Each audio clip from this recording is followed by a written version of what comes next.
Hey everybody, getting ready to do another stream here, another late night stream. So we're going to be adding more frames to the Pyrotoad character art, and then we'll be making some more music for Pyrotoad, and then I don't know what we'll be doing after that, whatever I feel like. But yeah, just going to spread the link around for a second, make sure my YouTube chat is up on OBS, and then we'll get right into it. So just a minute and hang out and I'll be ready soon.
All right, we're ready to roll here. Okay, so what we're doing today is, well, what we've already done off stream here was we've added some more frames and sped up the frame rate on these animations. So this is the jump, this is the regular walking one, and then this is the idle animation. So you can see I didn't really do much to the idle one. I just added more blank frames so that way it didn't seem like it was riveting really fast. But yeah, the frame rate is quite a bit faster.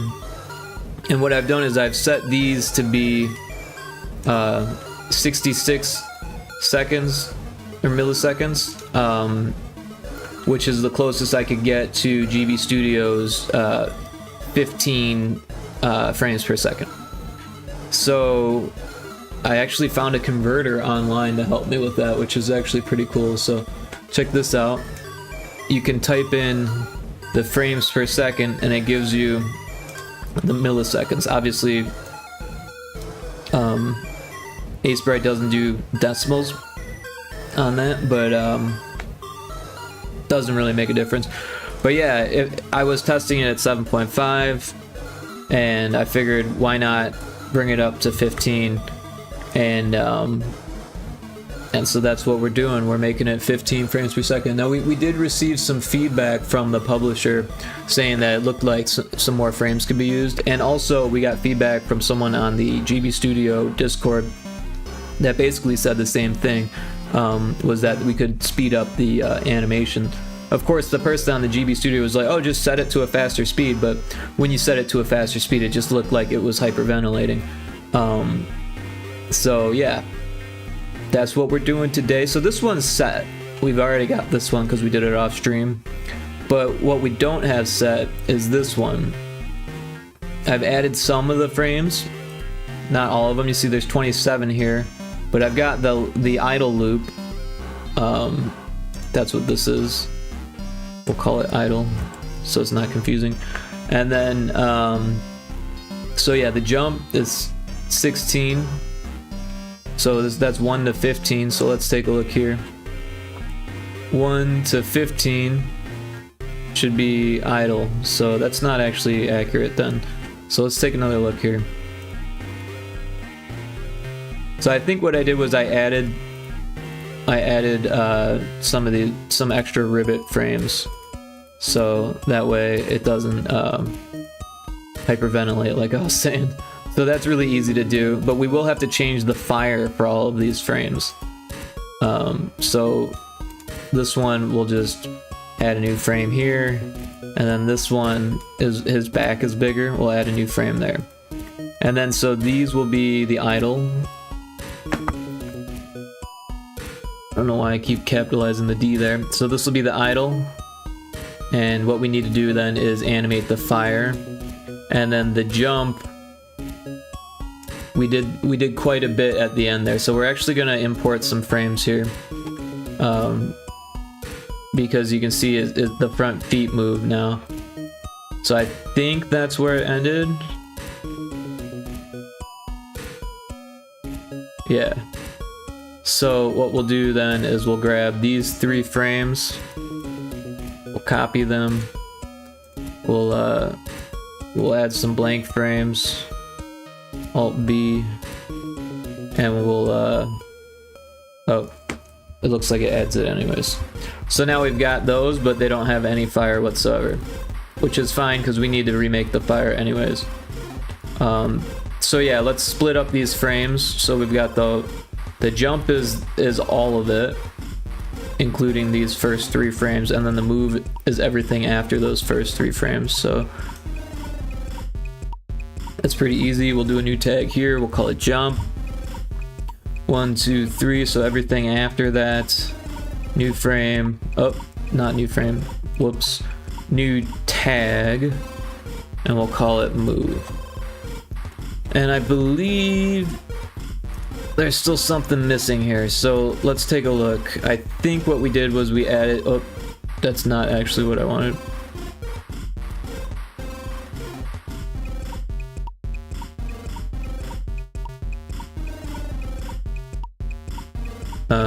I think this was it. Yeah. I accidentally closed the window that I wanted open. So yeah, what we did here was we have duplicates there. So there's 3 duplicates between 20 and 24. So frame 21 needs to be duplicated. So I think it was Alt N.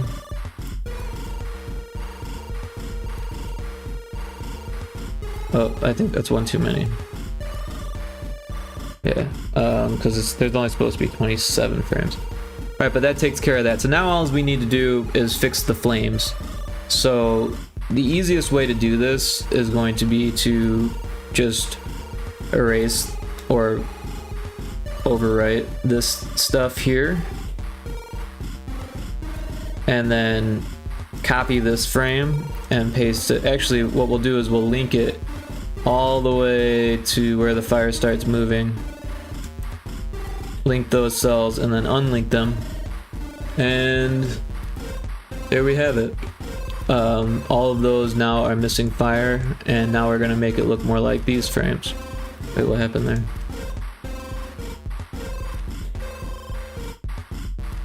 Yeah, so that's pretty simple. If we didn't have the green, we could use the onion skin. So that actually might be even more helpful. So let's do that. We'll link them again and we'll erase this. See how we can see the onion skin now? Yeah, so we'll unlink these now. And then we'll start here and we'll just start animating this fire. So it's not the same, but similar and fiery.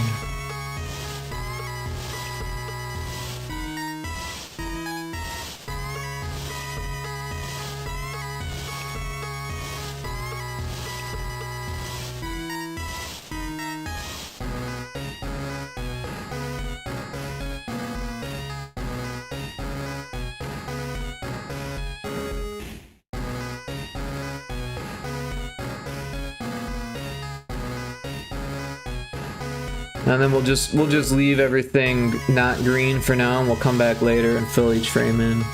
But yeah, we want to make sure that it's similar but different. It keeps going exactly where it's not supposed to be. Alright, so yeah.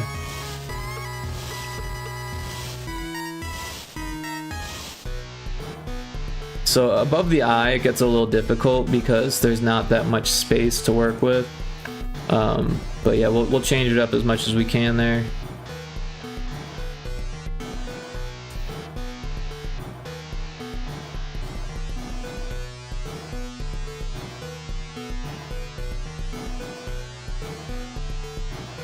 And we're just moving right along here.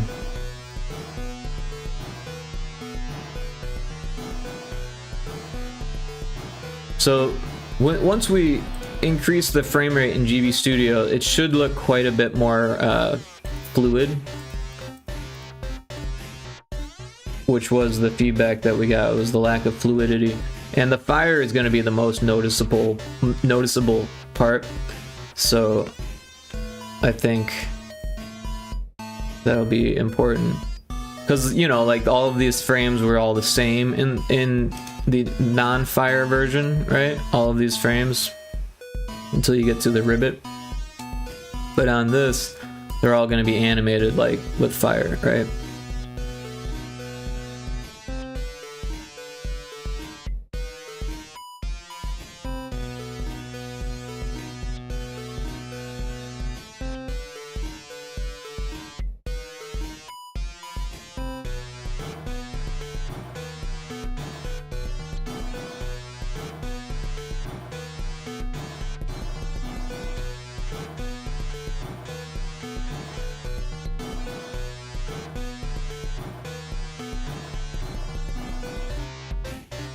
And we may need to make adjustments once we've got it all sorted, especially above the eye where things get a little tight. But hopefully it looks okay. There's a Pokemon. We'll try to catch that real quick.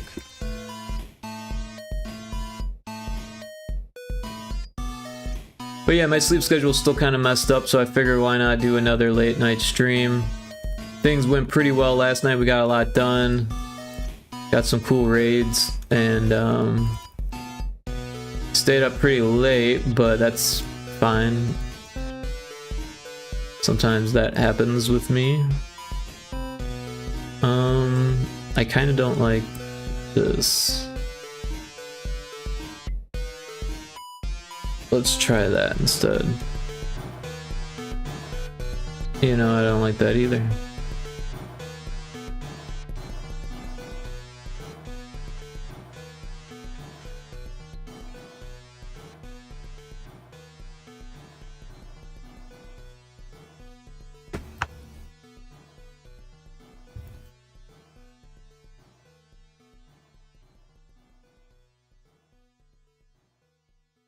Yeah, like I said, I don't want to like disturb the eye by putting pixels on top of it, like directly on top of it.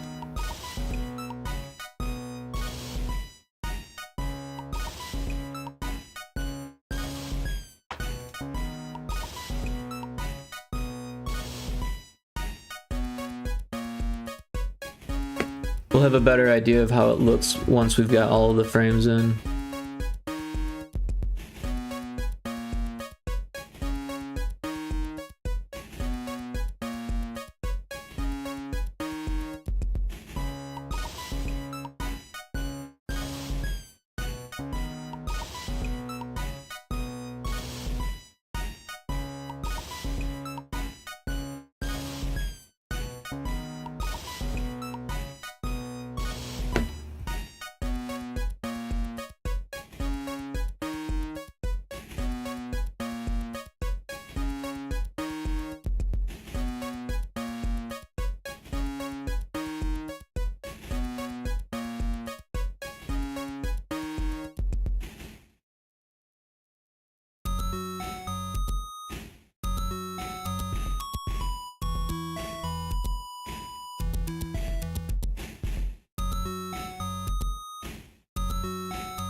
But yeah, we'll probably do some music after this, and then not really sure what we're gonna do after that.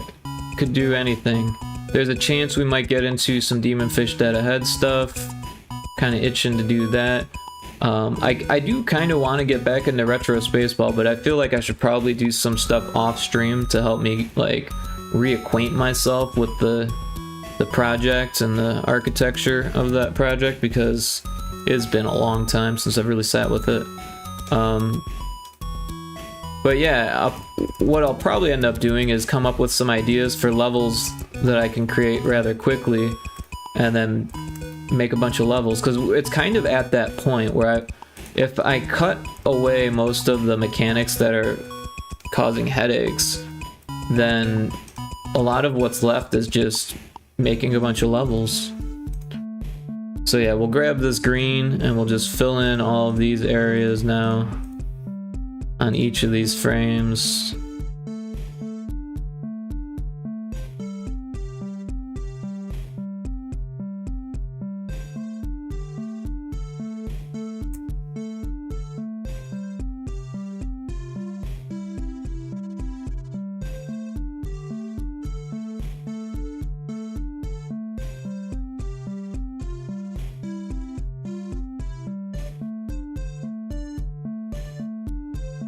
And yeah, once we've got them all in, we'll have a better idea of how it will look animated.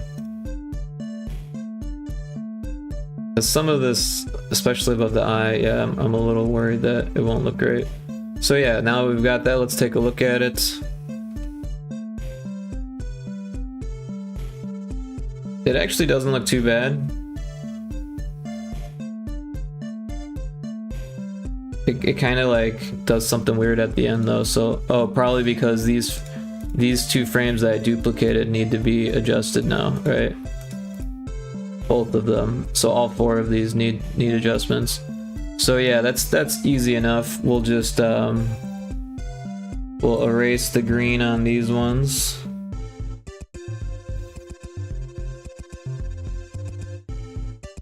because really it's not all 4 frames, it's just those 2. And then we'll deselect.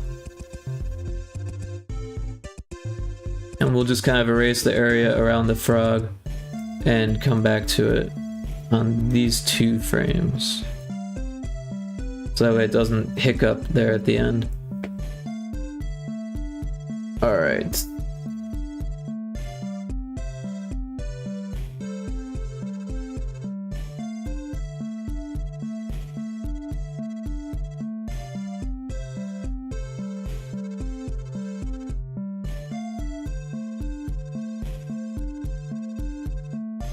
And then this one.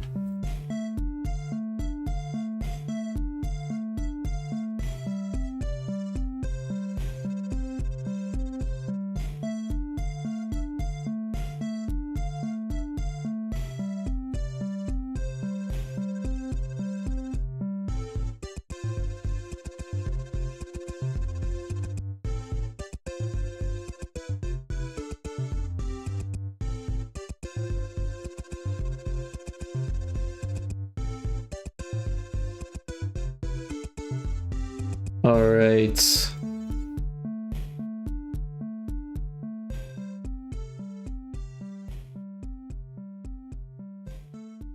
All right, let's, oh, that one got out of control there. All right, let's take another look at it and see how this looks.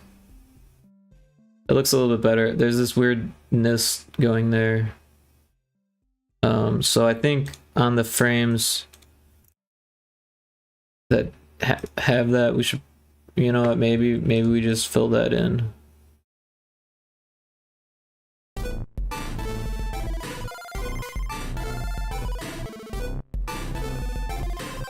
Like, I don't mind that it has that down at the bottom, because that makes it feel like the floor, like it's on fire all the way to the floor kind of thing.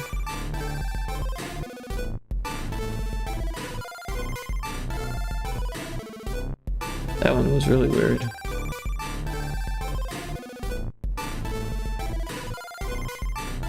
Alright, let's take another look at this.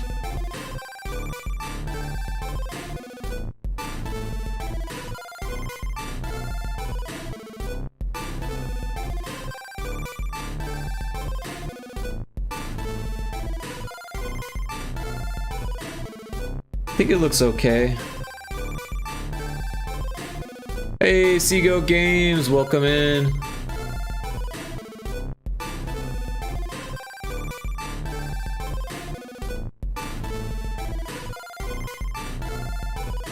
Hope you're having a good day, Seago. Everyone should check out Seago Games if they haven't yet. But yeah, I'm kind of just starting, so there's probably not a whole lot of people here, unfortunately. But yeah, we're adding fluidity to this GB Studio animation by increasing the frame rate quite a bit. It was at like, I don't even know, 3 frames a second. Now it's at 15 frames a second. And yeah, we've got the non-fire version here. And here's the jump animation. And then we've got the fire version has the idle animated, but the jump is still missing some fire. So that's what we're doing next. So those frames are fine, but as soon as it gets to here, we've got a few frames that are static because of, you know, copy paste. So we'll change up this bottom a bit. And then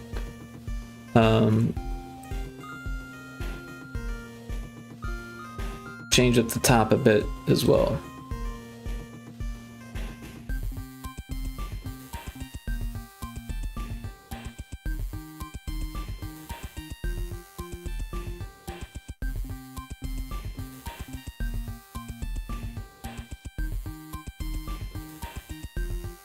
So yeah, we kind of run out of pixels above the eye, but as you can see, it worked on those frames, so it shouldn't be too bad here. But yeah, we don't want it to just go back to what it was. That the 22 we can keep, but 23 needs to be adapted here. Yeah.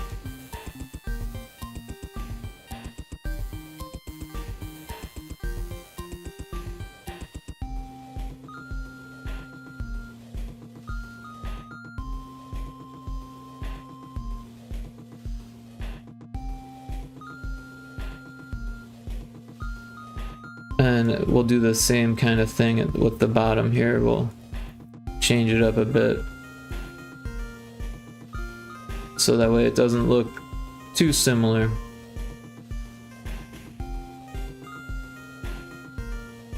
And then we need to add fire on these frames. So first thing we'll do is we'll kind of outline it.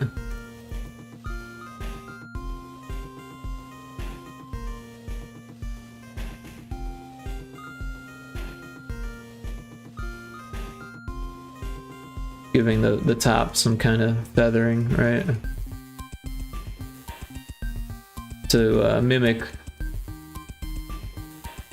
the feathering of flame. I remember when I was in welding class and the teacher called the flame a feather, I was like, wait a second, what? And then the more I looked at it, I was like, it does kind of look like a feather.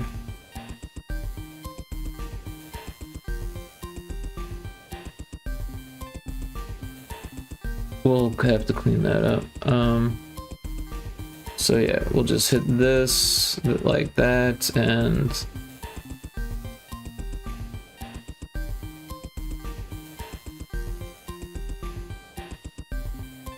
so what we did before was got rid of the green, and that'll kind of help us keep it fluid here, so we can use the onion skin to our advantage.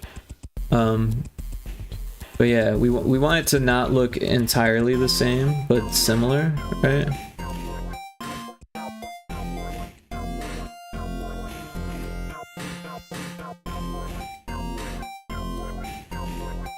Hey Karipu, welcome in. Hope you're doing well. And you got 5 from the jump game. You caught it on your way down. Nice. Hello, welcome, welcome. I saw that pixel art you posted in my Discord. It looked awesome. You're really good at that. You have a distinct style, and it's quite cute. Yippee, free loot, thanks. Yeah, you're welcome.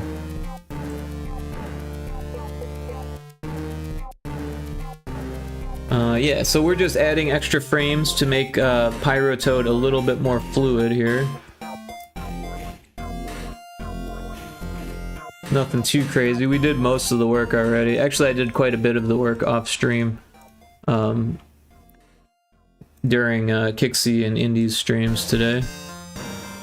And yeah, now we're just finishing up the last frame of Pyrotoad on fire. We'll probably go in and push some pixels around to make sure it's to my liking and whatnot, but it's feeling pretty good.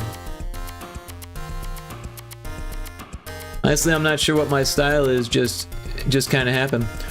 You know, that's kind of the way style works, I feel. I mean, don't get me wrong, there's varieties of ways that you can come across style. Style is kind of a vague thing, right? And it's hard to pin down, and it you know, evolves, right?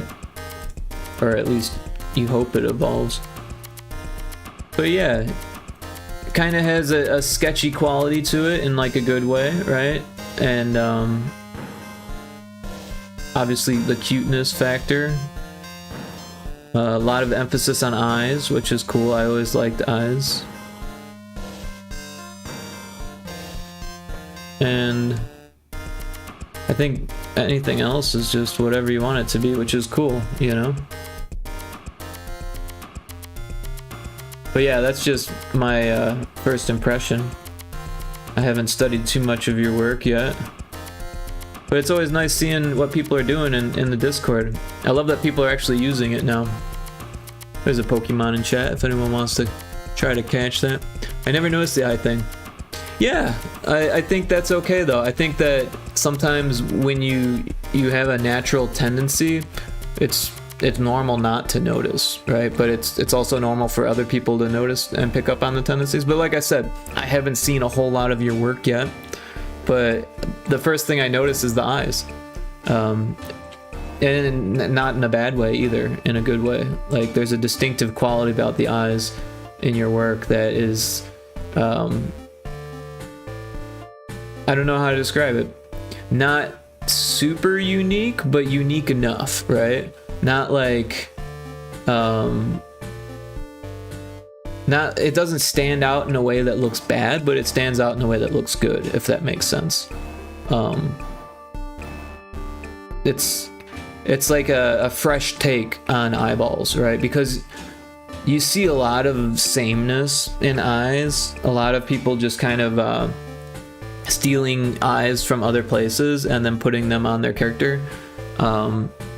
And as someone who, like, I've picked up on the fact that I like to draw eyes, and I've spent a lot of time just doing eye studies and stuff like that. I look at eyes, and it's one of the first thing I look at in art, and sometimes it's kind of boring to see people's interpretations of eyes because they're not actually interpretations, they're just reproductions of other people's interpretations, if that makes sense. Well, it's good to know that it's not bad, that's all I pray for. Yeah, no, it looks good. I mean, everyone can improve, and I think that's also okay, and it's important to recognize as an artist, and to be okay with being able to improve. Like, there's nothing wrong with being able to improve. In fact, that's what makes art fun over the years, is being able to improve. Plateauing is what's unfun about art, right? Once you get to that point where you're like, well, I can't get any better, or I'm just gonna keep doing the same thing because that's what gets me work or gets me money. I think that would be the most boring part. Getting so stuck in your own style that you can't experiment. I feel like that would be hell. But I'm also someone who never really fully pinned down a style. Like, don't get me wrong, if you dug through, the last 20 years of my drawings and stuff, you would definitely see some things that are, redundant or that stand out as being similar throughout pieces, and that I feel like is kind of where my style comes from. But at the same time, I definitely experiment a lot, and I always have. Oh, we got an ad in progress. Sorry, I tried to hit the snooze button, but I must have been late. It says snooze. Ads are snooze, but it also said ad break ends in 1:45. So yeah, we'll take a little break for the ads. I'll sip on my tea, and we'll be right back.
Welcome back from the ad break. Sorry about that. Yeah, I hit the snooze button at the exact same time that the ad went off, It got rid of my snooze, but it still kept the ad on, so we both lose. But yeah, sorry about that. I didn't mean for the ad to go off right in mid-conversation like that. I was trying to control it, but it got control of us. But yeah, Karpu said, so true, that's been my phrase of the year, just have fun. Yeah, you know, I think that's important. It really is.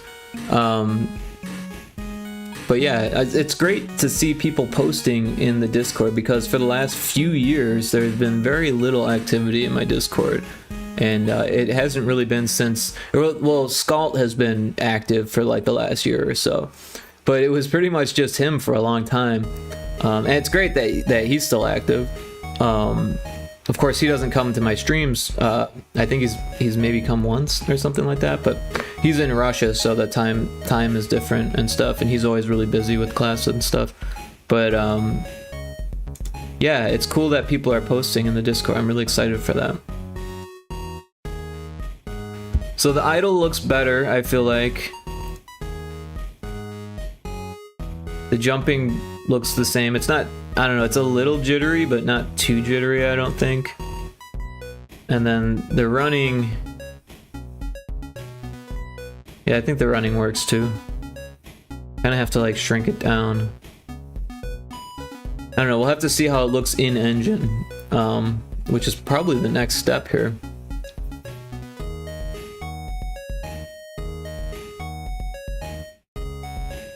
But yeah, I spent a lot of time like trying a lot of different things, and what I ended up coming up with was kind of a psychedelic style of just kind of doodling, and that's what I enjoy the most. And so a lot of times when I sit down and draw, I just frickin' doodle, and it's funny because it looks like a doodle, you know, like there's that guy who just like does doodles, right? I was doing that before it was cool. I just never sat down and tried to say I'm gonna sell these doodles or make the world look at them. I don't really show people my doodles, and maybe I should. At one point I wanted to make a game based on my doodles. I put that in my notebook for sure. But I think it's more important to try to do stuff that people can relate to, and the doodles are for me. You know, at one point, I remember having a conversation with one of my friends where they were saying that if you don't sell your art, then you're not really an artist. And I was like, well, that's not accurate at all, because you could be, you know, a closet artist and you could just keep everything yourself and still get a lot of enjoyment out of it, and it could benefit your life a lot. And there's nothing wrong with doing that. But our society puts so much emphasis on selling and making a living, and, you know, school, and you're nothing if you're not selling art kind of thing, that people just don't see it that way, especially non-artists. They don't see it that way. They think that you must just be a hobbyist or whatever, but what's the difference, really, you know? So that's the way I kind of look at my doodles, is that they're for me. It's almost like a spiritual outlet for me, like in the, you know, non-godly way of using the word spiritual. I'm not a religious person by any means. I enjoy learning about religions, but I've never been one for any one religion, and I think that's also present in my art. Definitely, I think that people have a hard time distinguishing doing art for fun or for capital. I think both are very valid. Oh, absolutely, absolutely. But you know, I did read this one book by one of my favorite artists, Alex Gray, and it's essentially an art philosophy book. I've got it on my shelf right now. It's called The Mission of Art, and I think it was written back in the 90s, actually. But it's very profound. And one of the things that he mentions is that there's like higher art and lower art, and that the more intrinsic value the art has, the higher the art form. So things like comedy are actually like a very high form of art, where things like advertisements are a lower form of art. But not necessarily. It depends on the intrinsic value, and intrinsic value is kind of a weird thing to describe, but it's basically spiritual value, but not spiritual in the sense of like I feel closer to God, but I feel closer to nature or existence or the divinity within yourself kind of thing. You know, your own spirituality kind of thing. Not necessarily, you know, the Bible or whatever, you know.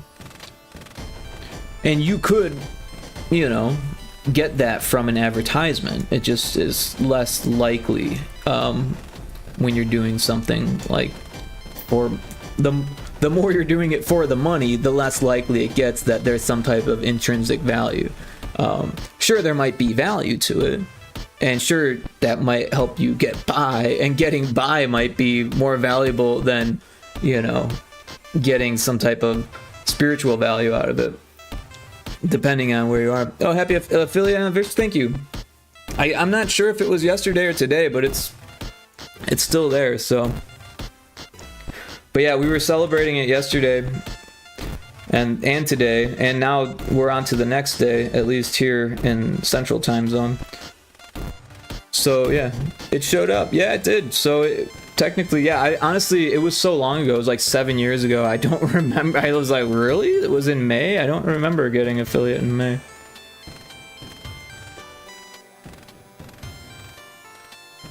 I want to say that I started streaming in November, but maybe I'm wrong.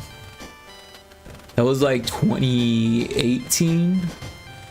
I think I made affiliate in 2019. So yeah, I don't even really know. I'm not great with math.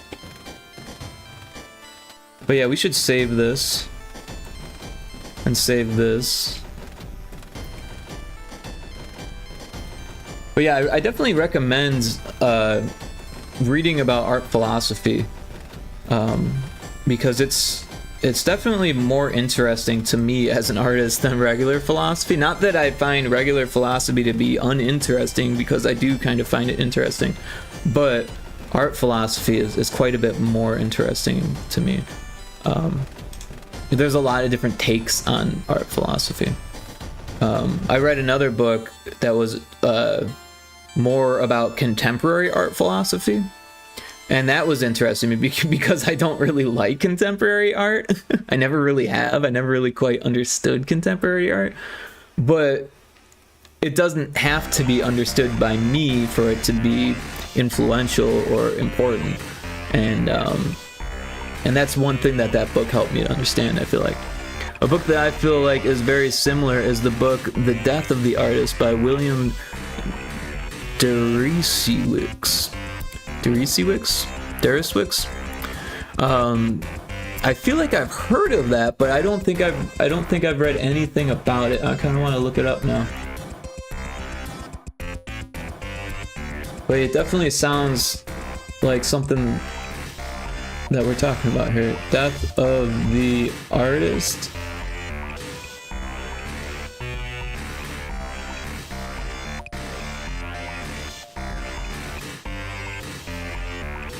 How creators are struggling to survive in the age of billionaires and big tech. Wow, yeah, no, that sounds like a really interesting read. A little bit of a different angle than Alex Gray, but definitely worth a read. When was this written? Oh, 2020. Okay, yeah, that makes sense why I don't know anything about it. I wonder if there's an audiobook of it. There is. I wonder if I can find it for free. We'll look for that later. But thank you for that. I appreciate that. Is that something you've read then, I take it? Right up my alley, for sure. I feel like that's probably something they have students read these days. So yeah, we'll export everything, but we'll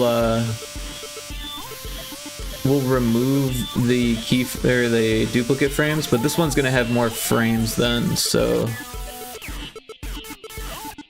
this will be kind of our guide of how long the animations should be. Yes, I listened to the audiobook. Ah, okay. Well, I hope it's easy to find, because I don't really want to pay for it or get Amazon Prime or whatever. Pokey Catch. I had to say that out loud. Or I was gonna spell it wrong. It's on Audible. Yeah, see, I don't want to pay for Audible, but I appreciate that it's on there, because that means that it's probably easy to find somewhere else. And yeah, I think authors should get paid, but you know, I'm not gonna try to get a service.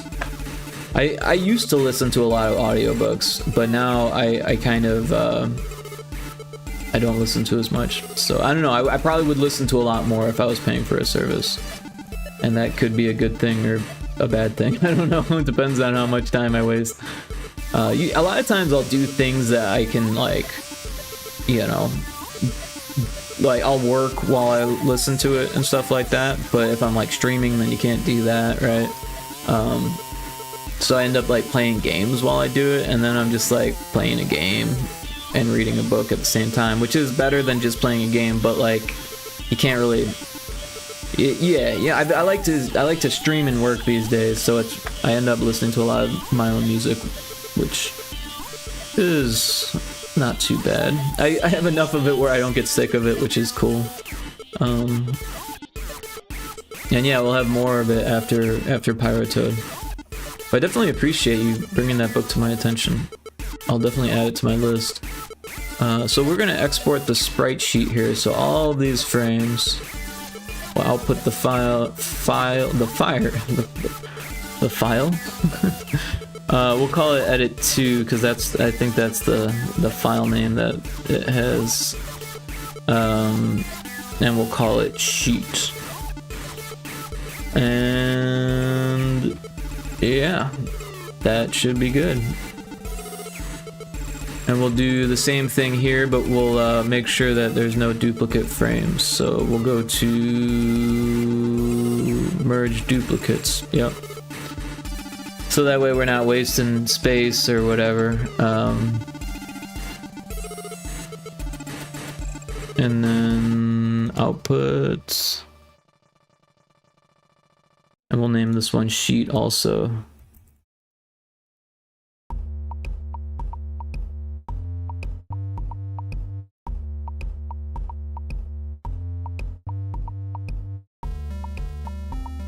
Found it for $9. Well, I guess more like 10. Well, that might be worth it then, if it's like a one-time thing and you get to keep the file or something. I don't know how any of that stuff works.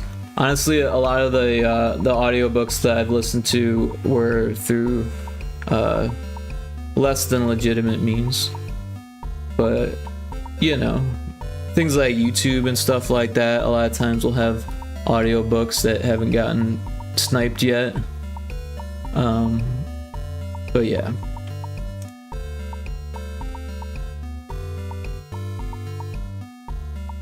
Alright, so what we're gonna do then is we're going to edit our... You know, actually, we should probably just hold on to those files and not edit this, because Johnny's actually got the most updated version of the build right now, and he's making edits to it, and he's gonna pass it back to me. So we should probably just work on music. We should just go straight into music and assume that those frames are gonna work. So yeah, that's what we'll do instead. Because if we put it into here, there's no way to get the data to the new version without just redoing the work. So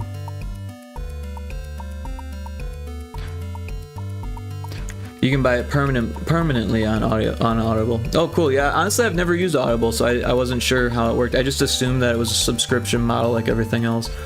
But yeah, that's cool if they have both options, or if they just have a permanent option. Music. I gotta say, those cockroaches freak me out, man. I mean, they're cute. It reminds me of this movie called Joe's Apartment that I used to watch when I was a kid, and I thought it was hilarious when I was a kid. I think if I watched it now, I don't think I would enjoy it as much because it was pretty cheesy. But yeah, this guy moves to New York and like becomes friends with the cockroaches that live there. It has a subscription service that allows you to listen to most of the books on the site. Okay, let's see. But yeah, so we made these 2 songs last night, so we'll make a new song. It'll be song 13. Oh. Song 13. And it's probably going to be kind of similar to what we made last night, because we're trying to do things that are a little bit more ambient, a little bit more chill, because I did a whole lot of songs, like 2 through 10 are like a little bit too intense, I think. There's 1 or so in there that are okay, I think, but yeah, so let's get some kicks down on the Duty 1 channel, and we'll just kind of start real simplistically here and maybe do something like that. And so what I'm going to do is I'm going to turn this down a bit, turn this up a bit, and then I'm actually going to turn my headphones up a bit so I can hear it better, and then just turn off the music here.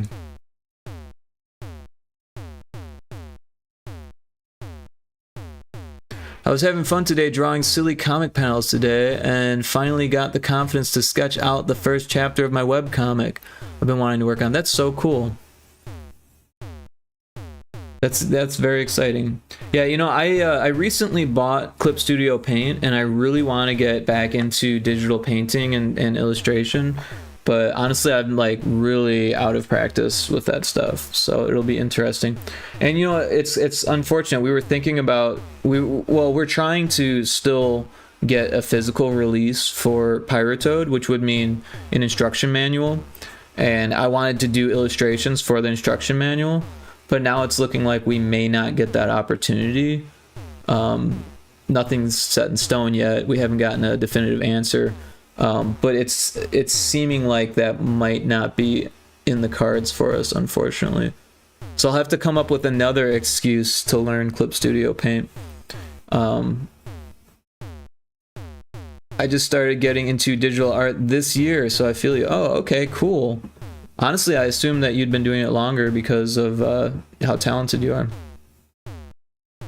But yeah, digital art is a difficult thing. I have a little bit more of a traditional background, but I definitely was a digital artist in school. I went to school for 3D modeling and animation, but it was a studio-based school, so we spent a year doing foundation stuff, and then even up until the senior year, I was at least junior year, I was taking life drawing classes and sculpture classes, and life painting, right? So painting like nude models, or by the end of it we were doing like draperies and like clothed models, which are actually more difficult than nude models. It does take a little bit getting used to drawing nude models, like being in the room with a naked person and like staring at them, but after you get over that, it's much easier to draw them naked than with clothes. But yeah, there is a very figurative school, which is funny because it was right across from the Art Institute of Chicago, which is known for being you know, more like, or less representational and more abstract and that kind of stuff. But yeah, let's get some snares in here before we go crazy from this kick. Let's try this snare. This is the funny snare, I call it.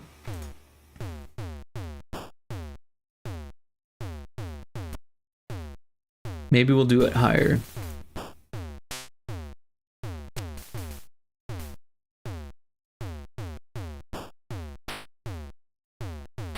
Kind of sounded better there, huh?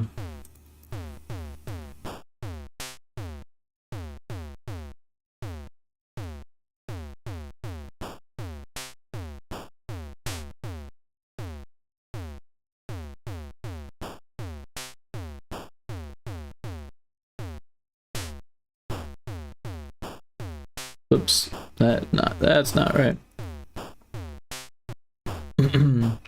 No, I've been doing physical sketchbooks since high school. Oh, cool. What's your favorite traditional medium?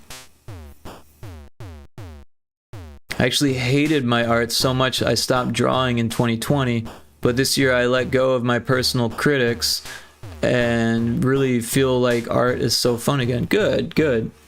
Yeah, sometimes I feel like that's what it takes. The world itself can be such a cruel and demanding place, especially to artists, because like there's something going on inside of an artist that, you know, pushes them to do it. It's not an external thing. If it was an external thing only, an artist wouldn't get very far, because when you're first starting out, all of the external push is very negative. So you need a really strong internal push to get past that. And I don't know, it's just very difficult for artists because there's so much in the world like telling you not to be an artist, and that's kind of shit. My favorite physical medium is ink pens. Oh, interesting. I don't... Oh, like, I see what you're saying, like ink. Yeah, no, I definitely...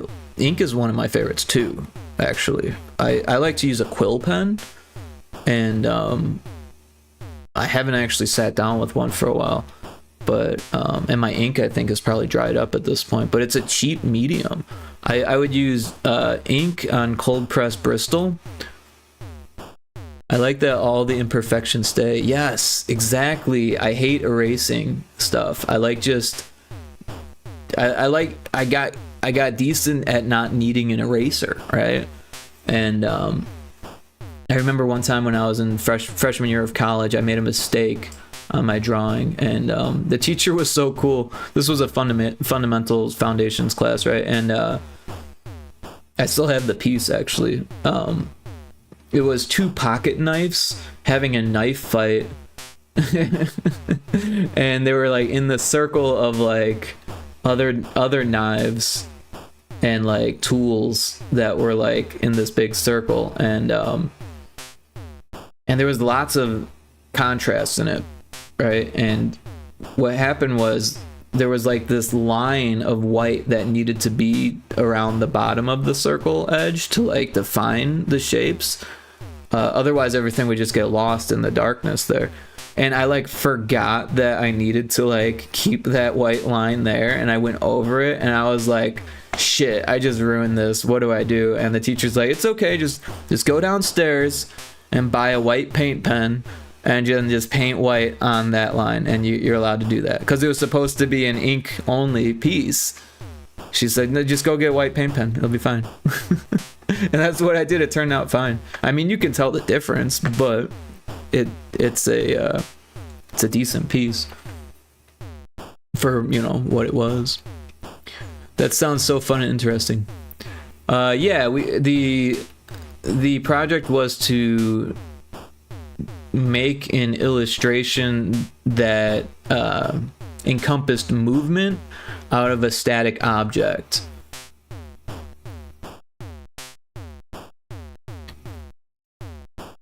That was my first thought, was white ink pen. Yeah, I think that's actually what it was, a white ink pen. Or maybe it was a paint pen. I can't really remember. It was like a thin paint pen, if it was a paint pen, because it was a very thin line. It was almost like a whiteout pen. But it was from it was from a Utrecht. There was a Utrecht downstairs. It was kind of cool that the art school is right on top of a Utrecht. But yeah, we need a baseline here. I'm starting to drive myself mad here. I don't know what it's gonna be like. I kind of want to do something a little funky.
and then a hi-hat.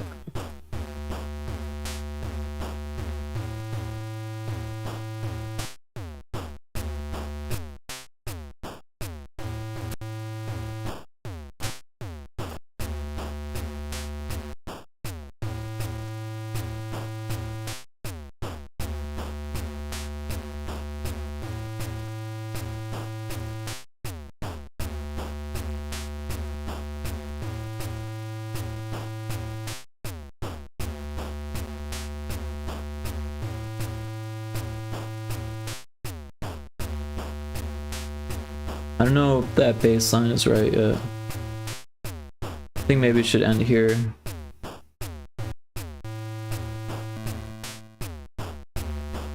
But also that's not the right note anymore.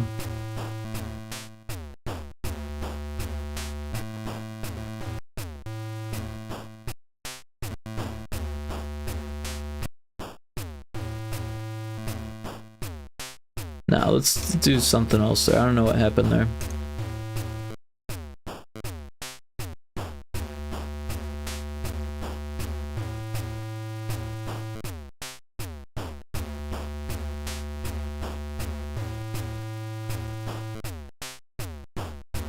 Maybe it was better there.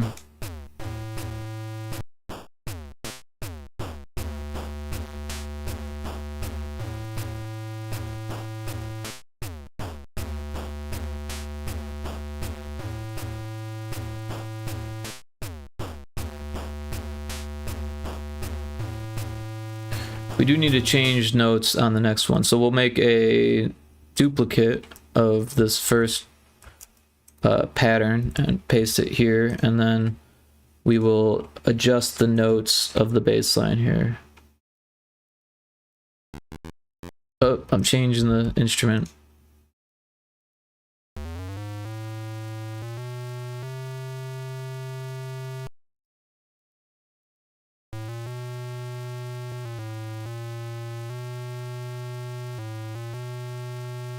I'm just guessing on this, I have no idea.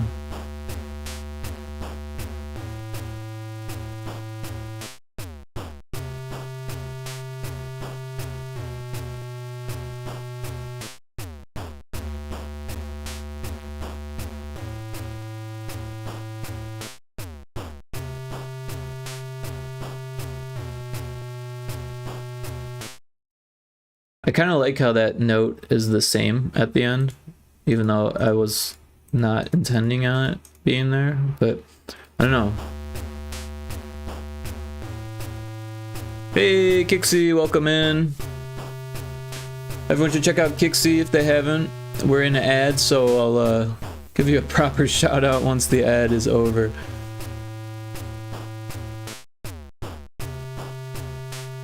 But welcome in Kixie, great to see you. Fun stream today, by the way. It looked like you were really enjoying that game, so that's always awesome.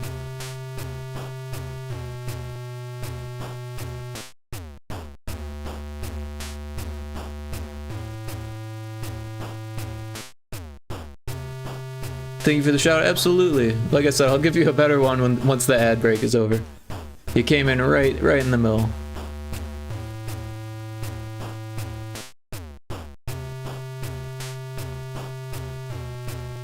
But yeah, Kixie, we made a Pyrotoad animation. We added more frames to this.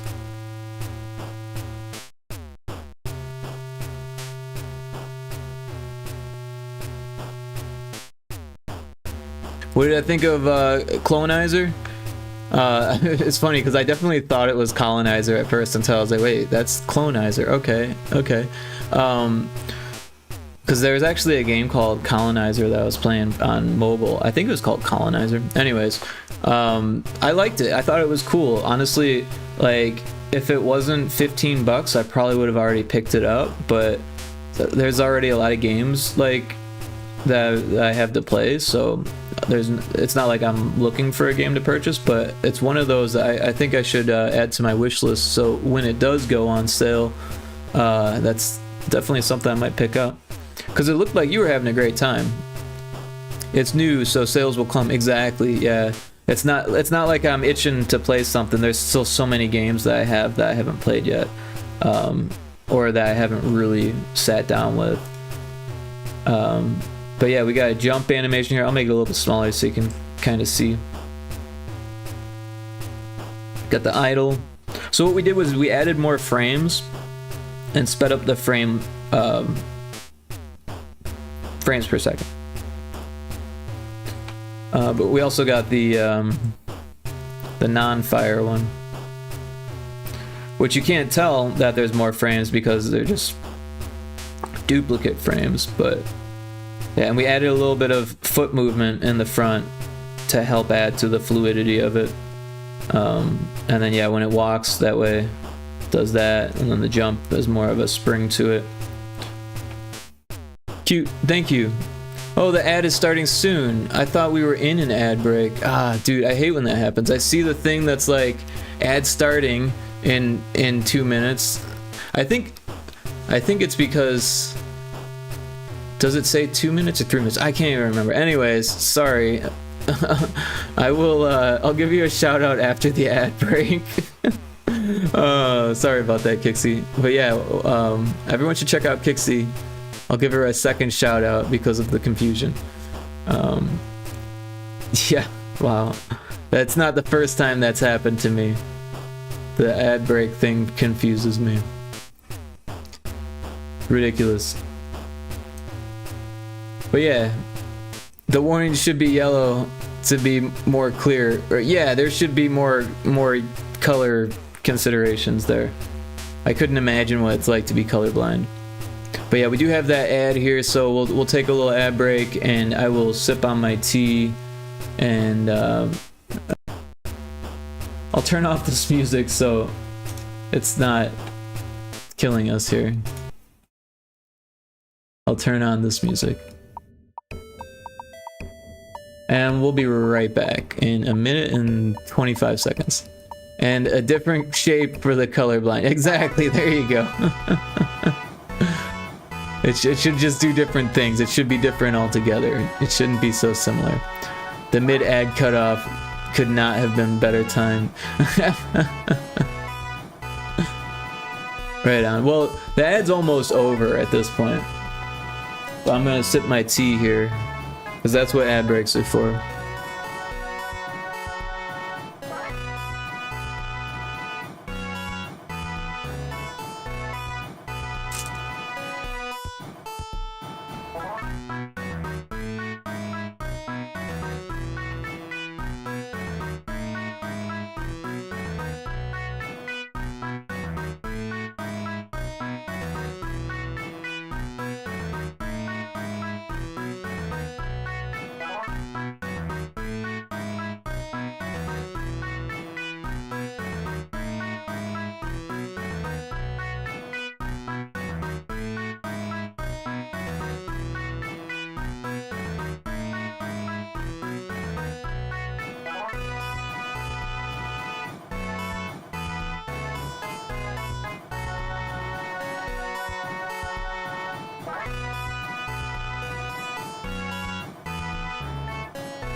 Alright, now we're officially back from the ad break that I was confused about. So here's Call Me Kixie's shout out. Everyone should follow her. She streams on Saturdays, earlier than this obviously. But yeah, she was playing Clonizer, which was a very interesting game. I was watching the entire stream. I did start a little bit of this animation during it, but I've got a bunch of monitors, and yeah, it was like deck building, roguelite, and hex strategy, hex tile based strategy, tile spaced strategy. Yeah, no, it was interesting. There was a lot going on with that. So I don't think I picked up on all of the mechanics, but it definitely looked interesting. And Kixie, you look like you were really enjoying that. Do you care to comment on your enjoyment of this game? Or were there things that, because I know that you were having trouble understanding all of the mechanics, at least in the middle of the stream, I heard you say something like you weren't sure about a few things, or that you were still picking up on mechanics, like some type of area of effect mechanic that happened when you died and stuff like that you didn't pick up on right away. Were there things that you thought could be improved about it, or did you fully enjoy it, or what were your thoughts on it? And also, I wonder if you've played Into the Breach, if you like those types of puzzle kind of strategies. There's a lot going on, so very engaging. I watched for a bit, but I couldn't stay long because today was my partner's graduation day. Oh, cool. Well, congrats to your partner. And yeah, I hope that was a lot of fun. Graduation is a big deal. But yeah, there was a lot going on, so it didn't look like, and I mean, it didn't look like there was like a lot of pressure to do things like right away or anything like that, but it looked like if you spent too much time away from it, you might not remember exactly where you needed to be thinking, kind of thing. Yeah, wow, congrats to them. That's a big thing. Yeah, for sure. Graduation is a very big step. And yeah, I hope it went fantastically well, and that everyone had fun. I think she hated it because there was 800 people and she wanted to leave. Oh no. Wow, that is a big graduation. I think my graduation in college was like 50 people or something like that. So many people dropped out of my class because of like grades and stuff like that. I think for all that it has going on, Clonizer is still not too complex so far. Okay, cool. Well, that's good. Which is good. Yeah, absolutely. Absolutely. Because if it's too complex, then that's no good. But yeah, Kixie, are you familiar with Into the Breach? It's actually FTL's developers' next game that they made after FTL. It's been out for quite some time now. And I got it for free on Epic, so I'm a little bit biased on my enjoyment for it because I didn't have to pay for it. But it was good. I didn't play like a ton of it because it's very tactical strategy. It's like a tactics strategy game, and it's tile based, but it's not hex tiles. They're square tiles, and it actually has some like how do I say this? It shows the enemy's intent, kind of like in Slay the Spire, right? And a lot of the gameplay is actually focused on that because it's a really strange game where excuse me, where you are trying to minimize damage rather than maximize damage against the enemy. You're trying to minimize damage against the city that's being invaded by these giant robots. I have not played Into the Breach. Yeah, it's not bad, and if you like strategy and tactics types games, you might enjoy it. But yeah, it seems like there was quite a bit more going on in Clonizer than in Into the Breach. But Into the Breach has really fantastic pixel art, and it definitely has puzzle elements to it as well, because you kind of have to optimize the procedures that you do to make sure that it minimizes the destruction. But it's a fun one. I kind of want to play more of it, actually. Is it like tower defense? No, it's more of a tactics strategy game. So I don't know. Like there was Final Fantasy Tactics is kind of my my touchstone for tactics based strategy games, but that is more of an RPG tactics game, where this was more of a straightforward strategy tactics game.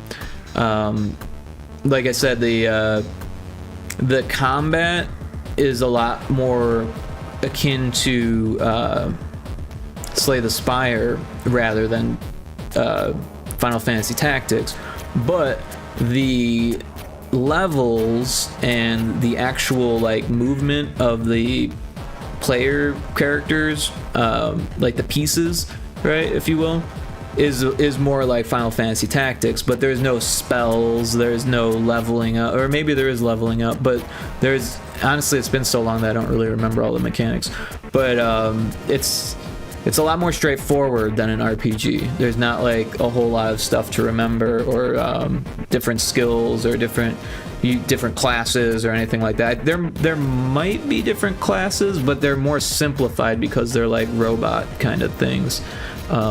They're like machines. Maybe they're not robots, but they're like, yeah, I don't know how to describe it, but it's worth checking out, perhaps. I missed some of what you wrote here. I think, oh, I read that one, which is good. Yeah, I read that one. I just wonder the definition of discarded. It's usually a deliberate discard, but I always wonder. I have not played Into the Breach. Yeah, so discarded is kind of a weird thing, right? So when I think of discard, it's when you have cards in your hand and you need to get rid of one, then you discard that one. But what happens to it afterwards could be up for discussion, right? Depending on the game's design. Do you put it in a discard pile? That's usually what I would think. Like that's what you do in the card game that I'm making. You discard your card and you put it in the discard pile, and then once the like draw pile is depleted, then you shuffle the discard pile and you put it in the draw pile. It becomes the draw pile. But that's just how I would do it, you know, and that's just my game. So I think how other people do it is kind of up for grabs. But yeah, we were making music here, so let's get back into that. I don't know, it doesn't sound terribly great right now.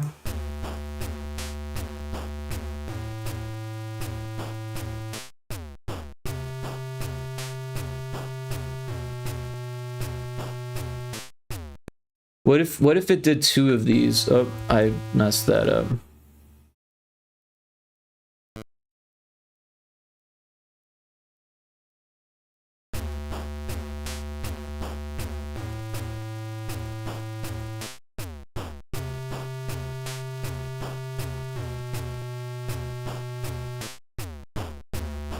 Yeah, I kind of like that. So then we'll come in with the treble, and so that'll be 2 and 3, and we'll duplicate 0 and 1 on the 2 and 3, and then we'll add treble to that.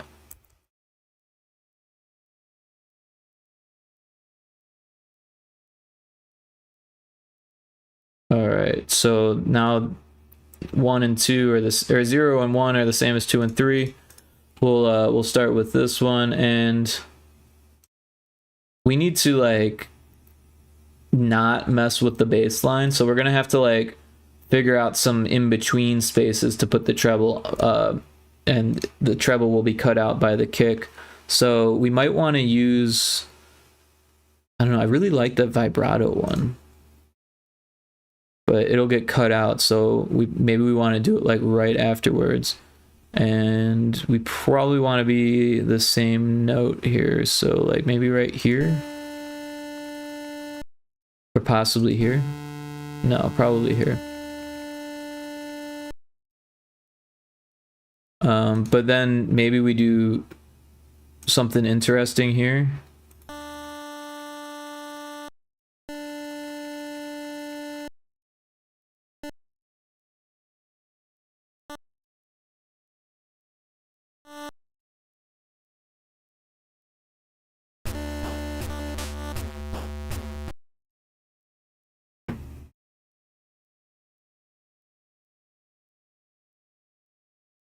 And then we want this note here, so right here.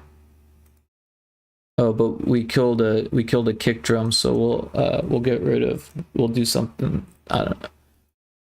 Oh, I see what I did wrong there. What we want to do is put this there, I think. Maybe? I don't know.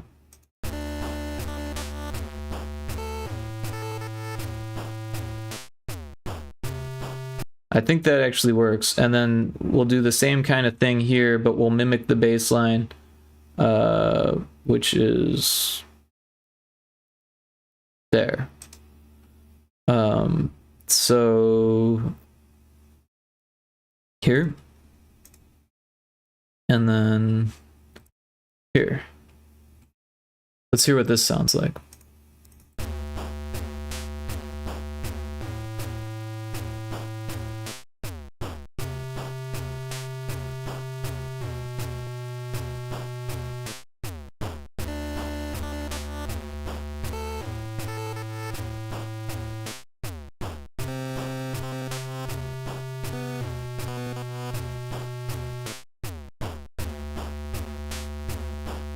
I don't know if I like it. I kind of want to listen to it again here.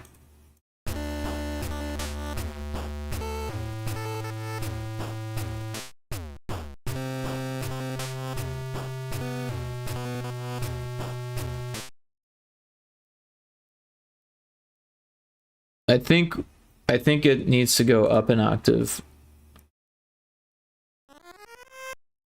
But also, I kind of think that this should be here as well, and this should be here as well, and then do the same with these. But I'm just kind of guessing, so let's take a listen to that.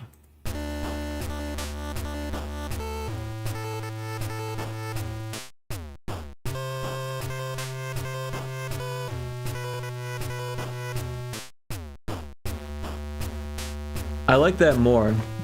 I'm not sure how it's gonna sound with the first two patterns.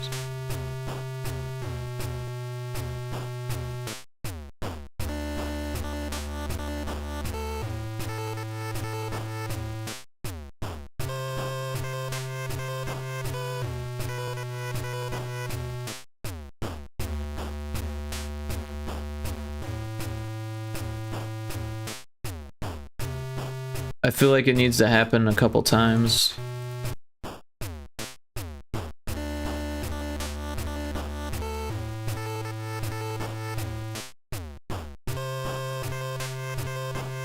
don't know how this got so messed up.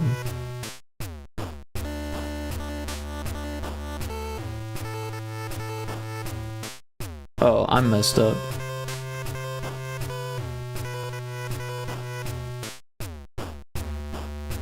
Alright, so what if on that last one it goes back down again?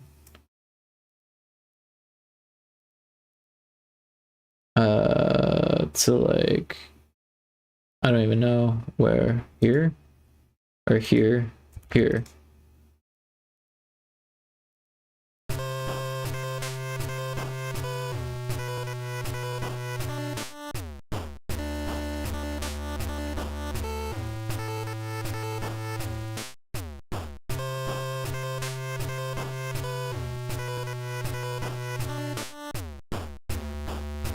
I kind of like that. I wonder what everything would sound like just a little bit faster though, because it's a little bit slow.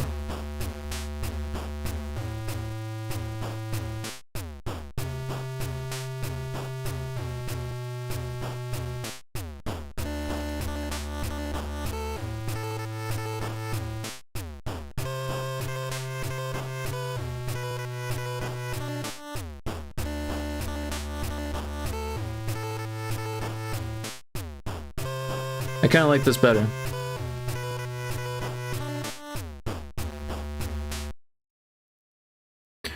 I don't know where to go from there though.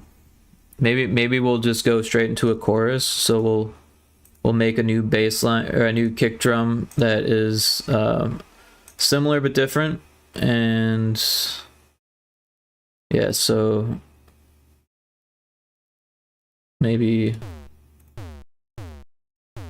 something like that, and we'll just copy that, paste that, and then maybe do the opposite of what we were doing on the other one and leave some room there at the end.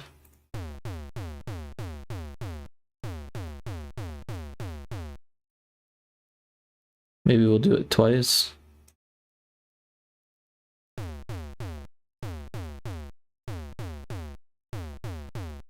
I like that better. So yeah, we'll do 2 of these. We might change the second one later, but for now it'll be fine. We'll do a snare. We'll do the regular snare this time, not the weird snare. Or you know what? Maybe we'll do the crash. The crash actually works pretty well for like a chorus. And we've left some space here, so I might as well use that.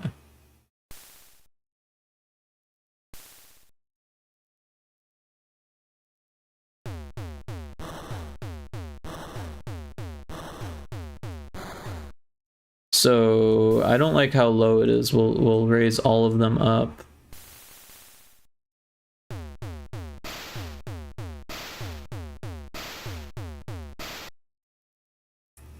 And then we'll give it like minimal hi-hat. So we'll do closed hi-hat, and we'll do it.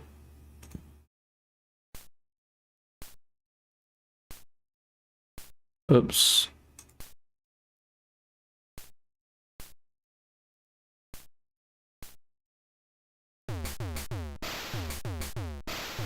Yeah, that's too much. Let's just do one. You know, I don't like that either. Let's try the other way, and then if we don't like that, we'll do something before the other one.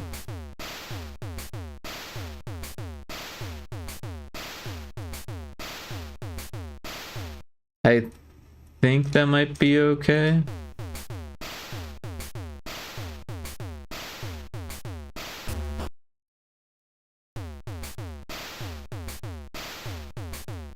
I don't know. It'll be easier to tell once we have a baseline. And the baseline was all like, what, this note? So was that D?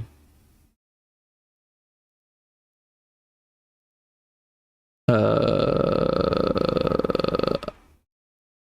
don't even know. A, is that? I don't know. I'm terrible with knowing the notes on the keys. If you look at my keyboard, it's got the notes written on it. Even my melodica has the notes written on it. It doesn't help me, unfortunately. But yeah, let's not do D. Maybe we'll start with A then, if that's an A. We'll do there. You know, let's do a different.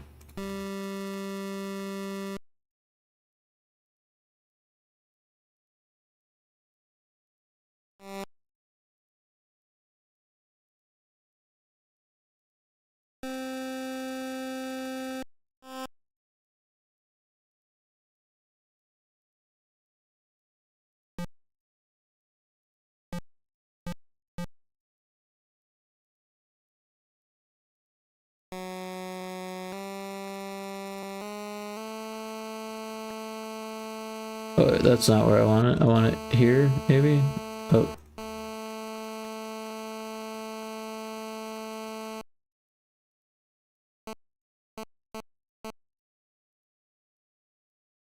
I don't know.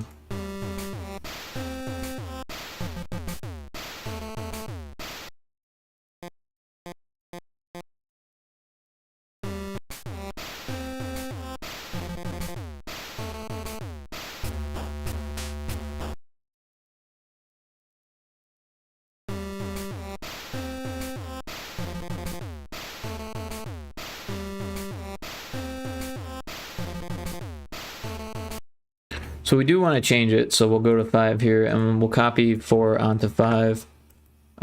So copy all of that onto 5, and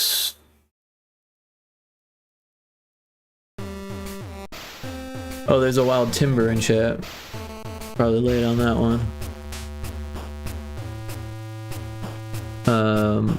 What happened there? Did we start at 5? I want to start at 4.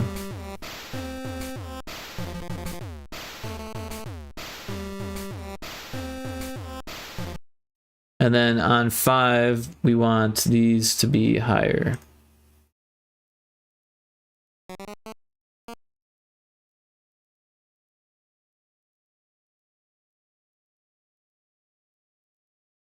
maybe there, I don't know.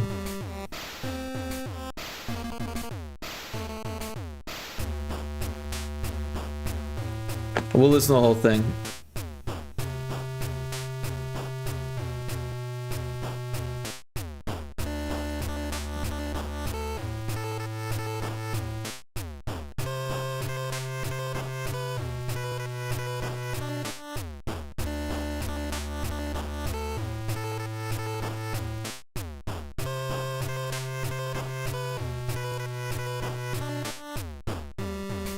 I don't know why my OBS is telling me there's an incoming ad. It says we've got 5 minutes till the ad starts.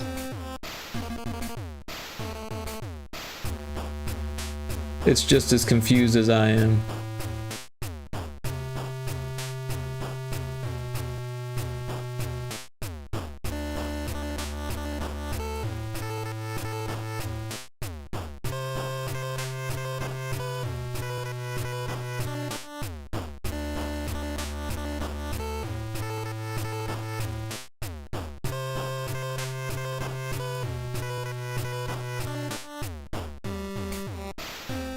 I kind of don't like the notes that we're going into. I feel like maybe we should do something more similar to this, because it sounds too different.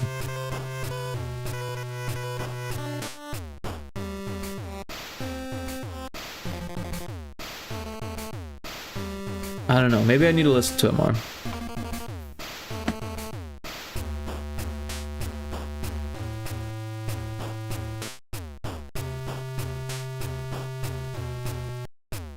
Also, I think it needs to play again, so we'll do 4 and 5 here.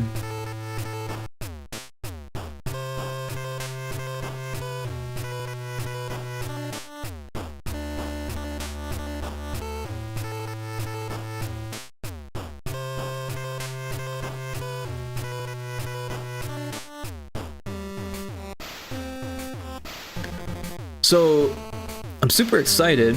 I'm actually planning a trip out west in the next few weeks, and gonna see my buddy and one of my longtime good friends. I think I met him in like 2007, and we've been good friends ever since. He lives out in Arizona, and that was actually part of the reason why I moved out there, was because I had a friend out there. Of course, he lives in Tucson, or near Tucson, and I lived in Phoenix. And so now I'm getting the incoming ad break on my OBS, or on my Twitch thing, but my OBS isn't saying it, which is weird. So like, it's saying it on Twitch chat, but not on the actual. So Mix It Up isn't getting it for some reason. I don't know what's going on there. Hey, Infamous Bug. Good evening, Rick. Chat. Thank you joining us. Good to see you, Infamous Bug. Welcome in. I haven't seen you in a while. So, and I don't know if I saw you in Kixie's stream today. So, yeah, welcome in. I hope you had a decent day today. I know you tend to work on Saturdays. I was not there Saturday. Oh, that is sad. We missed you. Work was a bit stupid. Well, it sounds like it's over now. I hope you get some time off tomorrow. Yeah, that's unfortunate. I always feel for people that have to work the weekends. I used to do that. Sunday, Mondays are your weekends, so no complaints. So there you go. It's nice that you get at least 2 days next to each other. It kind of sucks that like the rest of the world is like back into the week thing on Monday, because I've been there too, where you get the weekend during the week, and it's like everyone else has had their weekend already, and now they have to work the next day, so they can't stay up or you can't do things. But I guess the older you get, it doesn't really matter as much, because people just kind of don't go out anyways.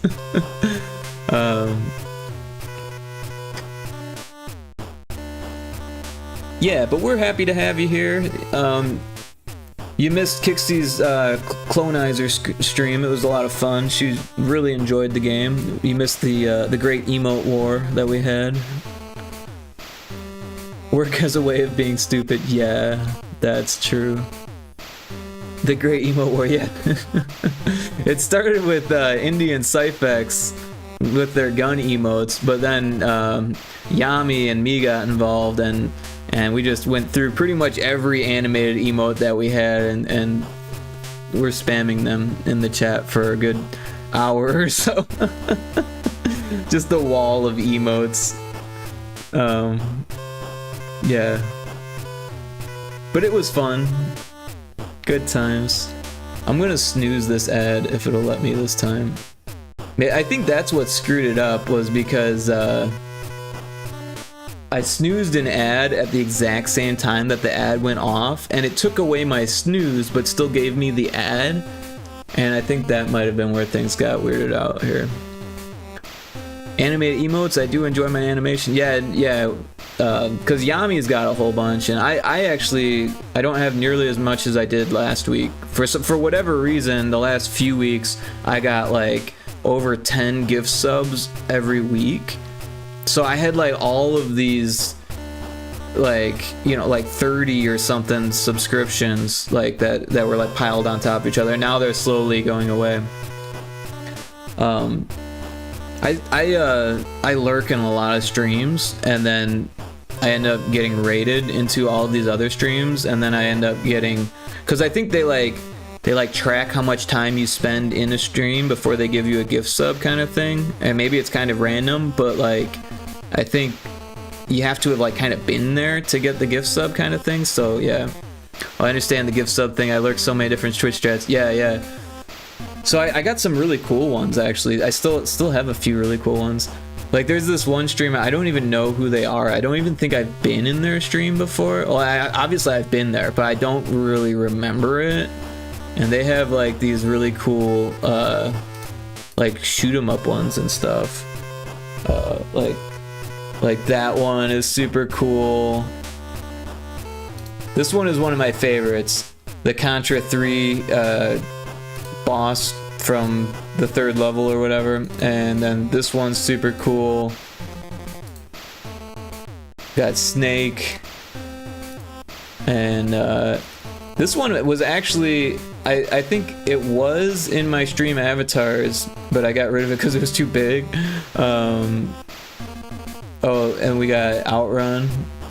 That's a cool one. But yeah, this is all from one streamer, so I was like, wow, this is really cool.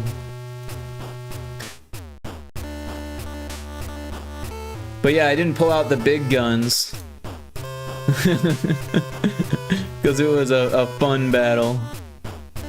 Emote battle. This one's interesting. Daytona.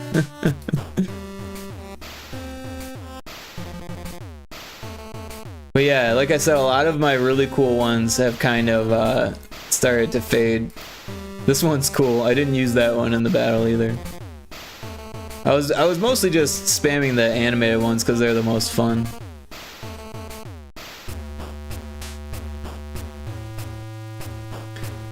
But yeah, so I'm going to Arizona to see my buddy.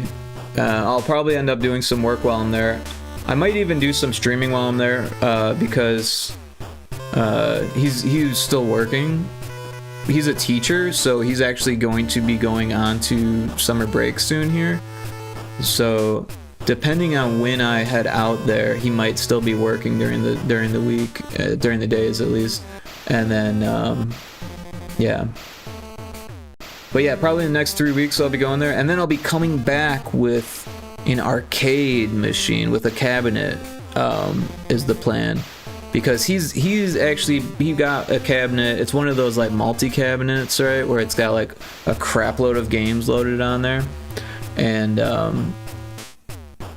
are you able to say the rough idea of where in Arizona? Because depending on where, I'm within spitting distance of you there. Yeah, it'll be near Tucson, but yeah, I might head up to Phoenix to see one of my buddies, because I lived in Phoenix for a while, for like 6 years or so. Oh, Karipu got first! That's your first time being first, too. So that number goes up every time you get first. Just like Ezriga's number is like 17 or 18 now. And you got 3 check-ins. Yo, nice. Yeah, I don't think I'll be, you know, He's getting closer. meeting any strangers. Not to sound rude or anything, but yeah, you know, I'll be at my friend's house, so it's not like I'll be like in a situation, be like, oh, hey, let's go party or something. I don't drink, you know, I don't really go out much, so it'll be a chill experience, you know, just kind of relaxing. And but I appreciate the idea, the thought. But yeah, I'm gonna snooze this ad again. But yeah, I'm gonna come back with an arcade cabinet, which is really cool, and it's got like a crap ton of games on there. And hopefully I'm gonna try to figure out how to put other games on there. Wait, a full cabinet? Yeah. So he bought it for $1,000, and I think he's trying to sell it for the same price that he got it for. So I might talk him down a little bit, but I'll have to actually look at prices because I'm not trying to like rip him off or anything like that. And it's not like he got a lot of wear and tear on it either. You know, I'll take a closer look at it, but and it's not for certain. Is it one of those 10-in-1 cabinets? No. This is one of those like illegitimate cabinets that has like 250 some odd SNK games and then like a whole bunch of like bootleg what do you call them, boards, right, like loaded into one, so like a MAME thing, right? One of those. It's got 2 joysticks and 2 sets of controls, like a preloaded MAME board. Yeah, that's what I think it is. I don't know, I gotta take a closer look at it, because when I went to check it out, he didn't want me digging into its innards, you know, but when it's mine, I'll be able to do that. And yeah, it's only $1,000. It's cool because it's all one unit, right? And like I'll be able to just like put it in my living room probably. It's not like I share it with anyone else, and just be able to play it whenever. You know, the more I listen to this track, I kind of dig it the way it is. But yeah, it's exciting. It's got some really good games on there. It's got all the Metal Slugs on there, or at least all of them that I know about. And then it's got a whole bunch of puzzle games, a whole bunch of fighting games, like a lot of the quintessential games. And then I'm pretty sure it's all like you know, like ROMs essentially. So I should be able to put my collection on there. I don't see why not. I'll have to figure out exactly how it works, but I'm pretty sure there's just like some type of computer inside there that's running an emulator. Honestly, I thought it was the stream music. Forgot you were making it. Well, that's a good sign, right? But honestly, I did make all the stream music, so I could see how that could be a little confusing. But yeah, I'm digging this. We'll save this. Let's save this. It feels like a complete tune, right? You know, it doesn't feel like it's really missing anything. I mean, it could probably do with like an intro, but it kind of helps like the loopiness of it. And also, like, the way that it starts isn't really bad. Like, if we start it from the start and just, like, turn it on.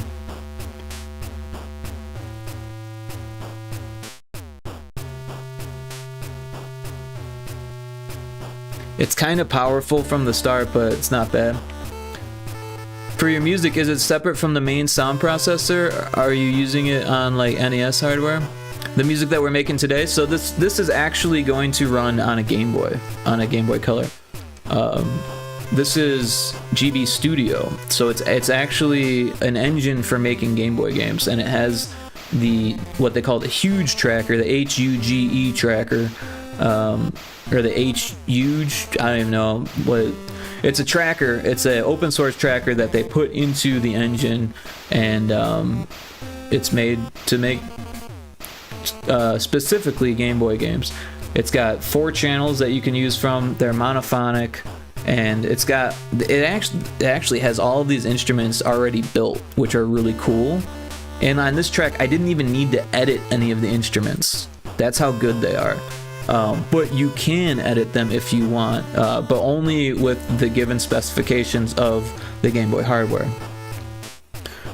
So you're gonna have to share sound channels with other sound effects? Yes. So the wave channel, I've intentionally left blank on all of the background music because the wave channel is where the sound effects run through. But I've gotten pretty good at creatively only using the 3 channels, the 2 duties and the noise channel, to make everything you hear right now, and everything that is in all the ones that are labeled song are the ones that I've made, and then these other ones are the ones that Johnny has made. And if we listen to the ones he made, you can tell that he wasn't following those same things, because the bass line is on the wave channel, which probably isn't a great idea for a level in a you said duty, duty, yeah, the duty 1 and 2 channel. Yeah, so that's a square wave is what it is, and then the duty represents how much of the square is happening on either side of the square, kind of thing. It's kind of hard to explain, but it changes the tone of the square wave. There is an ad starting soon, and I cannot snooze it any longer. It won't let me snooze anymore, so I'll take a break when that happens. But real quick, let's listen to what Johnny made here. So this we're using for the tutorials, which may or may not work because there are sound effects in the tutorials, but for now it works. And honestly, he's not using the duty channel, so we could actually... Oh wait, no, there is some going on in the duty. We could, if what you can do is you can mute everything else. So we might be able to actually convert the bass line to the duty channel. Oh yeah, because there's nothing here. Not even these ones are playing audio, so they only look like they are for some reason. All right, well, there's that ad break, so we'll put the music back on. We'll take a little ad break, and we'll be back shortly. Thanks for hanging out.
Alright, welcome back from the ad break, everyone. Thanks for being patient, hanging out.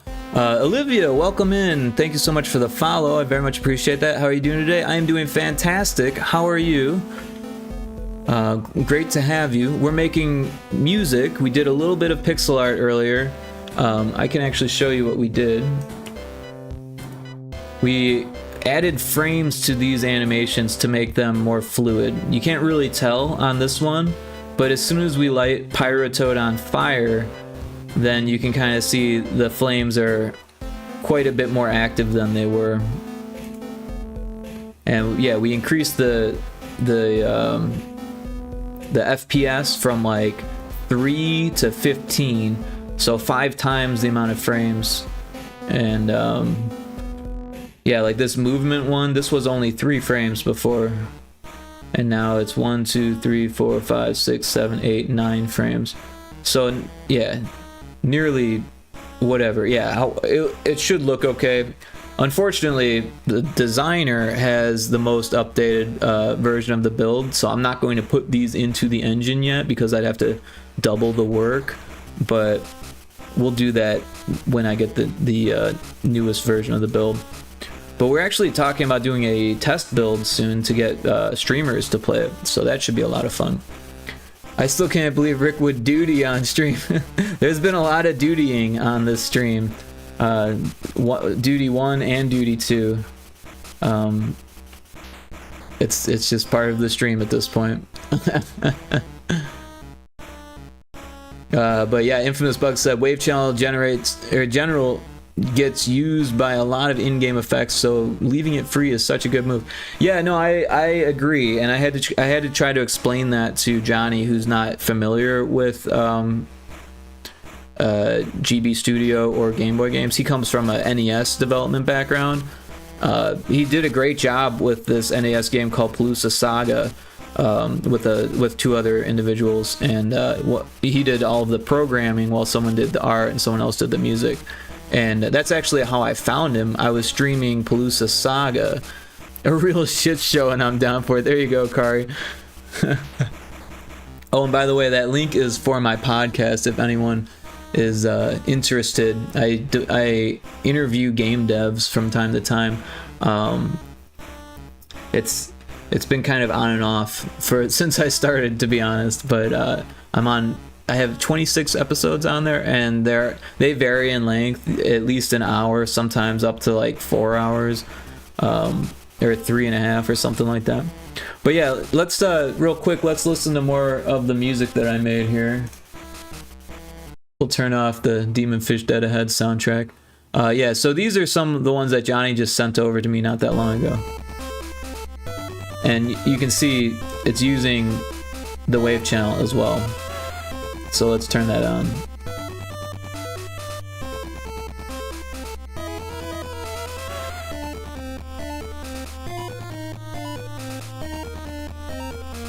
But if we were to use this in the level, every time you jump or something like that, the wave channel would get cut off. And if we turn off everything else, that's the baseline. It is unfortunate to like deny ourselves of using the wave channel for in-game music, because there's a lot of cool sounds that you can make with the wave channel, but you can do a lot of cool stuff with the duty channels and the noise channels also. And I have quite a bit of practice doing that, because that's kind of been my philosophy since I started using GB Studio, was to just kind of avoid the wave channel on making the music, and then do a lot of sound effects in the game. And yeah, that's worked pretty well for me so far. But yeah, he's good at making music for sure.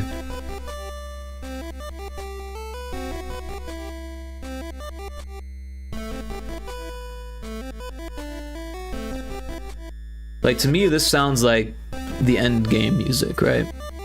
So we wouldn't necessarily have any sound effects. So it's actually really good that he, you know, just kind of did his own thing, because we can use some of this. But also we're talking about possibly making cutscenes, depending on how much more content we want to put in the game, because the game is nearly finished at this point. It's like really close to being finished. We do want to do some testing and make sure that everything, you know, plays as smoothly as possible. It's a very challenging game, so it may or may not get some nerfing. I was pushing for an easy mode, but I don't think that's gonna happen. It could, it may or may not happen. I don't know.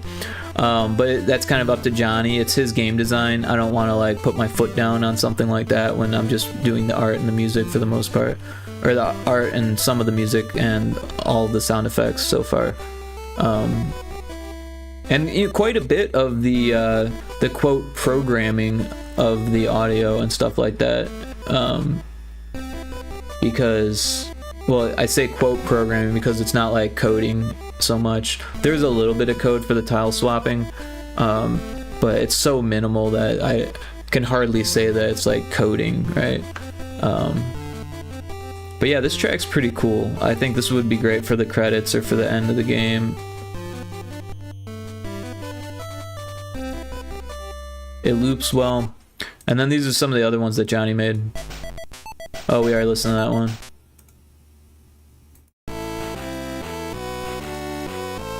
This almost sounds like boss music or something, but I mean, and we toyed with the idea of doing like a end game boss type thing, but I don't think we're gonna do that at this point.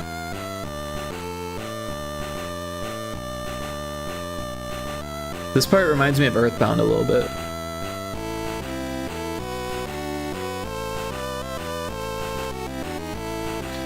But yeah, just two patterns. He did a lot within those two patterns, and it works really well.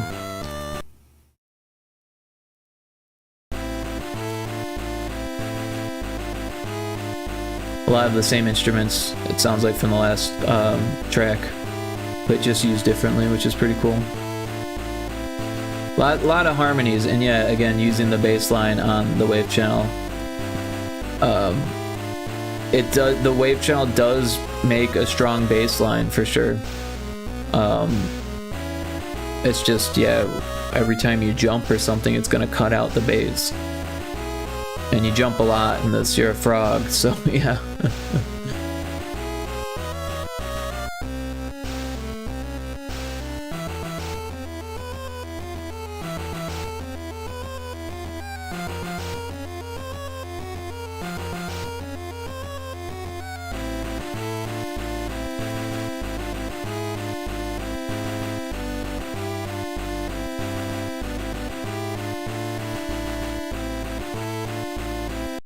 Alright, yeah, so those... Oh, there's one more that he did.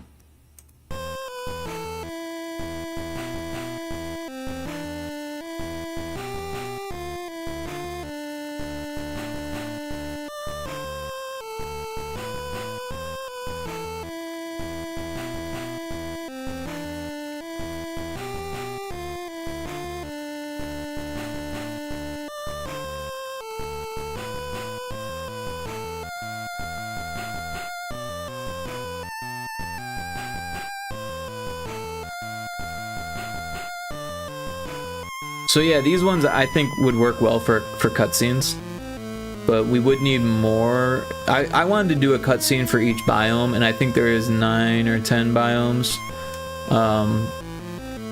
But yeah, that would be more art.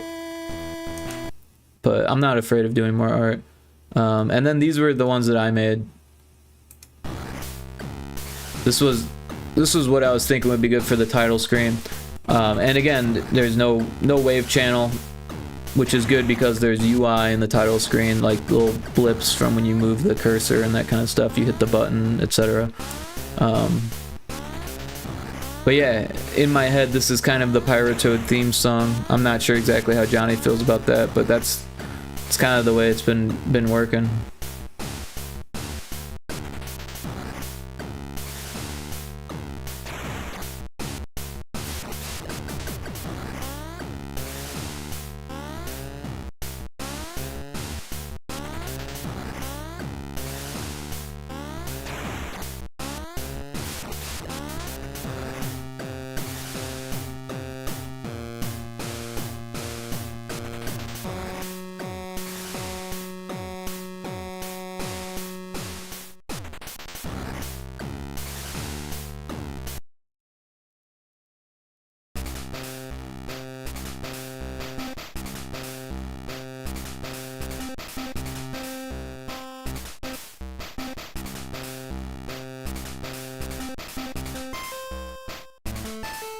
I like this one. I think it works well for the first level because it's like, I don't know, chill and easy, and you know, it's interesting enough. There is a Pokemon in chat, a Misdreavus.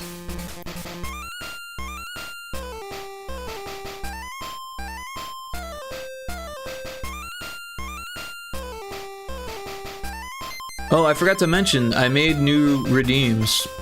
There's 3 new redeems. We made them on stream last night, and today I put them as redeems. And I haven't actually tested them yet, so it might be a good idea to test them.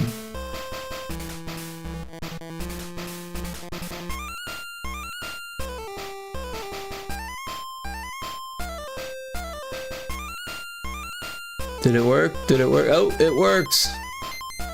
So, where it says Pyrotoad is precision puzzle platformer coming soon for Game Boy Color, that will eventually be a link. But right now, there's no link for it yet, so... But yeah, now I'm Pyrotoad. And the way that's set up is that I will be Pyrotoad until someone does another redeem.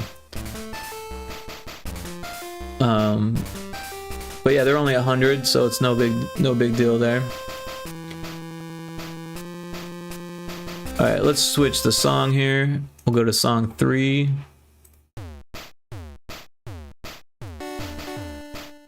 Yeah, I think it turned out pretty well. What I ended up doing was just scaling down the title screen, fixing it a little bit, because when you scale down pixel art, you lose detail, right? So I fixed some of that, and then I redrew the fire and animated it, and I also animated the eyes. Of course, doing that for the title screen would be a little bit more complicated, because each tile would have to be like kind of programmed in specifically to animate. It is only 4 frames, but yeah, each tile would need a new thing. Yeah, it'd be maybe possible, but takes some extra work. Not sure if that's what we want to do. Honestly, I kind of have a different idea for the title screen that I haven't really brought up to Johnny yet, but it might be cool to have a level kind of play out, kind of like in Mario or Super Mario Brothers, the first one, right? Where if you like sit at the start screen, it like starts playing the level, right? Something like that. But maybe a level that's like made for the start screen that kind of like loops rather than like goes from the start to finish kind of thing. I don't know. Moving on. So some of these Johnny felt was a little bit too much going on, because the game is challenging and you end up dying and redoing it a lot. So he felt that it should be like kind of chill, more ambient music, and that's what we've been doing since he gave me that feedback. But I do think that this music would work for Source Hack, another game that I'm working on. Yeah, another Game Boy game, so it'd be really easy to just drag and drop these files into the other project and find a spot for them there. But yeah, I do want to do new music for Demon Fish Dead Ahead also, which is another Game Boy game.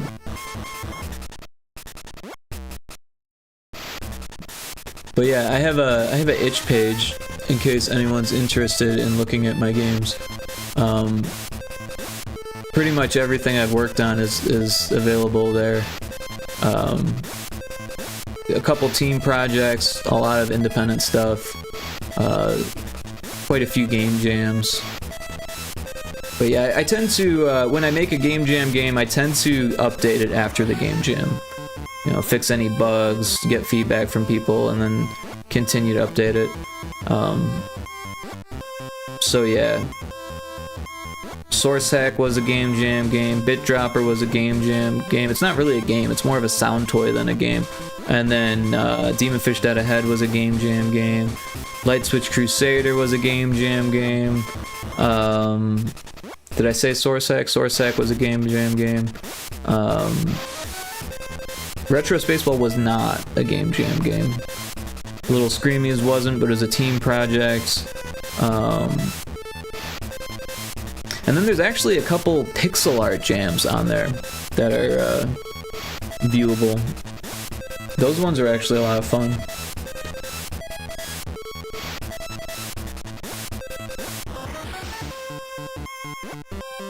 But yeah, I do like these songs. And I don't think Johnny hates them, but at the same time, I think that he's probably right that they could become a little bit more menacing or annoying when you're dying a lot. So it might be a good idea to do something a little bit more chill, especially something like this. So it's like, whoa, there is a lot going on in this. And yeah, it was kind of my mistake, because when I was making this music, I was thinking, oh, I'll try to match the intensity of the level design, but that's probably not a good idea. And that's probably my fault, because I don't play a whole lot of precision puzzle platformers, especially like really challenging ones. I kind of stay away from that stuff. I used to play a lot of that stuff when I was younger, but I kind of grew out of it. Toad Tuber, there you go. Yeah, we made a Toad PNG tuber on a Pyrotoad PNG tuber thing on stream yesterday. Or technically, well, yeah, yesterday now. I don't even know what day today is anymore. Today's Sunday already? That's fucking crazy. This week, man, just flew right by.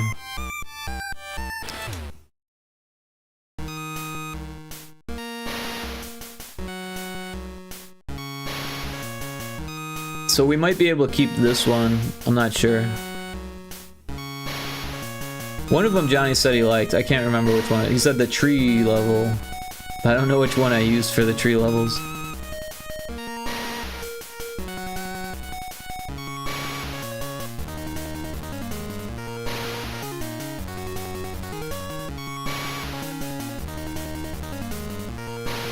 But again, yeah, I'm not using the wave channel on these ones to make room for sound effects.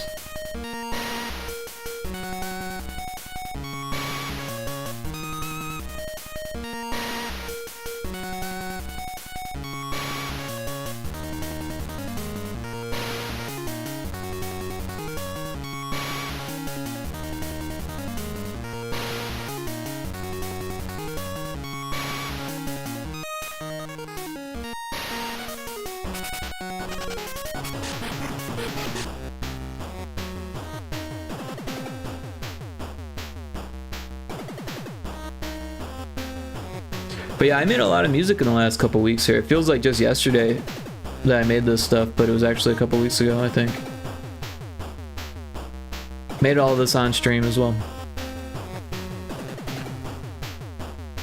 But yeah, the Pyrotoad tuber is a redeem, and I also did a honestly just vibing to the music. Oh, I appreciate that.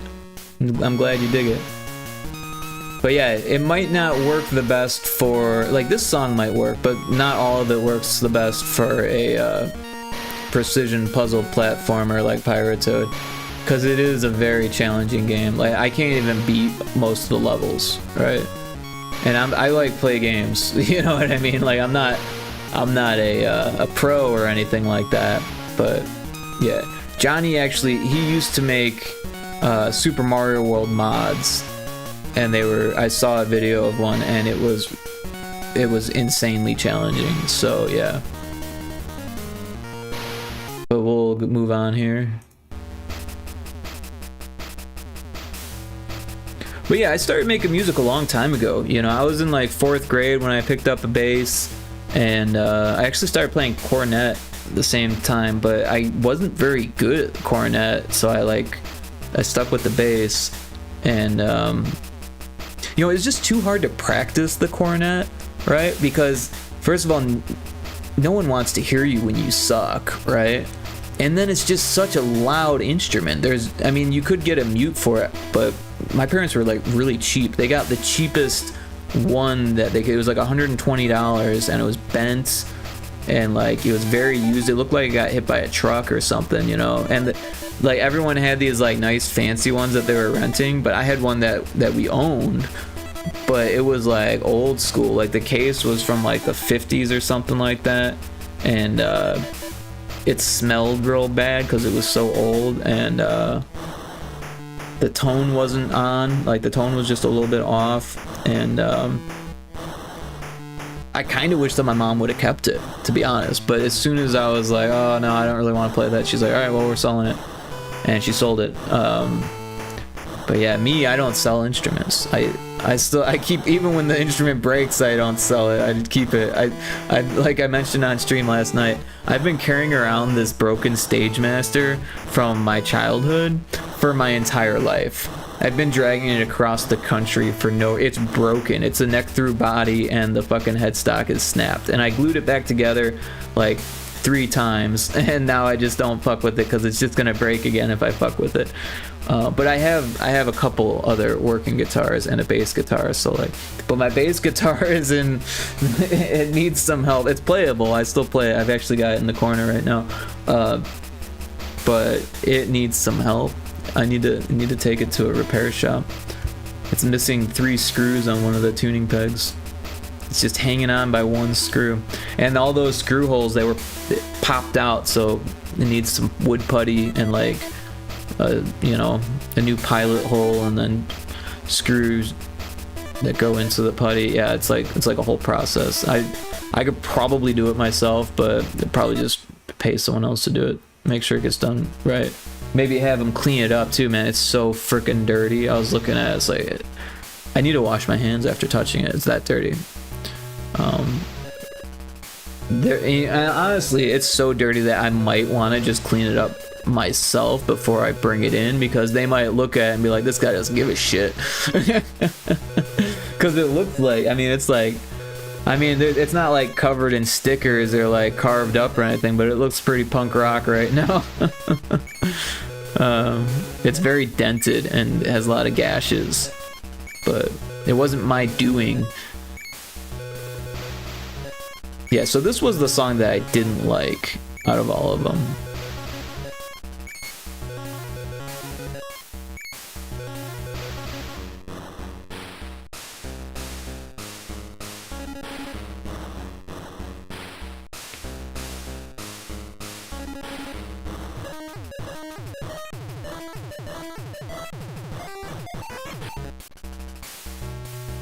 Yeah, it's just a little bit too out there.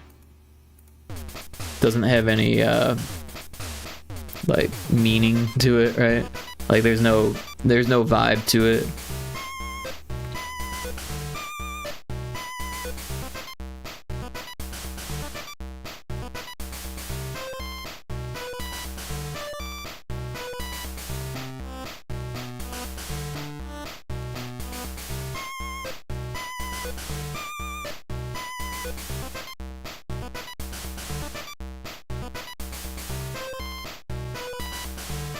But yeah, I also made a hoodie one. Where the hell did that go? It's probably all the way at the bottom. My most expensive redeems at 100 points. Yeah, so I put myself in a hoodie with a blue screen of death t-shirt. This is what I actually wear. I'm not wearing it now, but yeah. Spent a lot of days wearing a green hoodie and a blue screen death shirt. I have like 3 green hoodies now, all with different varying fades to them, right? Because they get faded over time. Like my oldest one, the zipper is busted on it, and it's like totally faded. It's almost got like a gray quality to it because it's so faded. There is a wild whooper in chat. Try to pokey catch that.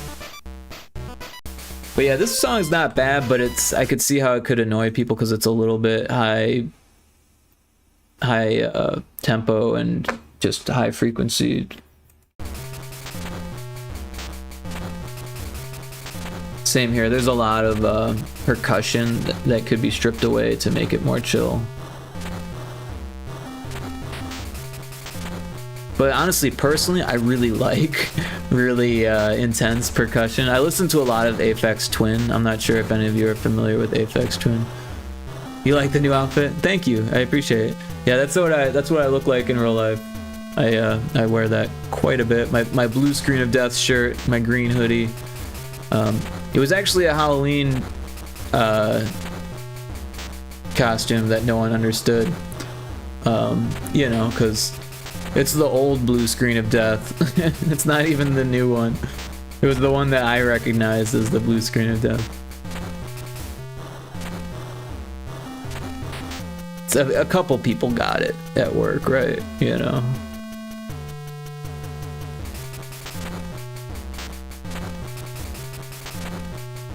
But yeah, I love Aphex Twin, and Aphex Twin's kind of all over the board, but some of the more percussive stuff is some of my favorite. The green contrasts well with your hair and makes it stand out more. Yeah, well, I did color the hair kind of purple in the pixel art because, you know, it's pixel art, it's art, it doesn't have to be realistic. My hair is definitely more dark brown in real life. And those streaks of gray, those really exist in my hair now. That's for sure. It wasn't always that way. But it's happened. I'm not ashamed. Personally, I think gray hair is kind of cool. Like even on women, I think women with gray hair is pretty cool. I mean, a lot of even younger chicks do like the silver hairstyle, which is kind of cute too. But yeah, like honestly, like if I met a woman who didn't dye her hair and had gray, I would think that would be probably more attractive than dyeing it, because I don't know.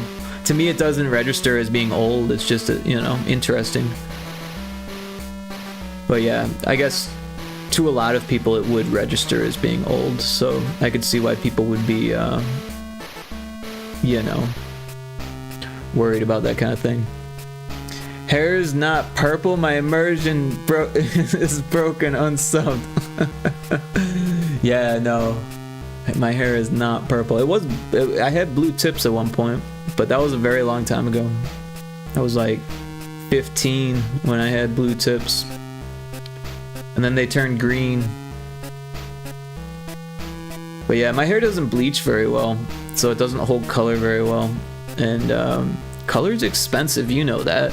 I am like way too thrifty to spend money getting my hair dyed, and I'm way too lazy to dye my hair just for myself, considering I hardly ever leave the house. Also, like, I don't want to ruin my bathroom now that I own a bathroom, you know? If it was like my parents' bathroom or like, you know, renting or something, that wouldn't bother me so much, but definitely ruin a sink dyeing your hair funky colors. But yeah, I used to be more interested in that kind of stuff.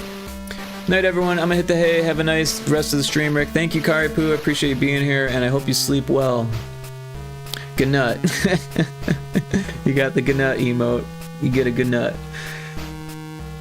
Don't tell Peanut that I'm using their phrase.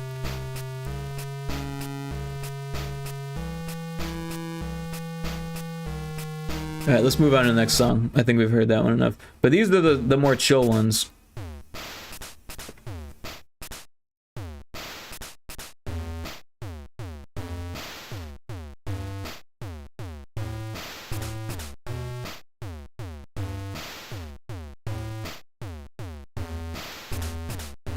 But yeah, I had a friend in high school who had purple hair, and I remember one day it was like raining really hard, and you know, we had school, right?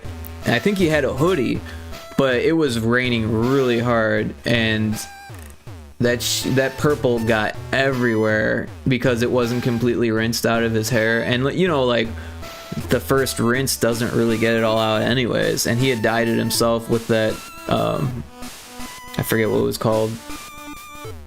Oh, I can't remember. It was the tubes you would get from Hot Topic, right? And which is what I used for my hair dye as well. So I know exactly that stuff. The color just keeps coming out as you rinse it. Like even a week later, color is still coming out when you rinse it, and that's just how that stuff is. But But yeah, it stained his face, all of his clothes, like, yeah. And another time he had only used half of the container and the other half exploded in his pocket.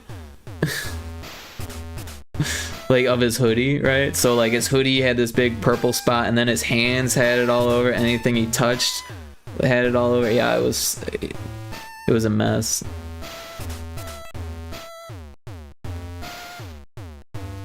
But yeah, these songs are a little bit more chill. They probably work better with gameplay. And then this is what we made today.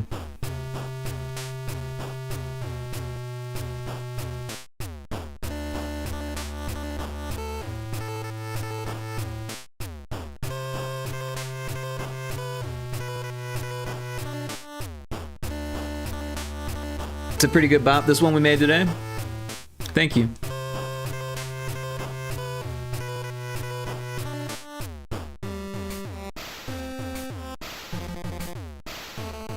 I appreciate that. Feels like a calm traversal kind of track. I'm glad you say that, because I was a little worried that because I increased the tempo just a little bit on this one compared to the other ones, that like maybe it was too quick, but it felt better. But yeah, I could feel the traversal thing in my head. Yeah, like making your way across the level. Nah, it almost has a march to it in the bass line. Oh, yeah, I hear that.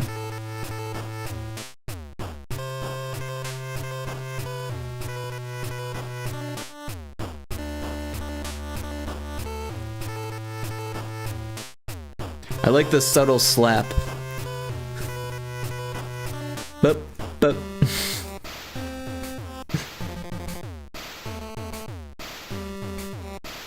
Yeah, at first I wasn't too happy with the way the chorus and the verse work together, but now I'm okay with it. It's weird how the more you listen to something, the more it grows on you like that. But also I'm like hypercritical to that stuff. We do have an ad starting soon. Oh, there's the ad. So we'll take a little break for the ad, and yeah, we'll be back shortly.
Alright, we're back from the ad break. Thanks for the patience.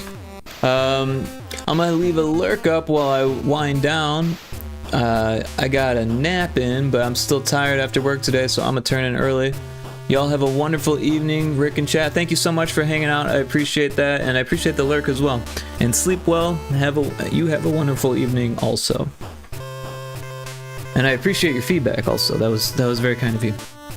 Yeah, so we're going to try to make another track, and then we might move on to something else here. So we'll do song 14.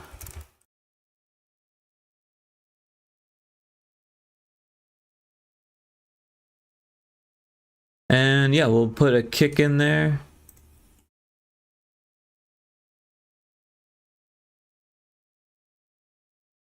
Kixie says, it was good to see you, Restwell. Yeah, I agree. It was great to see you. We missed you at Kixie's stream, so it was awesome to see you here. And I hope that next week is smoother. Or I hope your weekend goes well.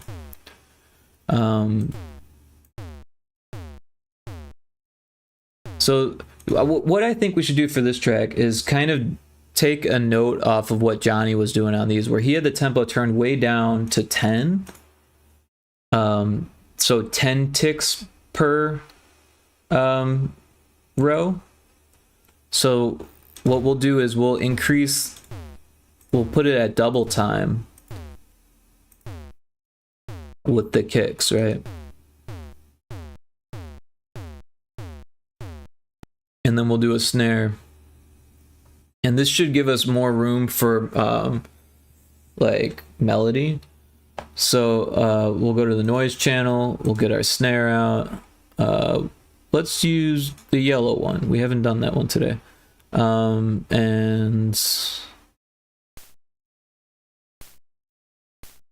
let's see what this sounds like. Maybe the yellow one's the weird one. Did we use the yellow one? Maybe I was wrong. Maybe we'll use the orange one then. Or is the orange one weird too? Okay, the orange one is what we used earlier, but maybe the yellow one won't be so weird if we turn it down a bit. Definitely still sounds weird, but in a different way. Let's put it in the middle here.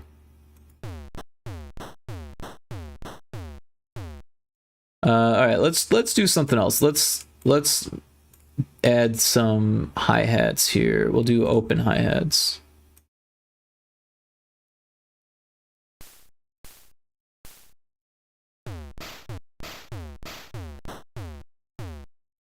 All right, let's do one and then the other.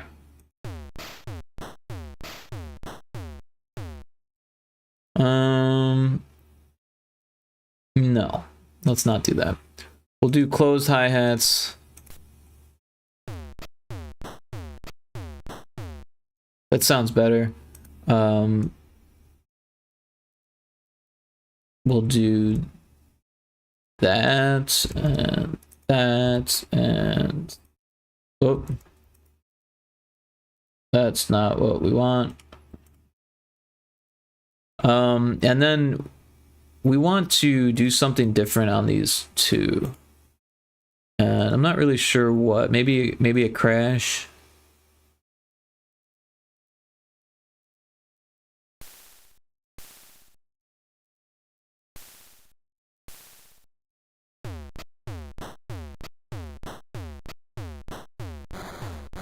I can't believe it's already 3 in the morning here, but yeah, I guess that's what happens when you wake up late and my sleep schedule just kind of drifts.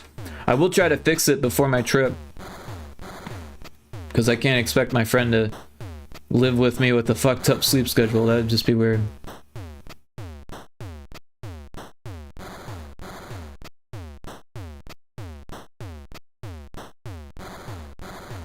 Alright, so I like this, but what if we lower that one so there's some more variety?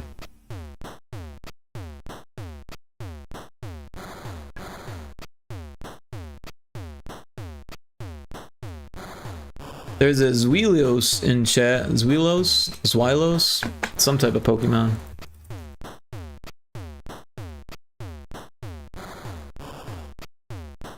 Maybe just one step.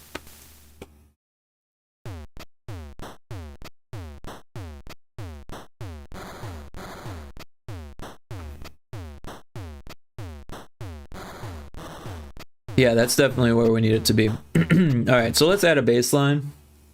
We'll go to the duty 2, the duty number 2 duty. We will do 50% because that's nice thick bass line tone.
Sometimes it doesn't start right for some reason.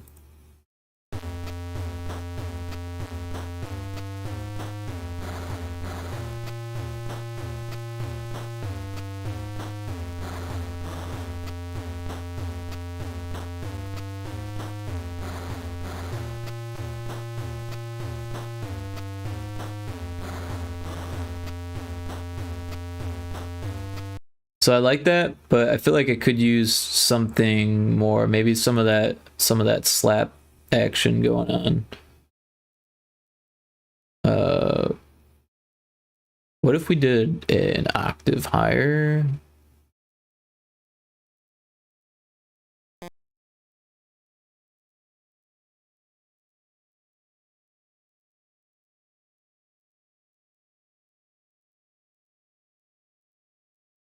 I don't know what note that is. This note? Oh, the same note. Yep, I guess that would make sense.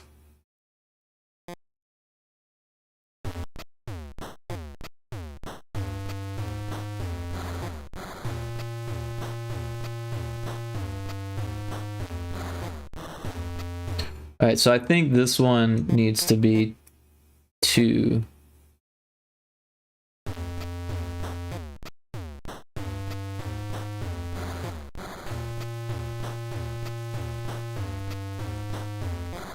So I don't think that should go there because it cuts it off too early.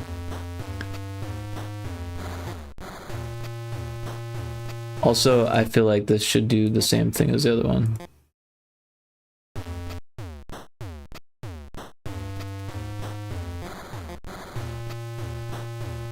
For some reason that isn't what I wanted. Although it kind of works. Let's move those over. They should be on the crash.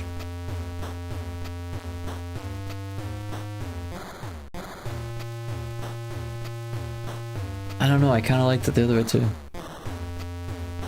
Alright.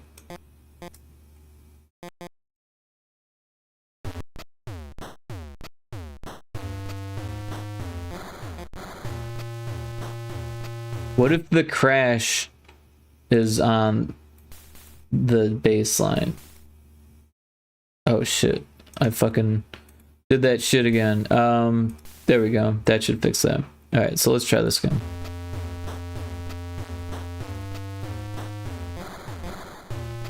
Yeah, I like that.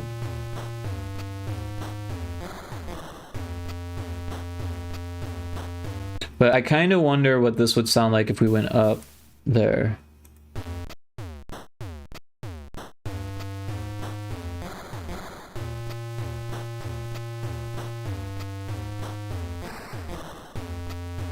That does sound better.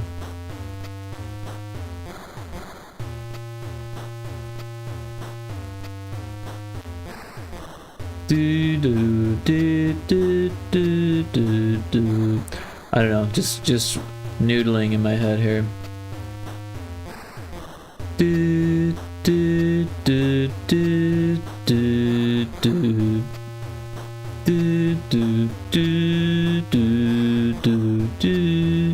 I don't know, but I like that note, so we'll start there and then something will come to me, I'm sure. So yeah, we're gonna do the thing that we do always do, and we're going to copy this and paste that there. Do. And now we've got 2. So I kind of like that vibrato like a lot. So we'll do something. There's not a whole lot of room, but we'll figure it out.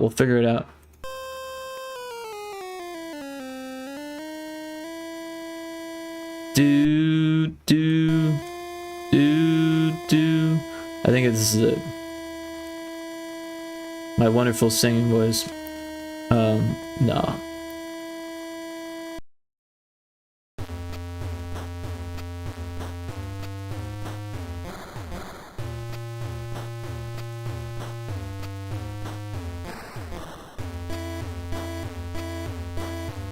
That is not what we want.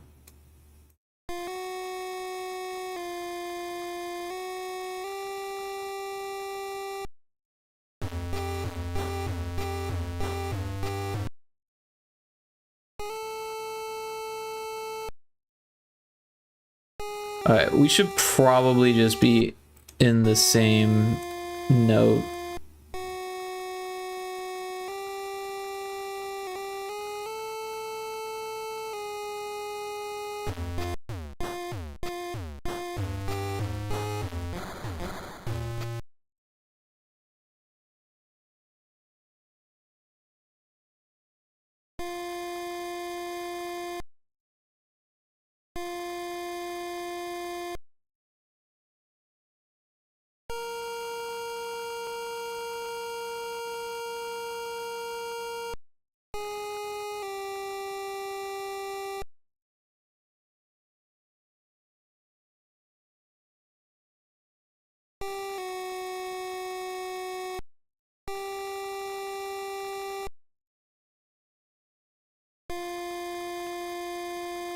Alright, let's hear what this sounds like.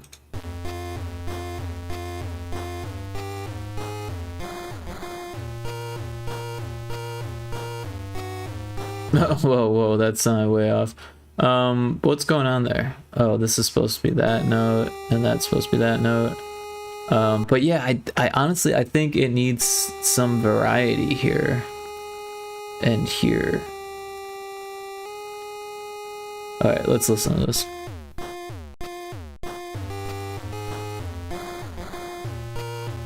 Alright, so maybe it needs to like go back and forth, or maybe it just needs to go entirely, but we'll try it. We'll try it back and forth for the first one, and then we'll go. Oh wait, no, that would go there. I don't even know what we're doing. Hold on, that's not bad.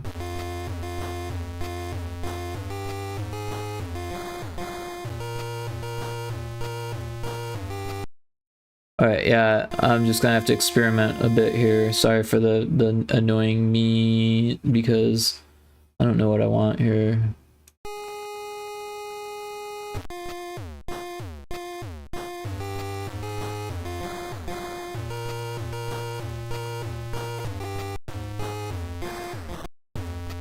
Alright, I think I know what we need. I think we need more weirdness here. Oh, that's not what we want. We want something even weirder.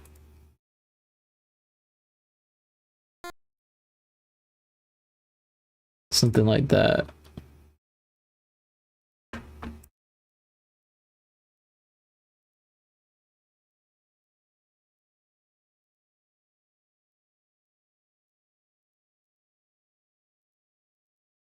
Alright, let's give this a whirl. No, something, we need more weirdness. I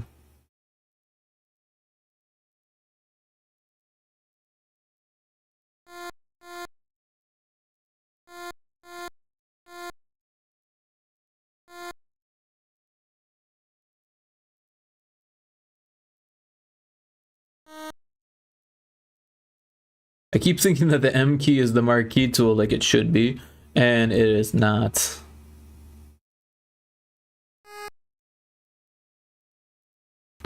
There was a kick drum there, wasn't there? Where'd it go?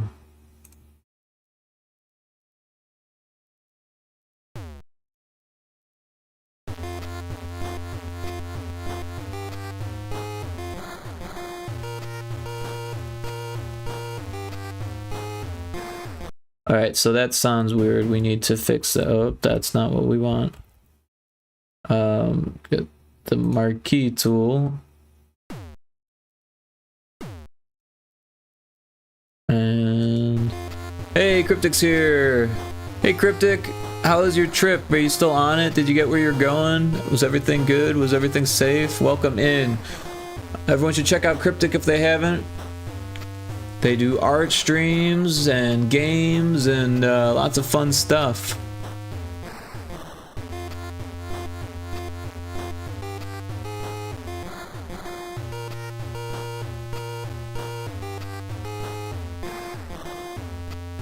So it's like almost there, but it's not. It's still not there. It needs more blah.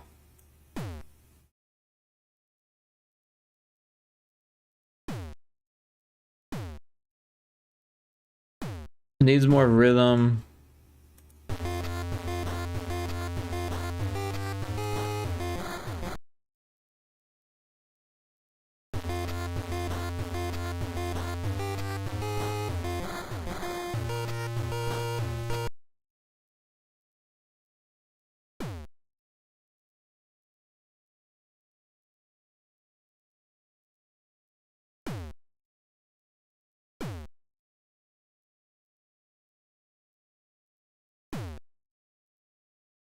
I don't know, man. I just don't know anymore. Was driving Lyft 11 hours. Oh, wow. Okay, you were doing a Lyft. I see. 11 hours. That's a long time to drive. Even when I was driving pizzas, it was rare that I ever drove that much. But driving back from Illinois to Oklahoma, yeah, that definitely is more like, no, it's actually about 11 and a half hours. Yeah, so you could have driven across the country. You could have driven like 750 miles in 11 hours. Oh wait, this one's missing that.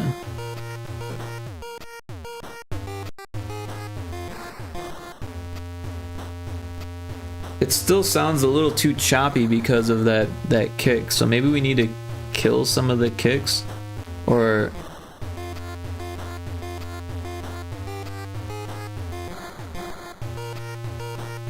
made bank. There you go. Nice.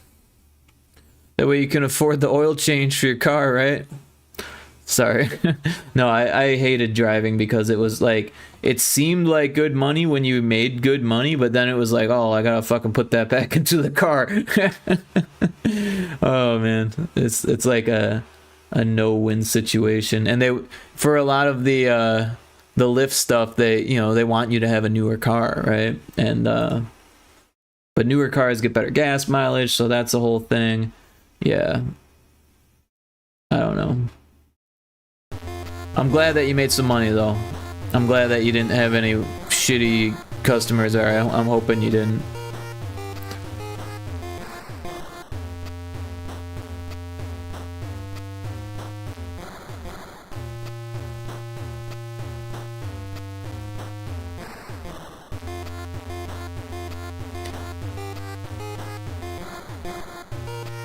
I don't think this is working. It just sounds too off, right?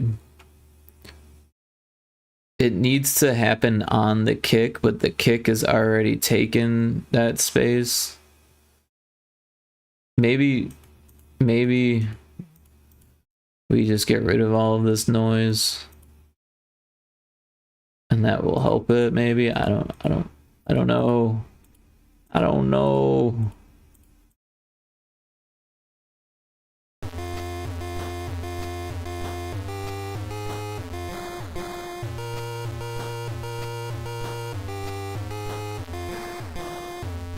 So what if we get rid of those two notes? These two. Would that be enough to distract you from the fact that it's not happening? Only one asshole? As far as tips, or was there some other assholiness?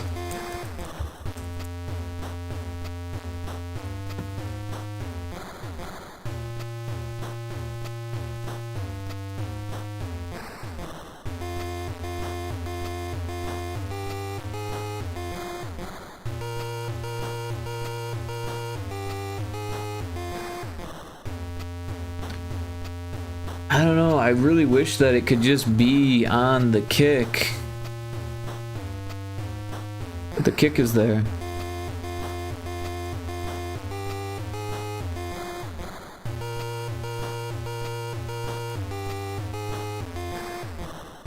It just sounds like it's coming in late. Congrats on catching the Wobbuffet. That's a funny name for a Pokemon. It's got buffet in the name.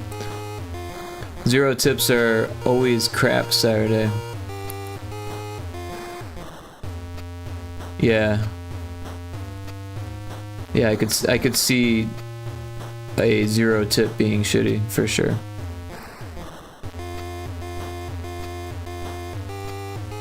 You always pronounce the T for that Pokemon. But clearly, buffet is in, like Jimmy Buffett, a Wob Buffett. It's funny. I was reading this short story in this book. I have like this anthology of Philip K. Dick short stories, and the first one in there is called, I think it's called The Wub. I got it right here. I can look.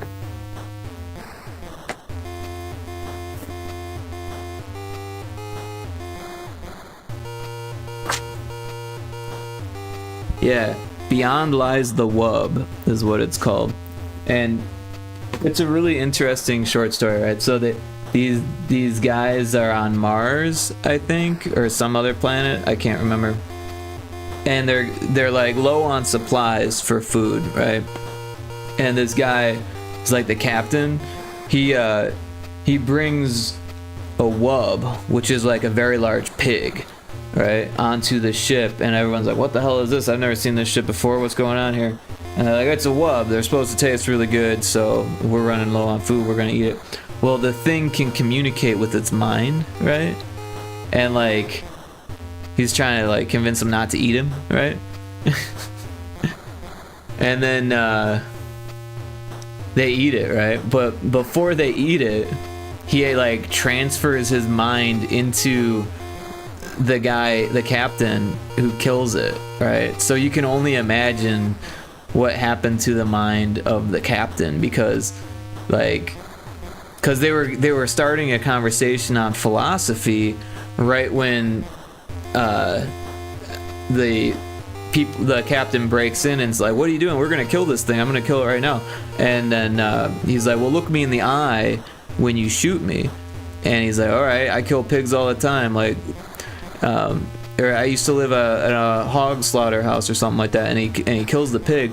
But then after they're eating, the captain is the only one that's like eating a lot. Everyone else is like feels off put because the thing could communicate, right? And then everyone else leaves the room but the one dude who was having the conversation about philosophy, and the captain finishes the wub's conversation for him, like, because like his mind was transferred into the wub. But like the whole mind transfer thing is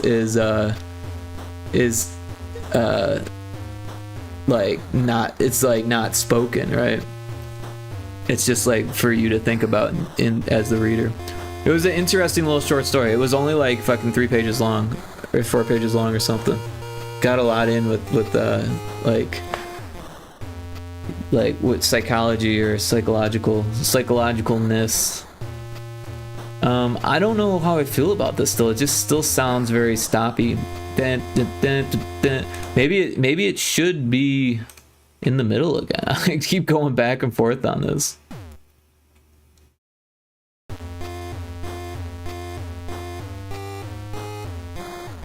It sounds better there, but maybe these ones will sound better here, and these ones will sound better there.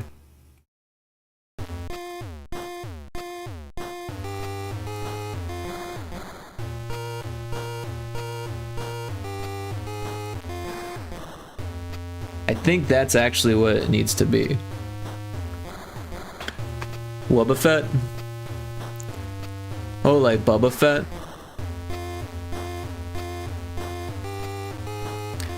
I like Wub Buffet better.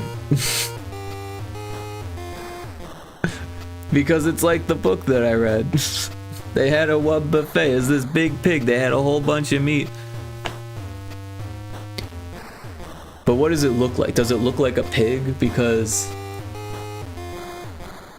that would answer my question here. Wabafay. Wabafay. It doesn't look like a pig. It doesn't look like a Buffett though either. But guess what? Guess what? Its hidden ability is telepathy. So just saying.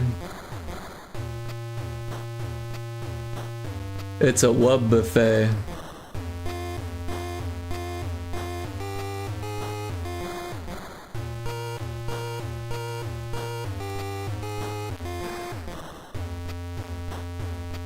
There is an ad coming up.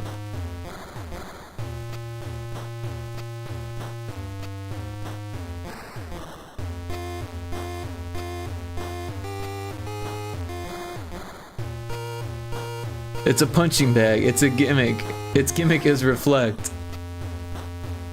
Oh, it does look like a punching bag, doesn't it?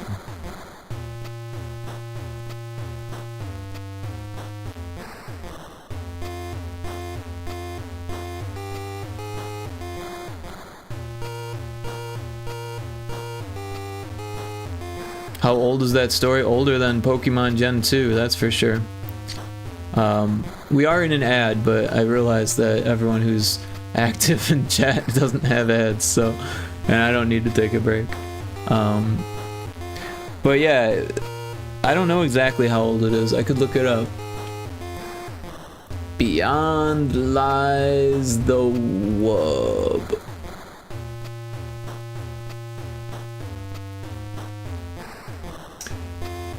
First published, originally appearing in Planet Stories in July 1952.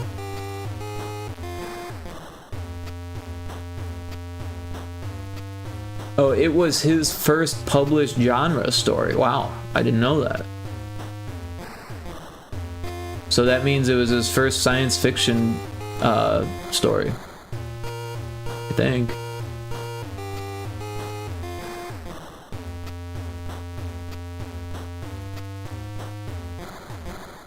Yeah, no, Philip K. Dick goes way back, but then again, this was his first genre published, so...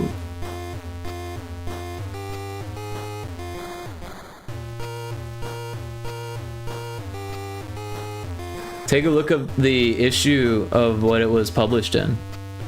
How cool is that? So yeah, Philip K. Dick, definitely my favorite author, I think. Yeah, I'm trying to think of any other author that comes close, and I can't. I love Philip K. Dick. He definitely got his start writing for like pulp sci-fi magazines like this. Makes you wonder if the Pokemon was based on this idea. I think it might have been. I mean, it's spelled different, that's for sure, but you know, it's a wub.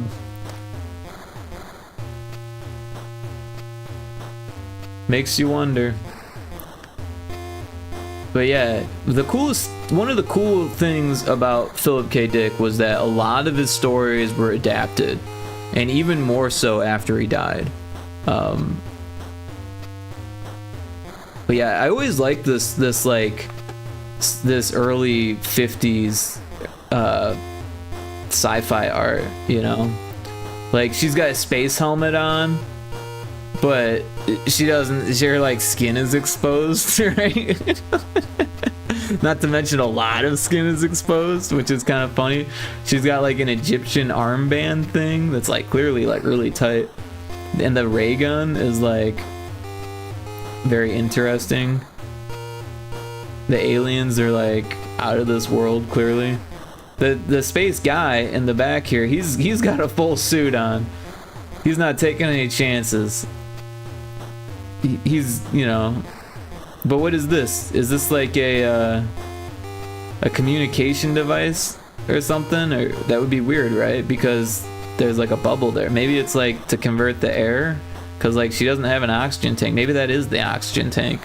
But she's also got this like antenna on top, right?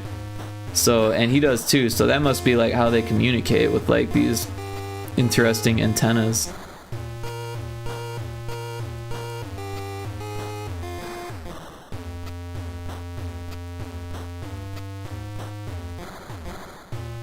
But yeah, chances are you've seen movies that were adaptations of Philip K. Dick. A Scanner Darkly, Blade Runner, Total Recall, to name a few. Minority Report. There's other ones that are less popular, less known. Next, Paycheck, Screamers. I'm sure there's more. I wonder if we could just look up Philip K. Dick adaptations.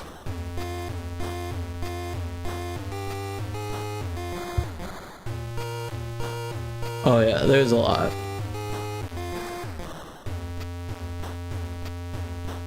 Let's see here.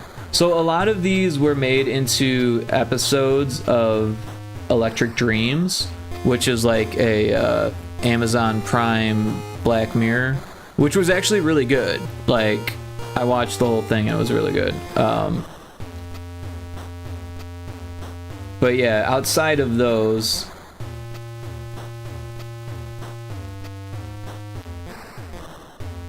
let's look for ones that weren't. Okay, Man in the High Castle was made into a series in 2015. I haven't actually seen it, but my friend saw it. He said it was good. Man in the High Castle's weird.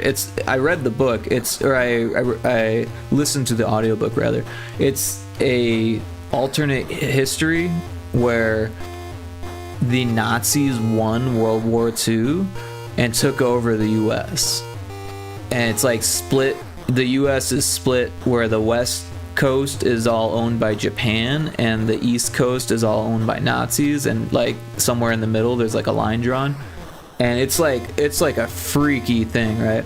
And this guy, he was a bit of a political centrist, really. I don't, he was probably more left leaning, but definitely not like in an extreme of one or the other. And he was a Catholic. He was a devout religious person, which is really strange because he was fucking crazy. Not that Catholics can't be crazy, but this just goes to show that they can, I guess. Yeah, the music is getting a little bit repetitive here. Let's put on the last track.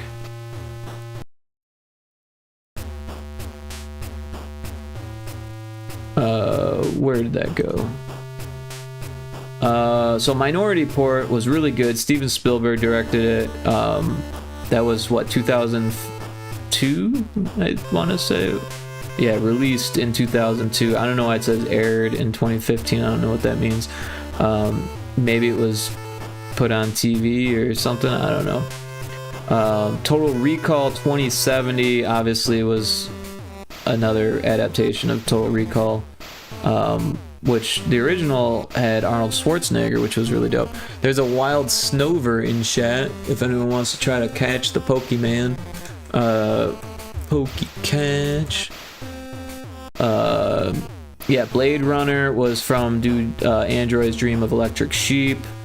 Yeah, Total Recall was We Can Remember It For You Wholesale.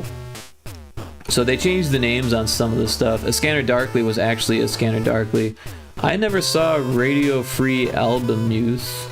but that's 2010. That might be worth looking into. I don't know who John Allen Simon is, but he doesn't have a page, so. Confessions of a Crap Artist. I didn't realize that was made into a film, but that was 1992. So clearly it didn't do amazingly, and it looks like it's French or something. Yeah, French film adaptation of Philip K. Dick's non-science fiction novel Confessions of a Crap Artist.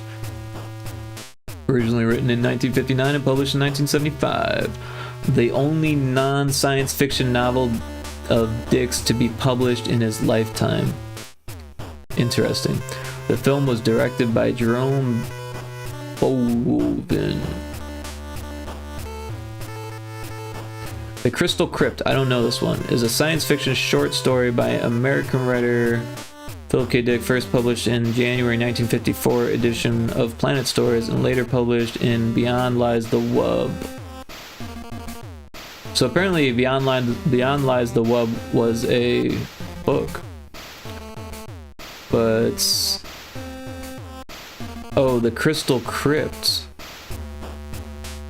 So is that a film then? Because these are adaptations. I guess it was called The Crystal Crypt. Where was that one? 2013. So yeah. So next was pretty good. That actually featured Nick Cage, but it didn't do well at the box office. Adjustment Bureau, that was another good one. That one had what's his face, Matt Damon, and it was good. It's a romance story actually, but there's like a sci-fi twist to it. But it's definitely a religious leaning sci-fi twist. But it's interesting because it's like another look at the idea of angels and like even God, which is interesting because it's definitely not like it follows some of the Catholic guidelines of what God and angels are, but it really kind of stretches them to their limits, and I think that's interesting. The father thing, I don't know why these are blanked out. Maybe, oh, they're Electric Dreams episodes. Okay, that's right. Imposter, did not see this one. 2002. Well, this one, it says 2001, American science fiction psychological thriller film based on the 1953 short story Imposter by Philip K. Dick. The film starred Gary Sinise, Madeline Stowe, Vincent D'Onofrio, and Mekhi Phifer. Was directed by Gary Felder. I don't know anything about that one. Out of This World episode, adapted by Terry Nation. Oh, so it was adapted for TV as well in 1962. Oh, so these are film adaptations, and then these are TV adaptations. I see. Interesting.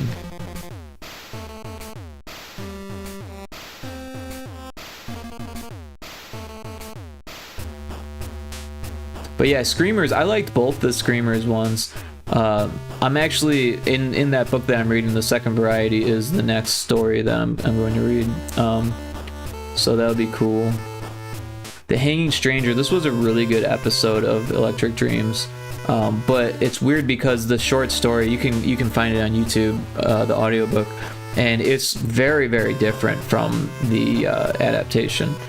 So it's interesting to see how much it was adapted, and it leaves me to wonder how much these other ones were adapted for, like how much was changed for the Electric Dreams episodes.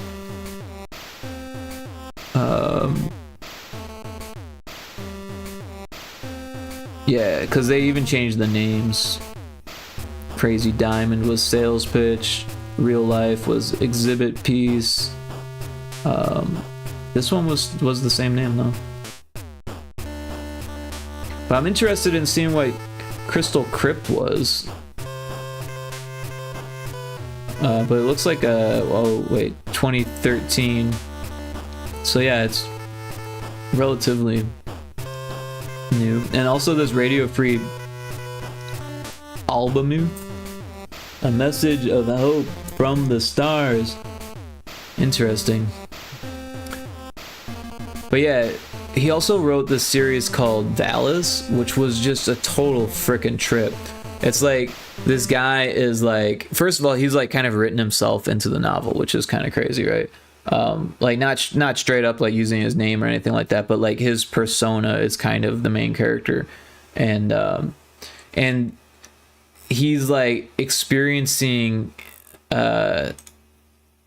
ancient Christian times in modern times at the same time, and he like is like intercepted by this laser from like a satellite that like gives him like special like knowledge or understanding or something like that, and it's just like really nuts. And I'm pretty sure that he died writing that series. I think he wrote 3 books of it. I only read the first one, but I think I actually own it. Yeah, I've got it on my shelf.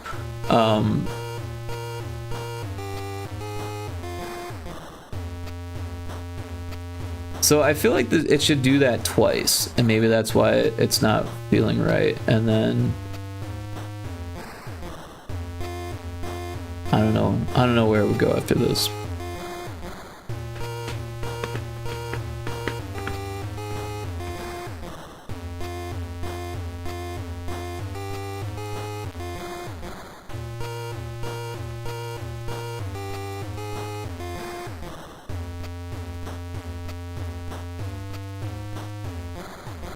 Maybe it goes back to that, and then it goes to a chorus.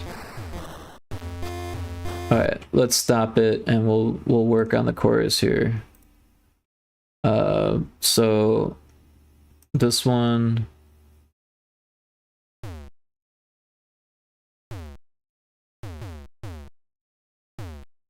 That'd probably be pretty quick, huh?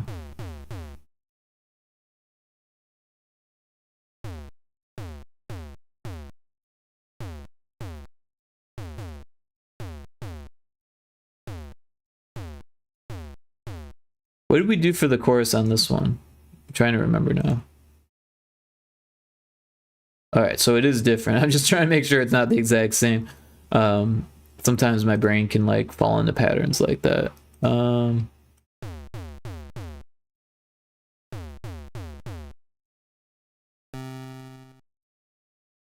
right, so for this one, we'll go lower and only do 2.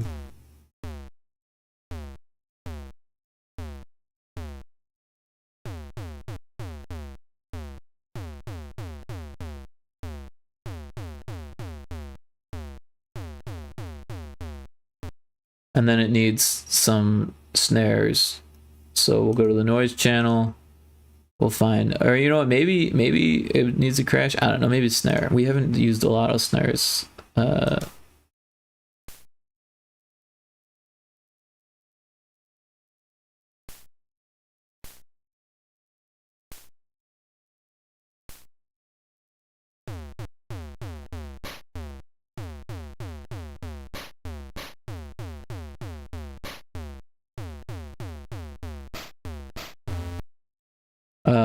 Yeah, these are the wrong note. They should have been up higher there. I don't know what happened there. And then the hi-hats.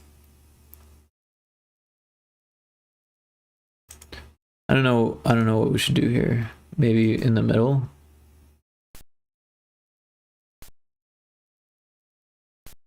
My tendency is to like fill in the gaps. But that doesn't work there. Let's do here.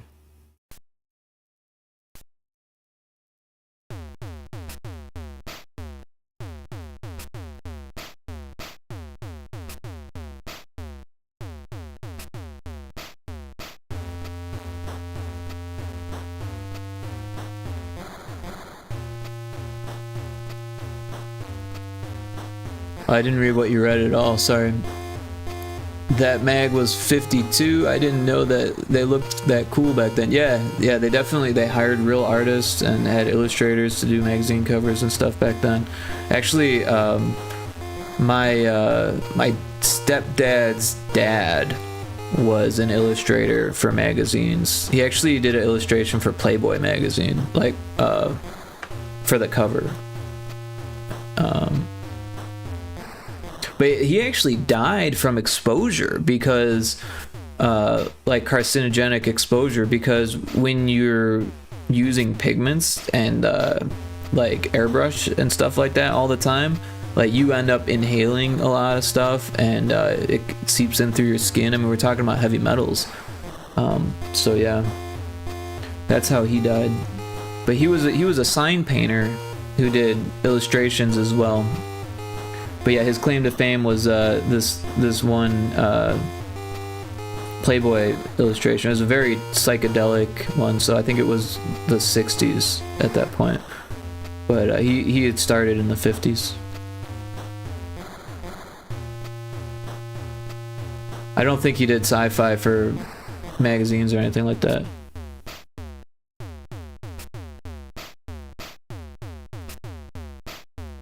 I wonder if it needs another hi-hat and it's just like we're just not hearing it yet because it's not there.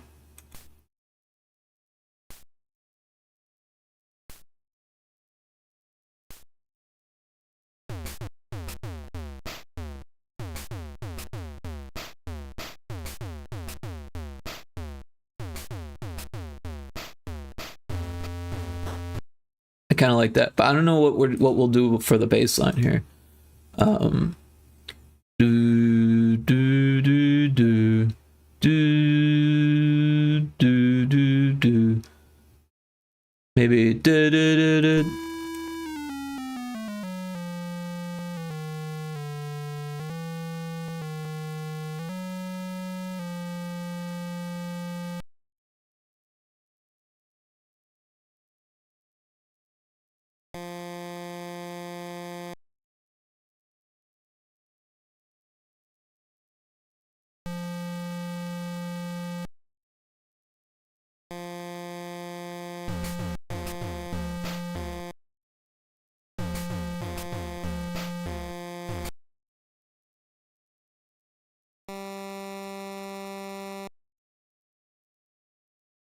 We'll just grab all of this and copy it because I kind of like that, and then we'll just go up and see how that sounds. Probably change it.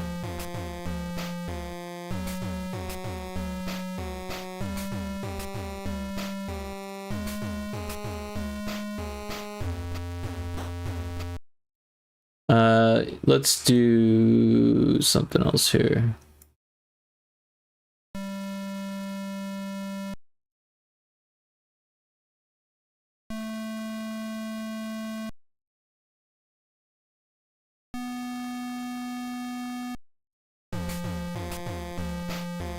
I'm going to bed. Thank you for the stream. Good night. Yeah, absolutely, Kixie. Thanks for hanging out. Your stream was awesome today. So, yep. Have a wonderful sleep.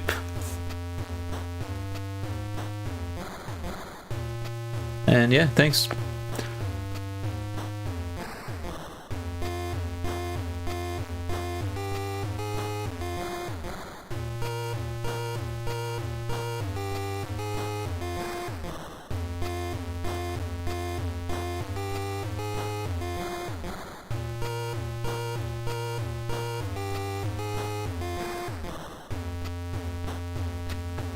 Thank you, I'm glad you liked it. Yeah, absolutely. It's always fun watching you stream. It's good to see you having fun, you know? It sounded like you had a rough week, so I'm glad you had a little weekend vacation type thing with your stream. Oh, this does not sound great. There's a wild shroomish in chat if you want to catch that before you jet.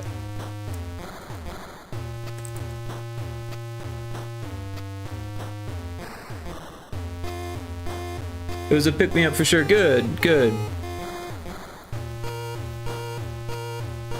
Yeah, it's hard to hear about you having a rough time at work, you know, because I don't know. I guess probably because I don't have a rough time at my work, so I feel like really, really bad when people have a rough time at work because I'm just like doing my thing and making it work.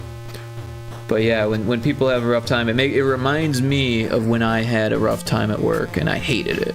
I you know, was just like living for the day to be over, and then I would work the weekends because I always had 2 or 3 jobs, you know what I mean? So it was like that shit sucked. And so yeah, I hope that things go better this next week, and I hope that you have a chance to relax this weekend.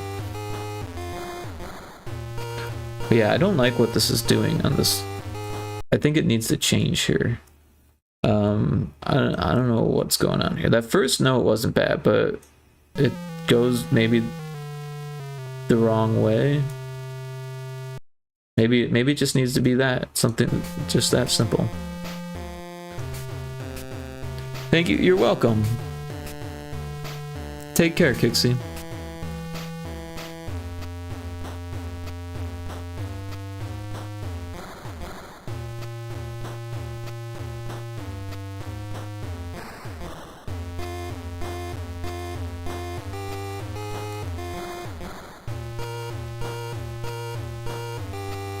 I think the vibrato needs to be turned down.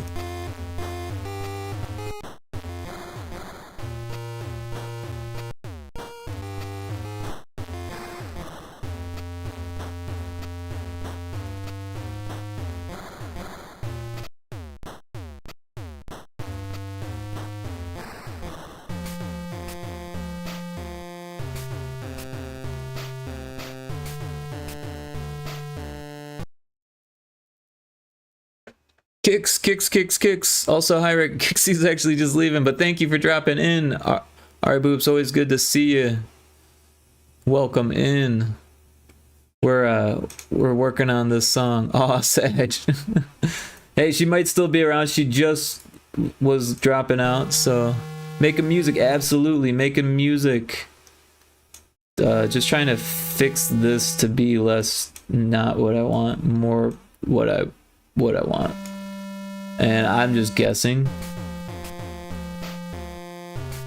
This is supposed to be the chorus.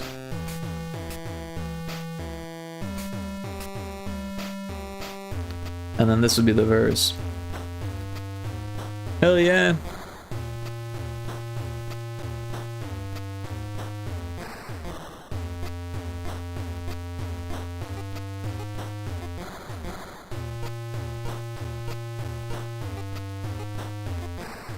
So I definitely changed something here, and now I don't like it as much.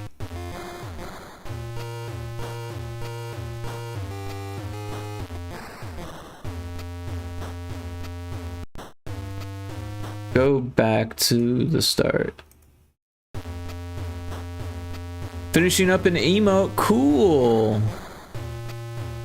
Glad to hear it.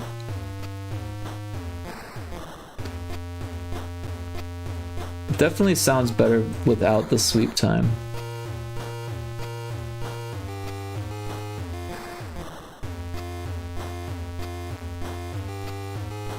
Maybe a different duty.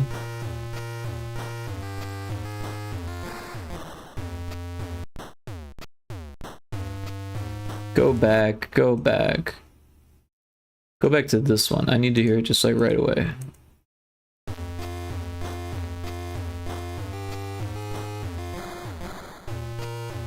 I think that's what it needs to be. But yeah, that's super cool you're doing an emote.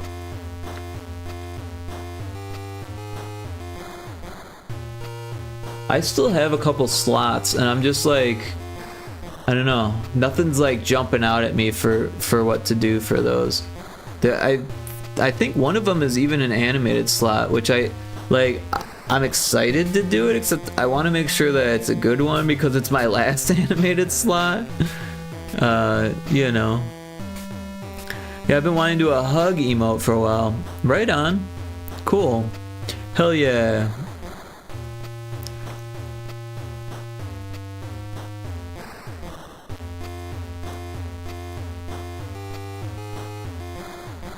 Yeah, it's like 4 a.m. here, so I don't know how much longer I'm gonna be going, but I'm not quite tired yet.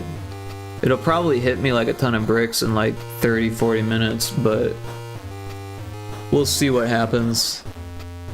I think I went to bed around 5 or 6 yesterday, but I woke up at like 1, so I only got like 7 hours of sleep or something like that, and I usually get 8 hours. But what happens is if I go too many days in a row without getting 8 hours of sleep, I'll just like sleep for like 12 hours or something.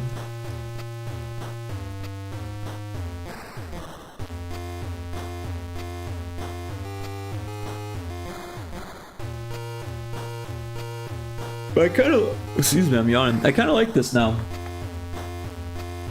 I think I fixed what I didn't like about it.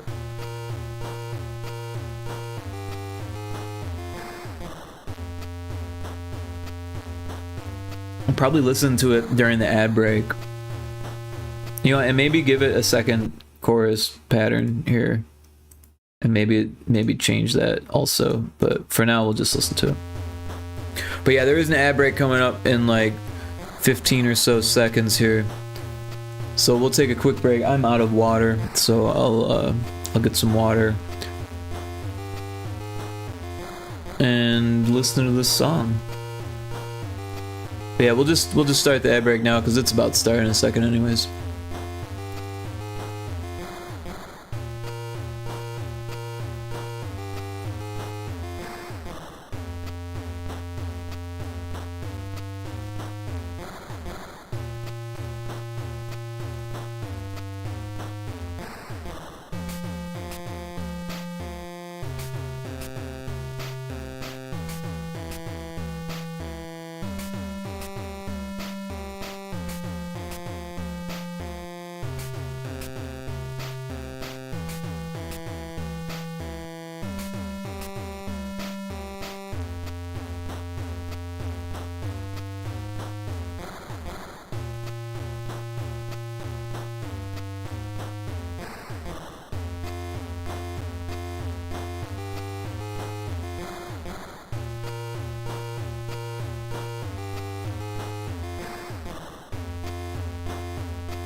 Alright, so I think we're gonna do kind of what I said and make a third pattern here.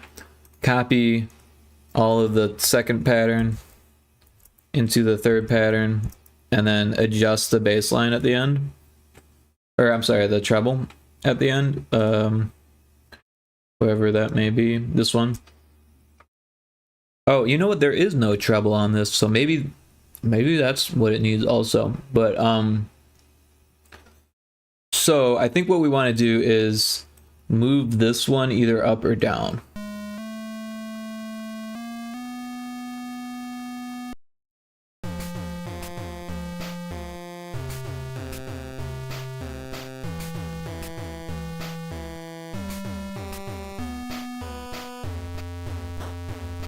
I think that's what we want. But now that I think about it, I think it might be cool to have some type of treble in here also. So what if we do something like up here, right? Oh.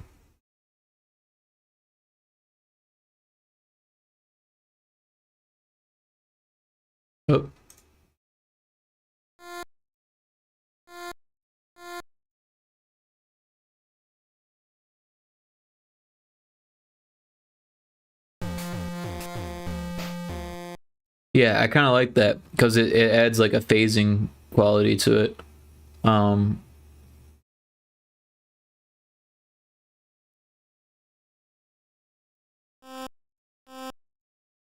Whoop. But let's get that last note in there too.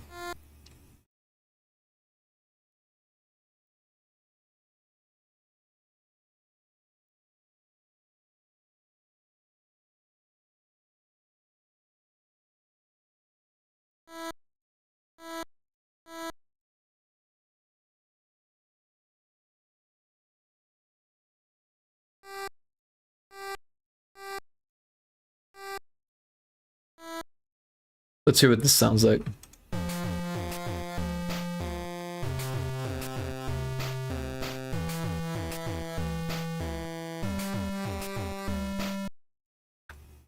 I kind of think that it should be on these, what even notes are those? Oh, okay, yeah. So there as well. What am I doing? This channel. And then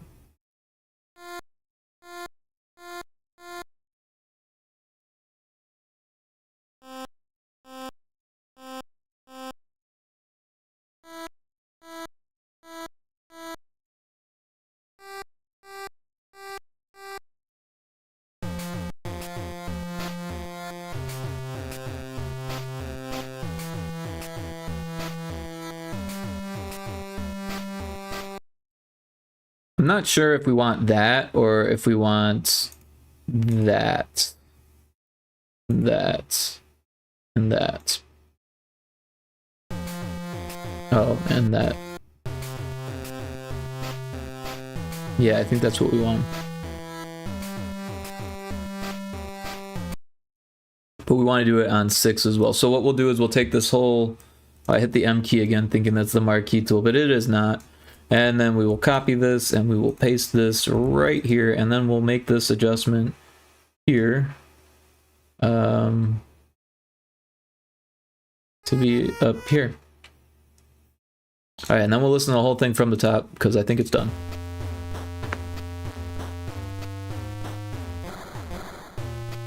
That's a mood, almost 5 a.m. here. Okay, yeah, I wasn't sure what time zone you're in, but yeah, right on. Your sleep schedule is probably as messed up as mine.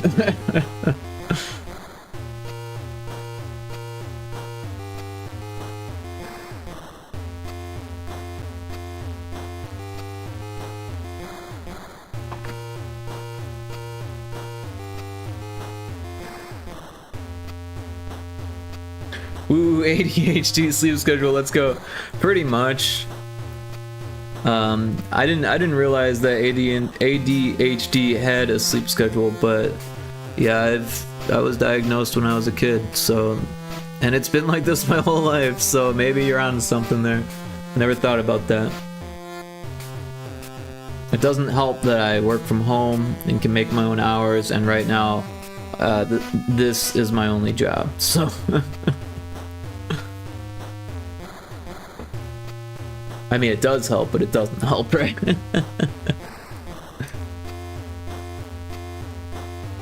I'm actually thinking about picking up a part-time gig, you know, just to meet people. I think I live out here in Oklahoma. I don't know shit for people out here, and I just moved out here, so like, I don't know, like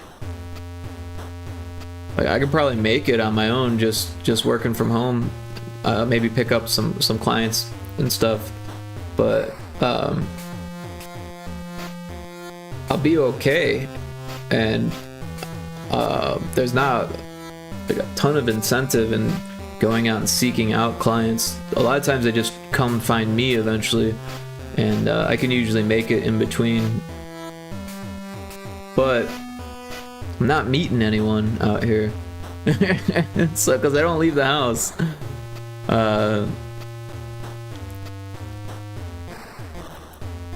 Oh, I'm looking for clients for art too, so right on. Yeah, I don't really look for clients. They kind of find me. But yeah, I like hardly ever leave the house. I just like go to the grocery store and that's it. There is this board game developers group that I think I'm gonna start hanging out with. So I've actually been low-key working on my card game again to try to have something to show. Maybe make some friends that way.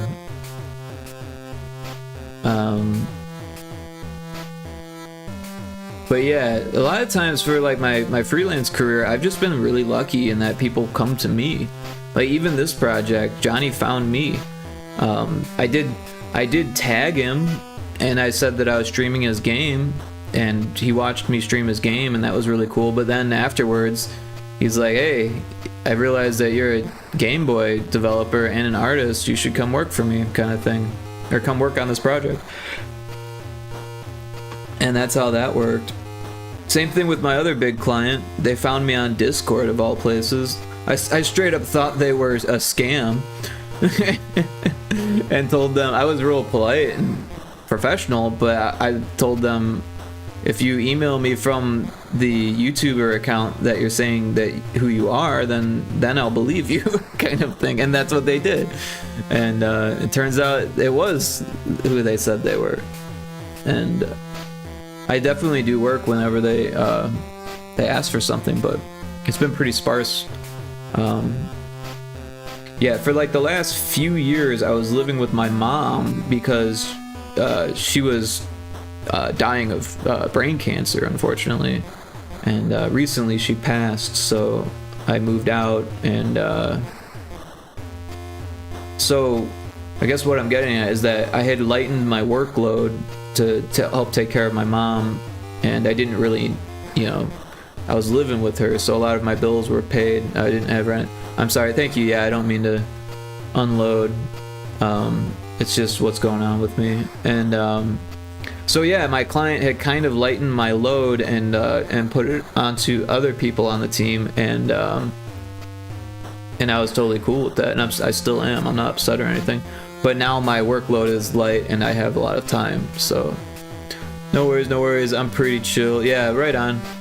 Yeah, I mean, it's been rough on me, I won't lie, but at the same time, like, it's brain cancer, so like you kind of see it coming and stuff like that. So I had a lot of time to prepare for this loss,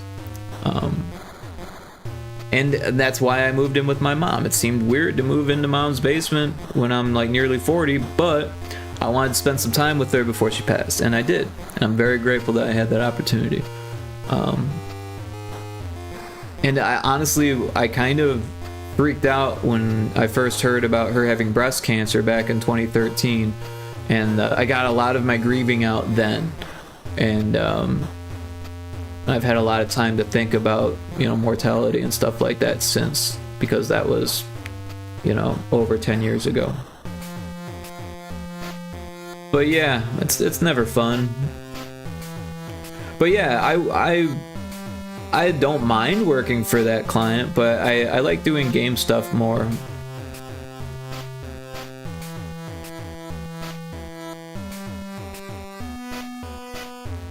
I like this a lot. I think this is done. That's what I said when I started this, but yeah, I'm just grooving to it now. Glad you got time with her. Yeah, thank you. I appreciate that, and I am glad too. Thanks, Cryptic. Yeah, for real. Yeah, it wasn't easy. I'll tell you that much. Like with brain cancer, there's like dementia involved and stuff like that, and it wasn't easy for anyone. Obviously, it was more rough for her. And it's hard to say that it was rough on me, but it was, and we all did our best, and made things work the best we could.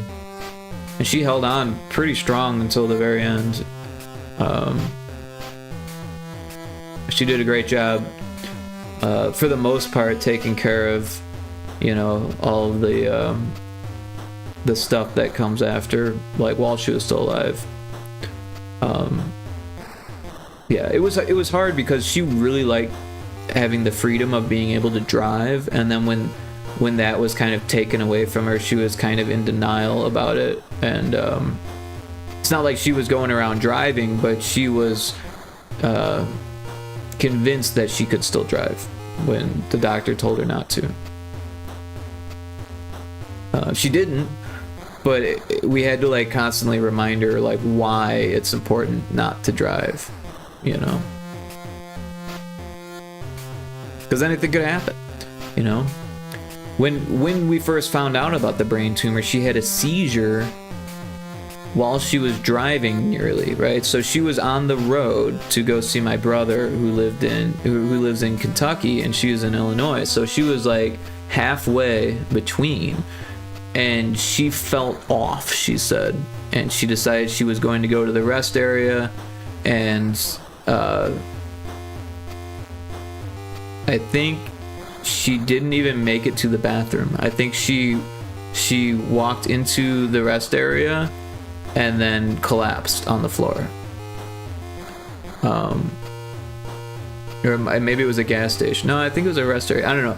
Someone who was there saw her collapse and called an ambulance, and recognized the signs of the seizure and got her the help she needed. They took her to a hospital that was nearby, and eventually we realized that she had a pretty large tumor growing in her head, you know, and they removed that one. We got more testing done, and there was another. We removed that one. She had 2 surgeries, 2 brain surgeries, and then after that they did radiation therapy. And after that, there's like, well, there's nothing else we can do. If we remove any more of the brain, your cognitive functions will cease. So like, you need that stuff that's turning into cancer. So it was really sad, but yeah, we did everything we could, and we're grateful for the time that we had. And yeah, it was rough.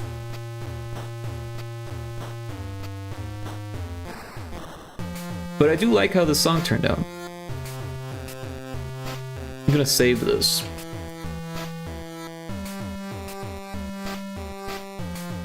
I'm not fully tired yet, and I don't know.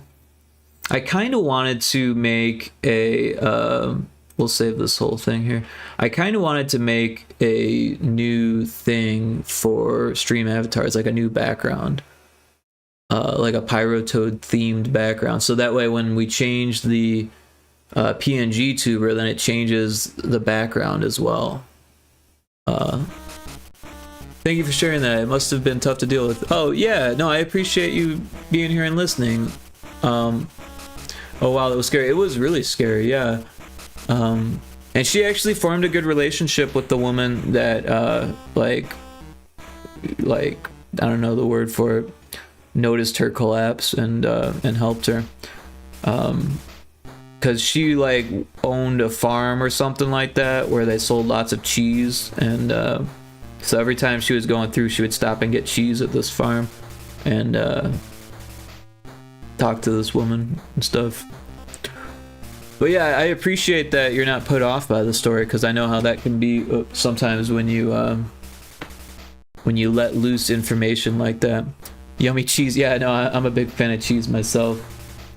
Right now I've got this ghost pepper jack cheese that I've been eating. It's pretty good stuff. So yeah, I think we're good on this. Let's close this out. I kind of wanted to take Pyrotoad level art and put it into a stream avatars thing. So what I actually have to do now is find the stream avatars background, which I have no idea where the fuck I saved that, because that was ages ago. But it's got to be in here somewhere, right? So let's just dig for a bit. It's not here, I don't think. Pixel art for stream? No. I always think that stuff would be in that folder, but it's not. Maybe I have this other one called for stream, and maybe it's in here somewhere. It's not right there.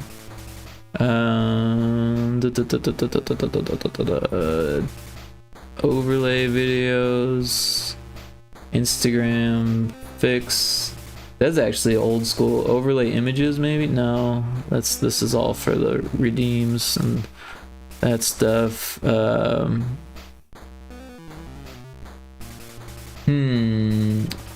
Overlay bottom titles? No, that's video.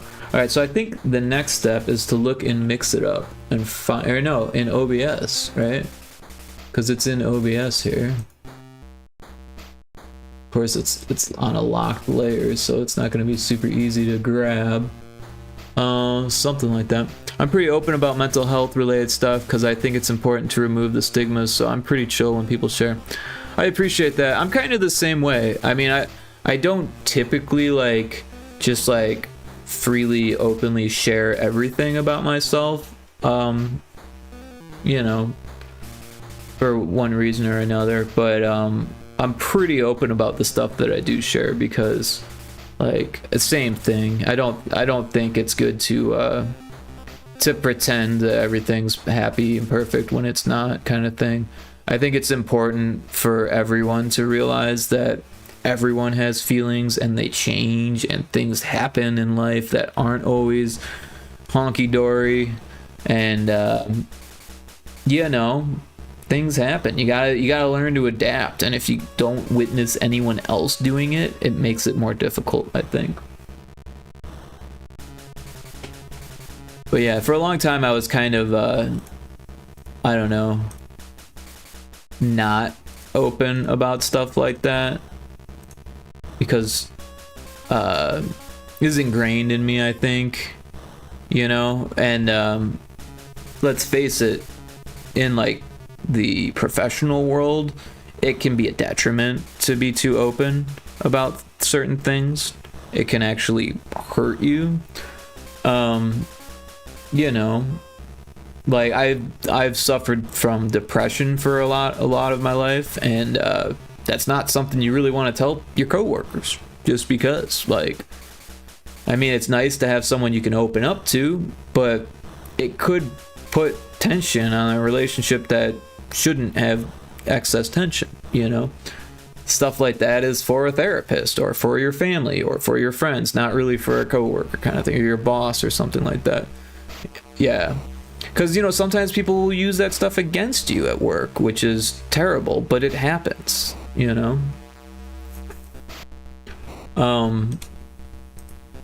But yeah, luckily I've overcome my depression, and I think that it's important to talk about that as well, because, you know, a lot of times people just pretend like it never happened, I'm over it, I'm done with it, don't have to think about it. But other people still deal with it, you know, and there were tools that I had to help me get through it, you know. Exercise and healthy eating were huge parts of my, they're still huge parts of my life now. Of course, there was good reason for my depression because I was eating gluten when I shouldn't have been. I didn't realize I was allergic to gluten, and that actually, depression and celiac disease actually go hand in hand, because it straight up, first of all, it straight up sucks to not eat gluten, and second of all, it sucks even more to continue eating gluten when you're not supposed to. Yeah, I take meds for depression. I'm sorry to hear that you struggle with that, but I'm glad that you found something that works for you. I stayed away from meds. At one point, I took Risperdal for psychosis when I was in adolescent rehab. It was a very strange part of my life where you know, I had been smoking a lot of weed for quite some time and drinking a lot, and I was 15 when I overdosed on alcohol and Vicodin, and you know, nearly died, had my stomach pumped, ended up in a mental health facility because they thought I tried to kill myself. Spent 4 days there convincing them that it was an accident, and unfortunately my stepmom had gone through my journals and my poetry, and they were all very depressed stuff because I was suffering from depression, but I wasn't suicidal. I had no intention to die, but I wrote about suicide. I wrote about thinking about suicide. I had definitely thought about what it might be like, or I had weighed the options and stuff like that, you know. Rick, I feel awful. Rick, tell me, please stop. Yeah, no, it was weird, man. Because like, I don't know, my family ate a lot of gluten. It was in everything. Every single thing that we ate had freaking gluten in it. And the food I liked, the food I didn't like, it didn't matter. It all had fucking gluten in it. I'm glad you're here now. You're doing pretty great. Thank you. I appreciate that. Yeah, I definitely had some struggles in my life. There's no doubt about that. My parents got divorced when I was young. My mom ended up dating this guy who was abusive towards me and my brother. And I ended up running away from home when I was 17. That was after the whole thing that happened when I was 15. I had to go to inpatient for 30 days and outpatient for like 9 months. And then, yeah, there was a whole lot of stuff that happened during that period. Also, Lookie is done. Oh, cool. Oh, yeah, I see the hug, yeah. Very cool. Nice work on that.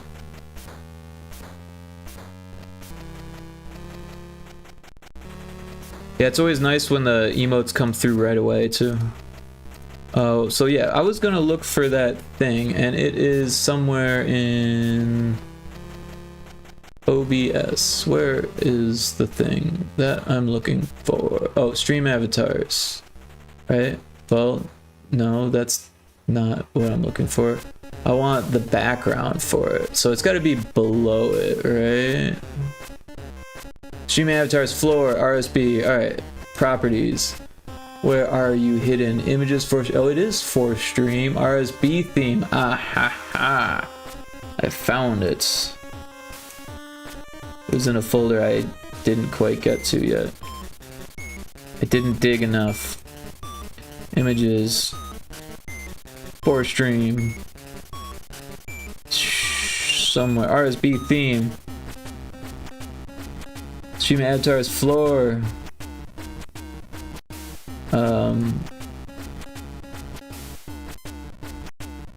Well, it's a PNG. I did make a Demon Fish Dead Ahead floor. Alright, so this must be it at full size. Or no, I exported it at a larger size. Okay, cool.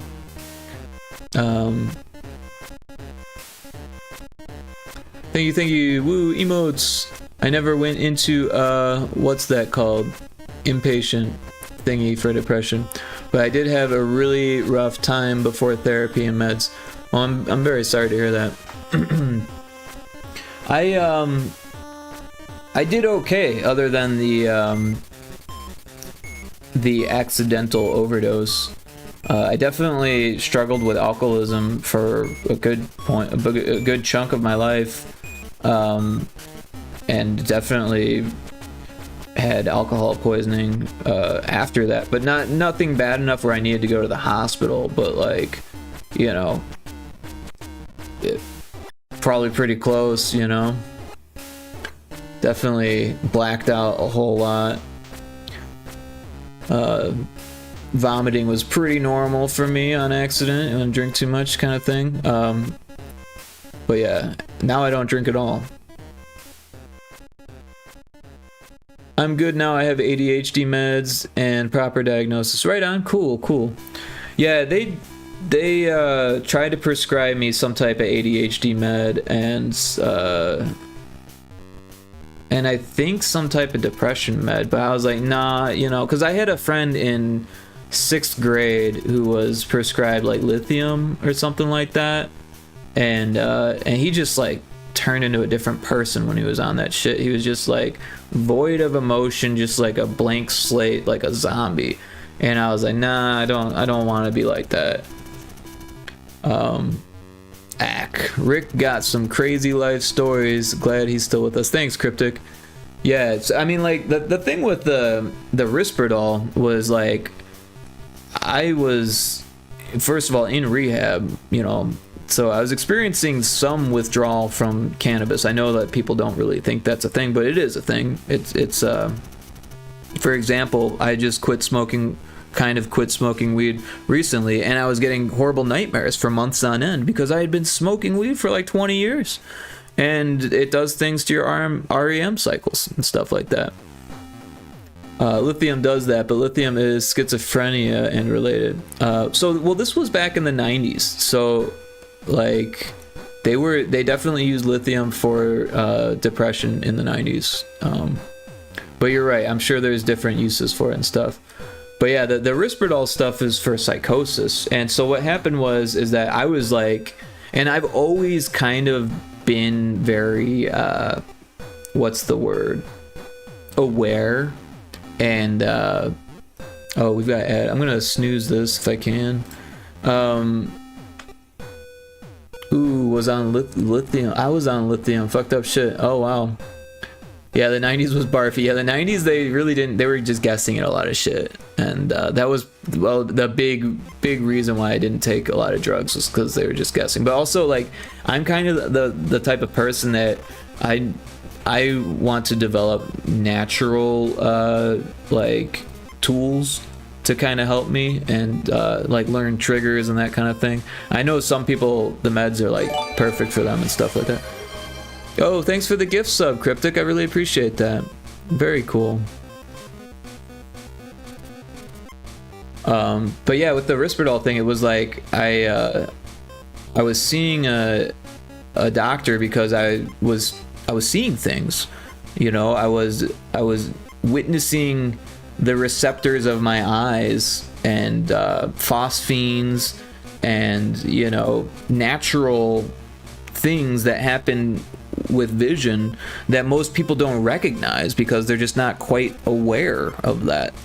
And because I was in rehab and already seeing doctors and all this other stuff, everyone, when I mentioned it to people, they would say, oh, you really need to see a doctor for that. And then the doctor would be like, oh, you have psychosis. And then I saw like 3 different doctors, and they prescribed me with this Risperdal stuff, which I guess I'm lucky because for a lot of people it made them really fat. But also, like I said, I was eating gluten and I wasn't supposed to be.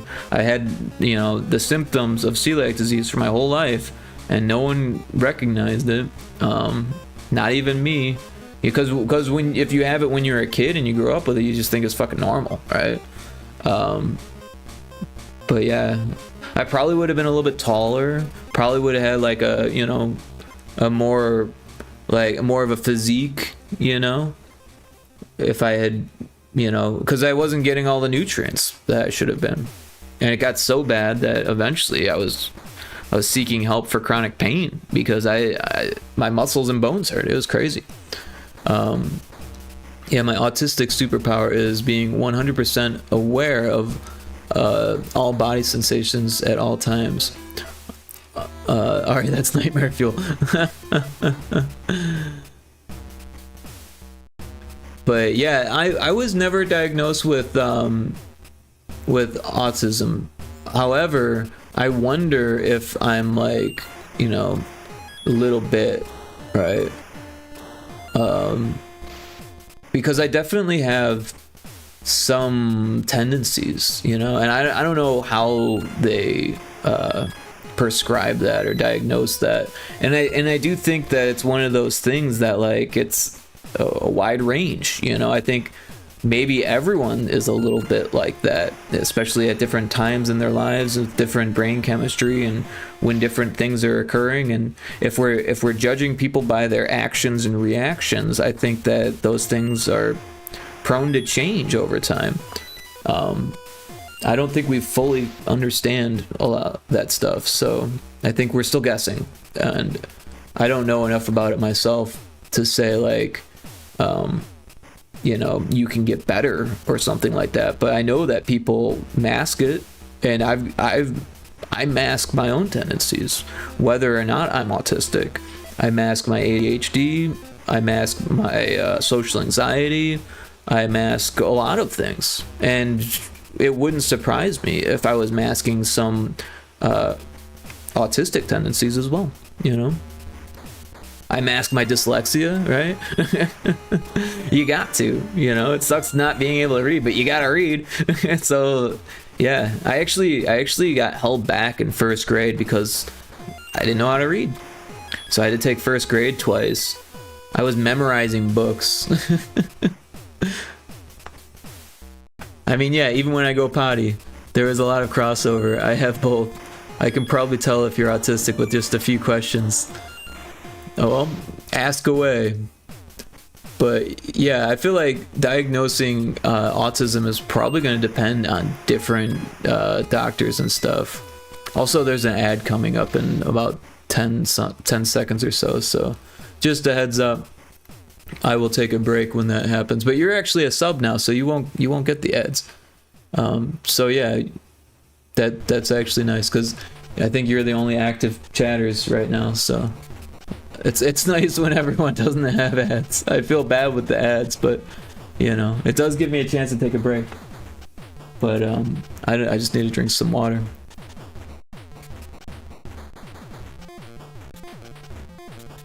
I had hyperlexia. I read way past my grade level. I've never heard of hyperlexia, but that's interesting. I'm interested to hear these autistic questions, because honestly, I don't know anything about autism. What I do know about it is stuff that I've just been learning recently with the sudden increase of diagnoses and the increase of like people coming forward and saying that they are like, for example, David Byrne of the Talking Heads has Asperger's, and I didn't know that. I mean, I thought he was just kind of weird because some people are just kind of weird, you know what I mean? Okay, do you need a warning before changes? If you don't get warnings, are you really upset? I don't really get really upset, but I don't know what you mean by changes. I don't like changes, but I don't think anyone likes changes. Like, and sometimes change is good. Like, I like to move. I've moved a lot. I mean, I freaking moved out to the middle of the desert, only knowing a couple people out there, and then I moved out to Oklahoma knowing nobody. I also moved. I ran away from home to live in the woods. So I think change has been kind of part of my life, and like a sudden change in plans. I think I adapt pretty well to changes in plans, to be honest, because I do that shit all the time. So I can't really blame someone else when they change their plans and I'm affected. I just roll with the punches. Do you need to know things about the places you're going ahead of time, like know a restaurant menu ahead of time? Oh yeah, totally. With the gluten thing, I definitely need to know a whole lot about the restaurants. But generally speaking, I feel more comfortable if I know a lot about the places that I'm going, for sure. Like, there was this bar that I almost went to. I changed my mind at the last minute, decided not to go, because the more that I learned about it, the more I realized that I probably wouldn't have a great time going there by myself, not knowing anyone, not drinking. But it's like an arcade bar, so like I kind of wanted to play some arcade games, but then I'm like, well, there's like a cover during the week, and then there's fucking parking and like paid parking, and then half of the games don't work, and the game that I really want to play doesn't work, and then I read that someone got drugged there, and I was like, well, fuck, I don't want to go there, because I've been drugged twice. I don't want to be fucking, I just don't even want to be in a place where that kind of shit happens, you know, because it, you know, I don't even like thinking about it. I have like post-traumatic stress over it, you know, because the last time I got drugged, I was beaten bloody, and I don't even remember it. is terrible. I woke up with blood all over my face. I have a facial scar from it. My teeth were chipped. I had a massive concussion in 2 spots on my skull, and like it ended a friendship that I had with an ex-girlfriend because they called her, and they called 2 of my bosses. It was just a terrible experience. I don't wish that on anyone. And getting drugged, man, that's a raw fucking deal. I can't believe people actually do that shit, like just drug people, you know. But yeah, it was a coworker who kind of had it out for me. He was kind of pissed about something that went down at work. I didn't realize that he was even really affected by it, but he kind of held it in and exploded after he drugged me, I guess. I really don't even know. All I can do is assume that that's what happened, because I did kind of take his job, not his pay. We got the same pay, but he was running the laser and I was better suited for the job. Have you ever had to shut out sensations to calm yourself, like things are too noisy, too bright, or a sound makes your ears hurt? Oh, absolutely. Especially like when I used to take hallucinogens. Like, yeah, I remember specifically one time I was just like listening to music and relaxing, and my girlfriend at the time was playing with her keychain and just jingling the keys and having a good old time, and I was like, oh my god, you have to stop that noise, you have to stop that. I know you're having fun with your keys, but I cannot take it anymore. And I just like begged her to stop playing with their keys. I wasn't like really mad or upset, but she could tell that like it was bothering the heck out of me, so she did stop. But like, yeah, little things like that can definitely affect me. I have these noise canceling headphones, and I love them. I didn't realize how much I was gonna love them until I got them. But also it scares the shit out of me not being able to hear anything that's around me, especially when I'm alone. So like even right now, one of my ears is not completely covered by the noise canceling headphones. So like, but the other one is. So yeah, I don't know. There's definitely a little bit of both there. The bright lights don't really bother me that much. But yeah, to calm myself, like if I'm excited for some reason, then yeah, I usually take whatever I do whatever's necessary to calm myself typically. But honestly, I don't really have much of an issue with anxiety.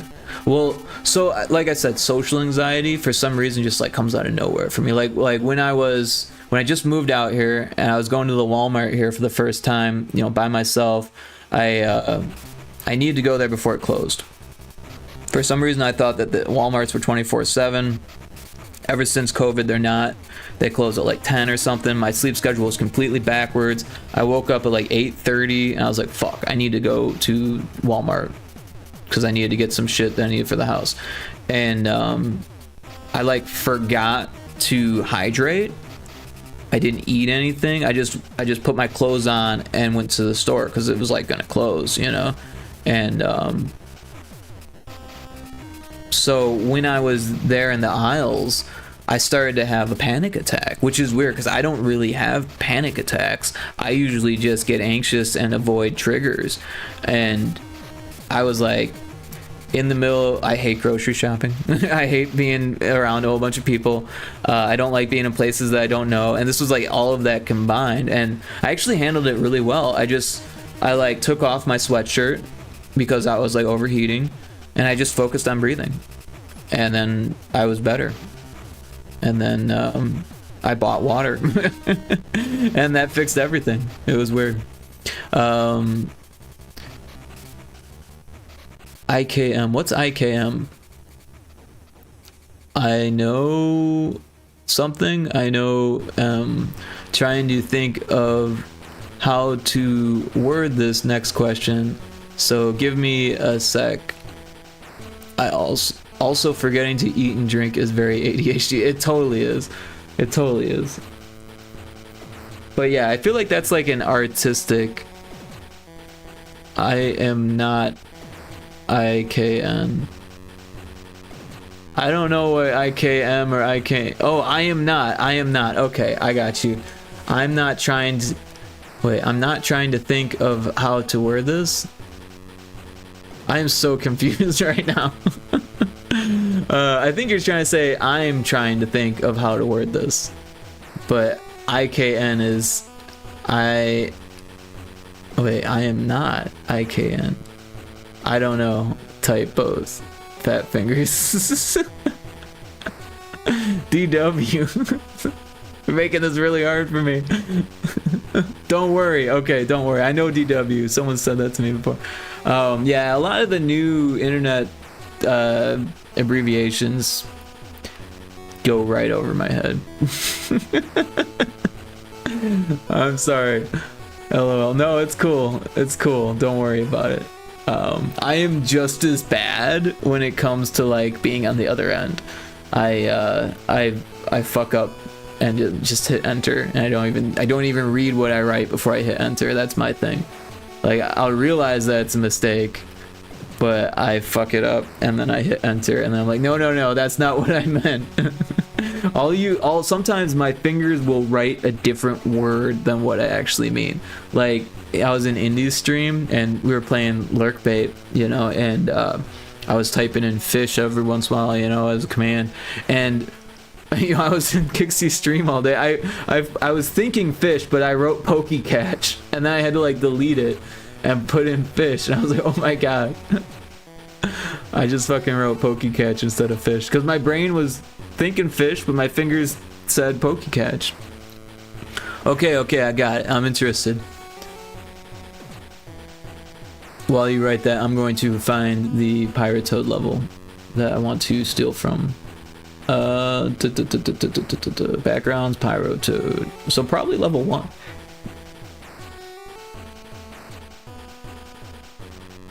I like this stuff here.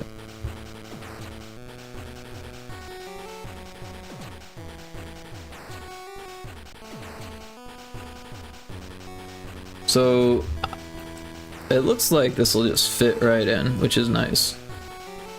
I'm gonna make a new layer, of course.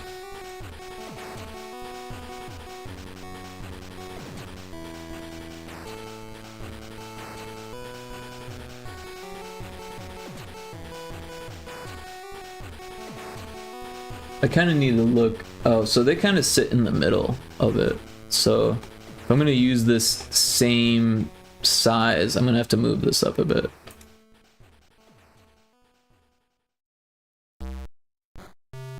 Alright, but that's easy enough. Alright, let's say you start a new job. The biggest rule is you must not use a cell phone at your desk due to sensitive information. However, you see your coworkers freely using them. How does this make you feel? Honestly, I've had that job before. I just ignored it. And honestly, everyone was so psyched out that it was very, very, very rare that anyone used it. So I just assumed that it was an emergency. Because it was a credit card processor, and no one wanted to go to jail for using their phone. You know what I mean? But someone actually had gotten taken away by a fucking SWAT team or some shit like that at one point. I heard stories about it. I didn't actually see it go down. But yeah, I handled that situation pretty well. I didn't use my phone. But you know what's funny was that the rule was you had to have it locked in the drawer.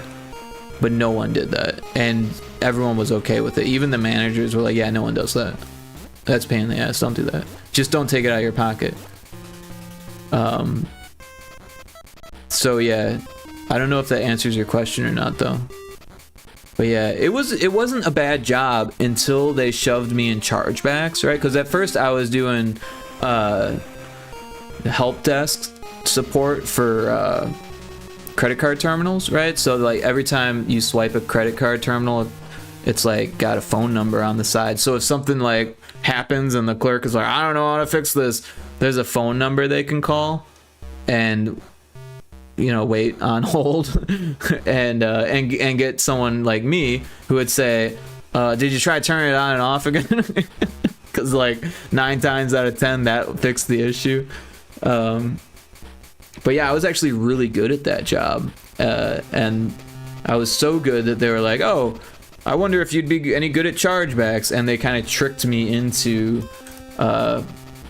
going into chargebacks, and they didn't give me any real training.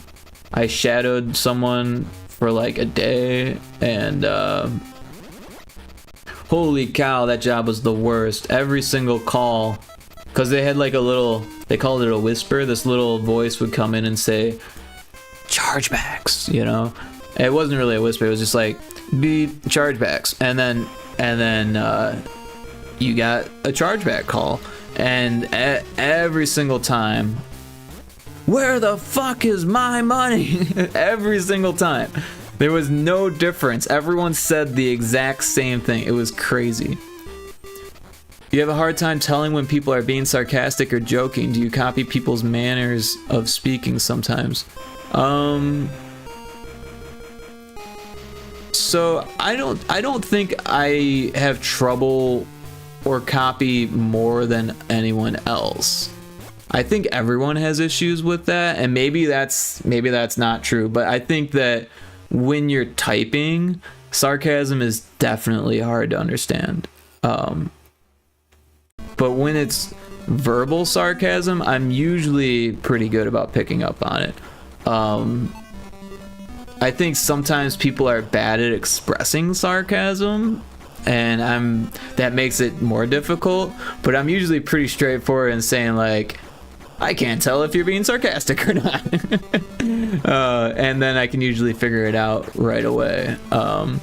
Do I copy other people's manners of speaking? Sometimes, only for my own entertainment. I don't do it accidentally. Like, I'm not gonna pick up a southern drawl because I live in Oklahoma, but I like to put on a southern drawl and pretend like I'm one of you folks out here in the West because I think that's funny, and I kind of like voice acting, so it's kind of like something that I do to try to be funny. But you know, I try to be aware that it could hurt people's feelings and stuff like that. So I try to make it so cartoony, like I'll become like an old woman hick. I don't know what to say. Do you make it obvious when you're being sarcastic, like change your voice to sound funny? Sometimes. I try to do like the deadpan thing, and I make it obvious that I'm doing the deadpan thing. But I like to change my voice, so there is that. I definitely enjoy putting on voices. But generally speaking, I try to keep everything like for example, I have a podcast and I talk to strangers on there, and there's no facial interaction, there's no body language, it's all your voice. So I try to emphasize things when needed, and other times keep everything consistent so that way it's not confusing. Podcast, yeah. It's called Indie Game Dev Report. I've got 26 episodes up, and I started in 2020, I think. Started right before COVID, I think. Hell yeah, thank you very much. Absolutely, yeah, I hope you enjoy it. Some of them can be kind of long, but it's all interviews with game devs mostly. Pretty much all, yeah. There's always a game dev involved. But yeah, all types of varieties. Like one of them was like a mobile developer. One of them was actually a narrative designer who was like really young, and like so young that they didn't want to give their name or any information about them. And I was like, okay, that's fine. Like I don't care. But they were really interested in being the podcast. So I was like, well, I'm not going to turn down some kid who wants to become a narrative designer. And you know, so I interviewed this kid about narrative design. It was really kind of interesting.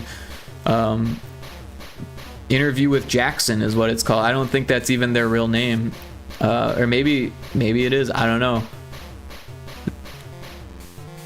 Hey Rick, it was fun lurking, but I gotta head to bed. Have a great rest of your stream. Bye. Also bye. All right. Yeah, thanks so much for the lurk and for hanging out, and I appreciate you being here. And sleep well. It is late. It is 5 in the morning. I've been trying to start a podcast / audio drama for a while. I just can't get started. Honestly, I had the idea to do an audio drama too. I really wanted to do, and actually it's funny because I actually talked about it on the podcast with that young narrative designer, which is kind of strange. But anyways, I had this idea for my game. Oh my god, fingers so bad. I had this idea for a game called Source Hack, right? And I actually ended up making it for Game Boy. But at first I was making it in Unity, and so I actually made a demake of my game that hadn't come out yet. So I demade a game that I was making that hadn't come out yet, and I wanted to make a podcast where I played most of the characters, and then because I make all these different voices, right? And it was going to have gotten sent back in time and existed today in like, present day society, but it was broadcasted in the future, in like a cyberpunk future, because this game takes place in a cyberpunk future. And it was going to try to lead people into the game a little bit. But yeah, I never did it. I don't think I wrote anything about it, unfortunately. Maybe I wrote some ideas about it, but I didn't actually write a script or anything. But I did do a radio show in college, like a fake radio show. That was a lot of fun. I got an A on it. And then I actually did a second episode after college just for the fuck of it. But yeah, the humor is a little bit strange because I was pretending to be like a shock jock, and I was kind of like bringing out some of the worst parts of that type of personality in an ironic way, and it was pretty funny. But yeah, I don't think the humor holds up quite as well. Yeah, I was basically pretending to be a misogynist and like rude, but I also let some of my own personality get in there, so it was like kind of almost believable in a sense, because that's all I really know is my own personality. Me too. I'm gonna do all the characters. I have a ton of it planned out already. I just can't. Yeah. So the radio show that I did all of the voices except for like 2, which I had my girlfriend at the time do, and bless her heart for putting up with it, because she wasn't really interested in doing it, and she didn't have the voiceover skills of me. Not that I'm like super skilled or anything, but I was able to play like 20 different characters or something, and God, that was actually a lot of fun, because I had like the script, and then I had a microphone, and I only had one mic.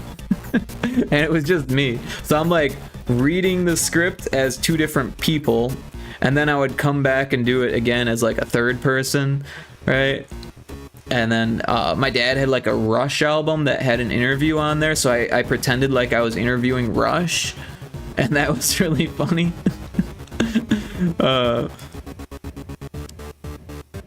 Well, you wanna do the voices, huh?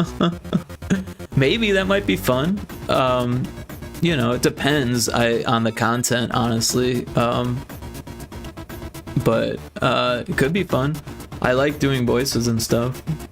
I'm not terribly great at reading, like I said, because of the dyslexia. But once I like read it a few times, I'm pretty good at memorizing stuff, and then like reading things to keep track. I'm actually not great at script reading, but if I can put on a voice, that makes it a lot easier.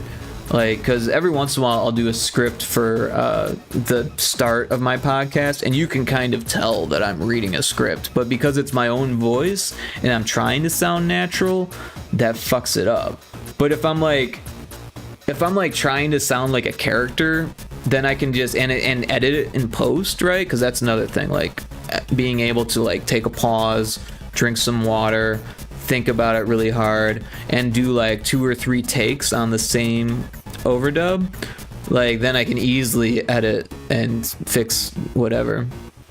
I got open dyslexic font, DW, don't worry. Yeah, so yeah, I love the open dyslexic font. At first I was like, D2W, what the hell is this? like B2B, or yeah, I don't even know, some other acronym with a number in it. But yeah, I fucking love that open dyslexic font. I don't use it as much as I should, but I definitely had, for a while there, I was like really into it. Yeah, sometimes I feel like it's good for me to practice non-dyslexic font, because then I can read, because there's a lot of shit that doesn't use open dyslexia font, right? Because that's just not something people think about. I remember I used to be kind of friends with this, more like acquaintances with this this visual novel developer, who he was actually a tabletop game developer, and he was making a visual novel for his tabletop game. And he was, you know, I don't mean to talk crap about people, but he wasn't really great at being a friend. It was a very one-sided relationship, and I'm a very helping person. I like to help people, and I don't think he like took advantage of that, but he definitely didn't like give back. You know what I mean? And I definitely only gave him help when I felt like it, once I realized that it was kind of a one-sided thing. But I just like helping people, so I'm not gonna like not help someone just because they don't know how to do a good friend thing, you know what I mean? But yeah, it was like, I was like, yeah, I'd like to play your game, but to be honest, I have dyslexia and I don't really like reading visual novels. That's not really what I do. I do games, you know, not that visual novels aren't games, but I have dyslexia. There's this font you could put in your game for free. It's open source. You're legally allowed to use it, as far as I know. I think there's a free version of it. And he's like, nope, can't do that. I was like, well then no, I cannot play your game. Sorry. Okay, well, in case you want to, it's a steampunk Lovecraftian story with an autistic main character, a character with a stutter, and a trans supporting character. Yeah, honestly, it would be hard for me to play any of those roles, because I wouldn't feel comfortable playing an autistic person, because I don't want to miscommunicate anything. I don't want to appear like someone who's trying to act autistic when I'm not, or maybe I am. I don't really know. It's not clearly defined enough for me to say like, oh yes, I will play the autistic person. And same with the trans person. Like I don't want to like pretend like I'm trans when I'm not, and I don't want to indicate that this is how trans people are, or it's like a political minefield, right? And then with the stutter, like I feel bad for people with the stutter. I don't want to sound like I'm making fun of it or whatever. And also, I don't speak with a stutter, but sometimes I will stutter things just because it sounds cool. And like earlier in the stream, I was saying something about like do this and like things like that, and it's not like I'm making fun of stuttering, but I like rhythms and I like music, and it just seemed like my brain was like half thinking, and I was like, yeah, I'm just gonna say this word a bunch of times because it feels fun to say. But yeah, ouch, I'm the same way. Yes, it's free. I mean, the characters can be changed. I don't mind. Also, you might be autistic. Don't worry, I have a trans actress playing her. Right on, yeah. Like I said, I don't feel like I'm autistic enough then to really portray an autistic person. I don't know enough about the role. I can do creatures really well. I can do hillbillies really well because I don't really mind making fun of them, which is kind of terrible, but I can do old people. I'm a good old person, and I am getting older, so it's becoming easier. No problem, no problem, don't worry. I just got excited. I might actually get this thing started. You should, and you shouldn't rely on other people, but I mean, it's nice to have other people, but you shouldn't have to rely on them. So one thing that I would say is that it might be good for you to try to do the roles the best you can until you find someone that can do it better, or someone who's equally excited. Because I think that's important, to find someone who is going to take it as seriously as you. And maybe not as serious as you, because that's really hard to come by, but someone who can get at least excited about it, or that you can like push them into being excited enough to do it. And it's not that I think it's a bad idea or anything like that, but I don't think I would do the best job. Oh yeah, for sure, just when I sit down and do it. So yeah, it's just like game dev. You just have to do it. You just have to sit down and do it. It's just like drawing. You draw, right? Well, you weren't terribly great when you first started. No one is, right? When you're a baby, you can't draw, but for some reason, you sat down, you drew, and you got better at it. You have to kind of enjoy it. You have to kind of like look at the parts that make you happy, right? And then focus on those, and then let the other stuff slide, you know, because not everything is great, you know. I even asked Jun Yoon, streaming VA, what to do, and he said just sit down, press record, and do it, even if it sounds bad. And I'm like, but that is really, really good advice. That's the only way you're gonna get better. It's someone just posted a video of someone saying the same thing, but as a photolistic journalist. But they posted the video in a game dev Discord, because they said this is applicable to game devs too, and it is. You just have to sit down and do it. The first game I made fucking sucked. I didn't even show it to anyone. That's how bad it sucked.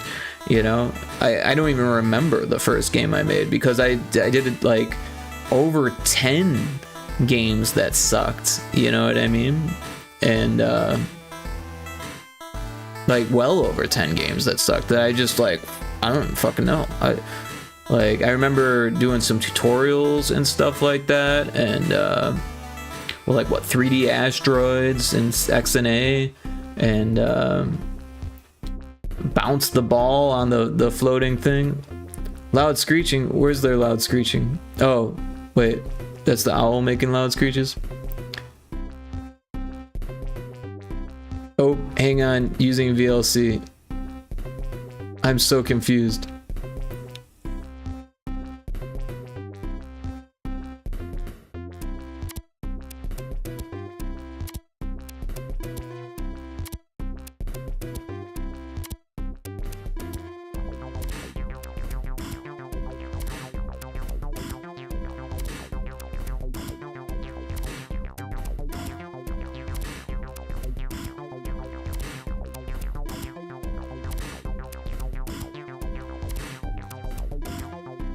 Okay, I got you on browser. VLC likes to show ad breaks. I didn't know you could put streams on VLC. That's really interesting. I know VLC can do some crazy shit though, so that kind of makes sense. I don't know VLC that well. Like, I definitely used it for audio for a long time. Recently I switched because it doesn't oh, it saves CPU. Interesting. Recently I switched away from VLC for audio because there was this like really bad gap between songs or something like that. I can't remember what it was. Something that I didn't like about it, and I looked it up online, and everyone was like, try this other app. And so now I use Music B, which seems to work pretty well. Probably takes up a lot more CPU. But yeah.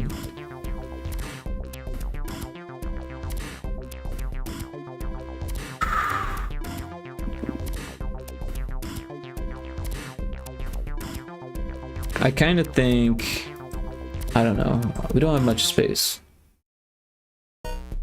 Maybe we'll use this.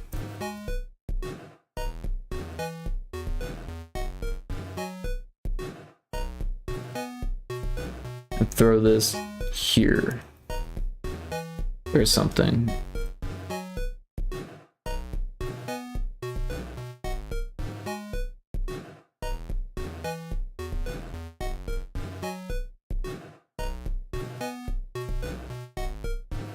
Oh, I don't know if I said, but you can use Open Dyslexic on Chatterino. I don't know what Chatterino is.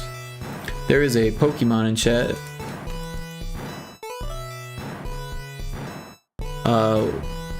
When two non-dyslexic people meet, is that what that is? ND people meet? So much talking. That's for fucking sure. Hello, my new ND. Wait, what's an ND friendo? I'm so confused. Yo, I got something to show you. Chatterino, apparently. Sounds interesting. Oh, neurodivergent. I should know that. When two neurodivergent people meet, so much talking. That's for fucking sure. Hello, my new neurodivergent friend. I got you. That makes more sense now.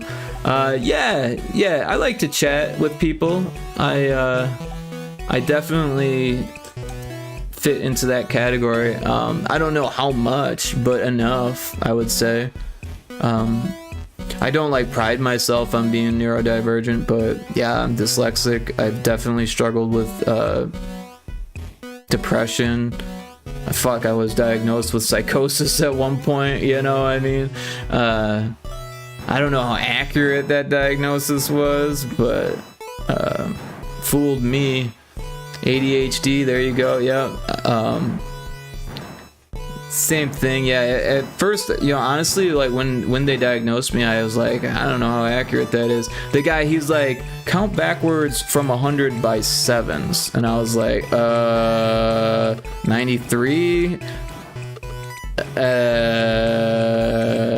then I was like, yeah, I don't know the next one. I don't really care enough.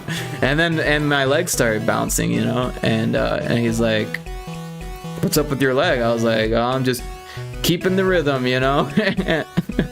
And that was all it took for him to say, yeah, you have ADHD. And then this other doctor told me I had ADD at the same time, which is weird to say, but I guess that's not weird now. I don't know. At the time, you were one or the other, but now I guess you can be both. I don't fucking know. But yeah, like I said, I'm not gonna sit here and say, oh yeah, PTSD. I don't have OCD. That's not. I mean, I probably have some tendencies where it's like, I put this here, you know. I don't lose my phone because it's here. Like the other day, I set my wallet where I set my phone sometimes, and I was like, no, that's not where you go. You go over here. That's because I don't want to fucking look for shit and not be able to know where it is, right? Like, because that's something that when I used to drink a lot, I used to fucking lose my shit all the fucking time. Like, not lose my shit, but like lose what I'd be looking for, my beer, a lot of the time. But yeah, what is that, like state dependent thinking, right? You know, I used to smoke weed a lot, and like you like come up with like a certain like neural pathway while you're stoned, and like you kind of have to like tap into that when you're not stoned to like well, how would I have thought about this when I was stoned? Ah, yes, that's where my thing is. Smoke weed day. So smoking weed is expensive, especially in Illinois. Holy shit, I spent $3,000 one year on weed, and it's a lot cheaper to grow it. Holy shit, when I was in Arizona, I grew quite a bit, and then a meth lab opened up next to me. Oh my fucking god, I just gave it away. I just gave all my weed away. I had like a whole bunch, and I gave it away. I was like, I don't want to fucking deal with selling this shit. I don't want the bad karma of fucking selling this shit, or get busted doing it, or something like that, you know. Housemate grows his own, don't worry, it's legal here. Yeah, it is legal in Arizona too. It's actually legal here too. I just need to get my fucking medical card, and I have my own house. I can fucking do it, you know. It's like nothing's stopping me. I need to change my fucking insurance. My insurance is still on Illinois, and like it shouldn't be. And holy shit, it's like fucking $200 a month. So like, I really shouldn't be paying $200 a month, but apparently I'm that lazy that I haven't figured out how to switch it yet, even though I should. I'll sit here and do shit like this instead. But yeah. Some things can't be helped, I guess. I'll get it figured out eventually. I just need to make fun of myself enough for not figuring it out. I have to make a new thing here.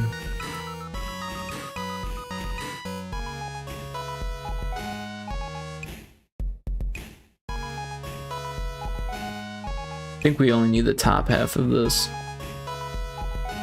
I don't like this grid.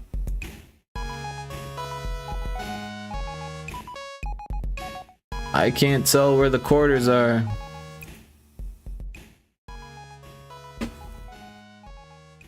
There we go. Much easier.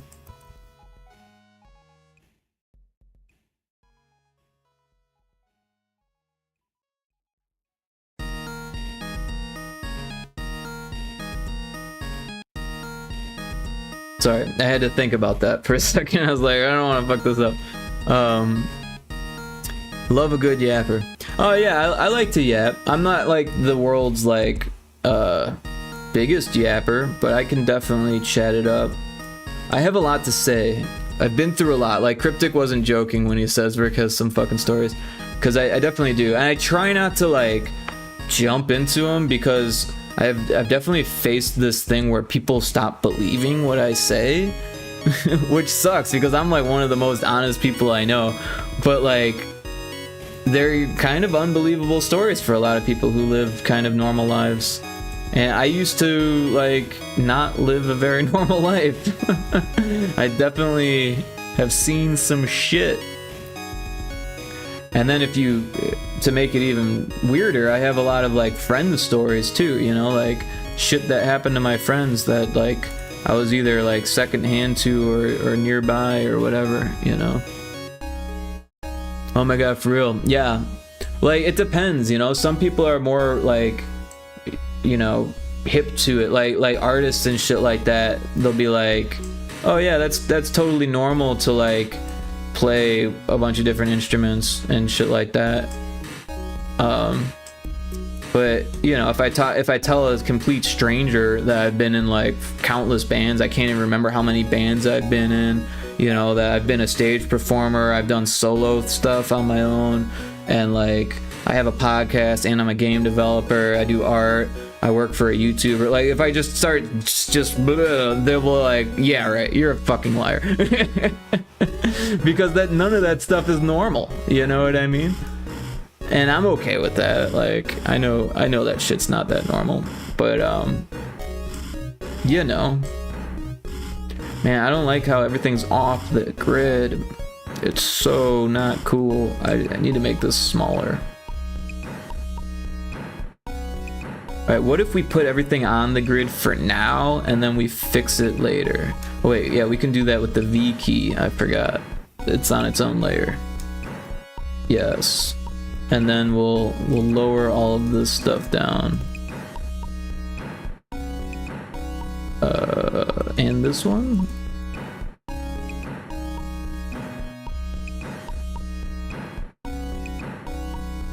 Like that.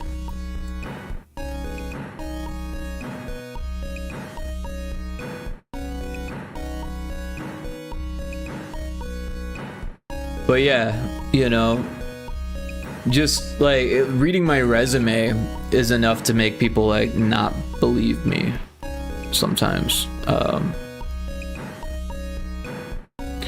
And yeah, I don't know, it's like whatever, you know, because like I talk to a lot of different people, you know, like just yesterday someone rated me who worked in AAA, you know, and I can believe that. I have no problem believing that. I talk to people who work in AAA all the time. But you tell that to someone on the street and they're like, wait, what the fuck? You know people that work in the games industry? It's like, yeah, you know, I was shooting to be in the games industry for myself for a long time, and I'm kind of glad that I don't have that job. But a lot of times when I meet total strangers, I just kind of clam up because, you know, it's easier to just be than to deal with people not believing what you say because you explained yourself or expressed yourself. Former high school friend of mine is a music teacher. She can play like 5 instruments. Oh my god, I thought you meant the American Auto Association. Oh, AAA. No, AAA games. I don't know the dude who rated me. I have no idea what studio he worked for. And honestly, a lot of people who work in AAA kind of don't tell you that information because they don't want people. Actually, no, he said he worked on Far Cry. That's what he said. I don't know what studio that is. Was that like Ubisoft? I don't know. I'll have to look that up. Far Cry. Oh, is that... Yeah, Ubisoft. It is Ubisoft. And then he also said he worked on some other game that I don't play. Some other shooting game with guns and shit. Fuck if I know. I can't keep track of the AAA shit, to be honest. But yeah, when I was in college, I was like, oh yeah, I'm gonna work in AAA. And then after college, I applied everywhere, but they were not hiring because of the whole industry kind of shrinking during that period.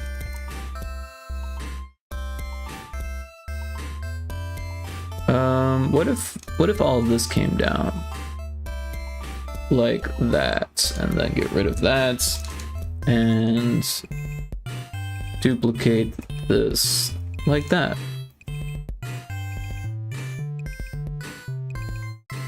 Although honestly, I gotta kind of look at stream avatars and kind of look at the stream at the same time. So yeah, that is actually pretty accurate.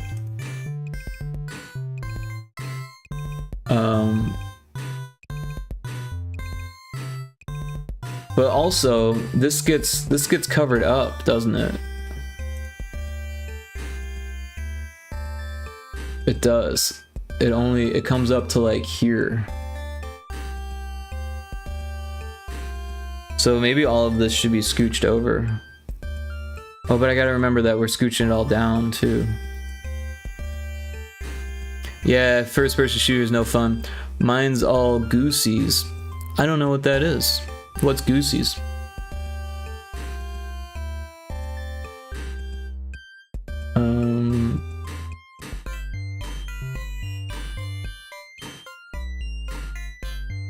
What am I doing? I don't want to do that. Maybe this? You know, I think we'll just leave that. Right, or no, this needs to scooch in. That's what we want. Like that. And then all of this.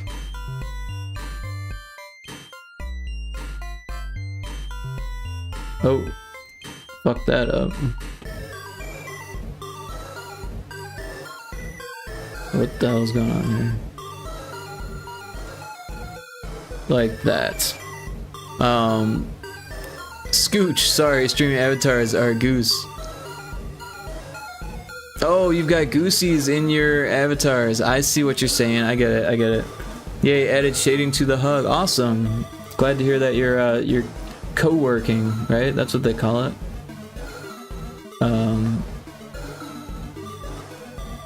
What happened to the edge of this? I guess I could just draw it on there. I think that's all it is. What is going on over here? Oh, there's a white spot there. There's a white pixel. There. I think, you know what, actually it looks better with the other one, doesn't it? Yeah, we'll do that. There's a wild impidimp Some of these Pokemon names, I don't understand. Yeah. Oh, wow. Cool.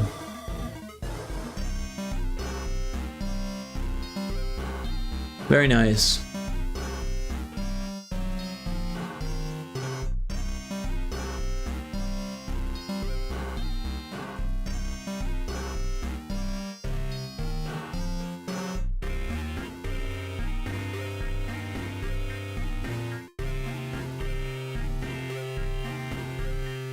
So there is like a little bit of room to do like, I don't know, about 3 tiles. Am I drawing? No, I'm not. Okay. But maybe something like this. Or like all of this. I don't know. I just don't know.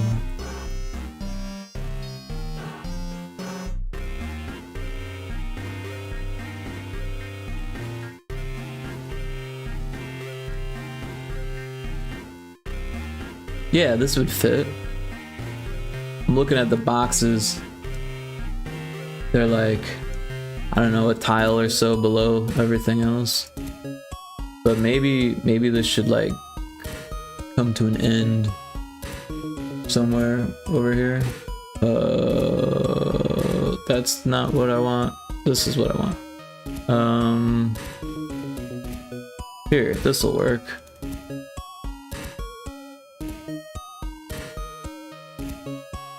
Oh, good God, it's 6 a.m. Should probably try to sleep. Good night, Ricky. Thank you. I appreciate it. And yeah, get some good sleep in. It is nearly, it's 5:30 here. Yeah, so yeah, sleep well. Thanks for hanging out. It was good chatting with you. I appreciate your company. And I'll see you around. Take care. See you later. Yeah, cool. Have a good sleep. So yeah, I think I'm just gonna keep adding trees now. Oh, I keep opening up this one. This one doesn't need to be open anymore.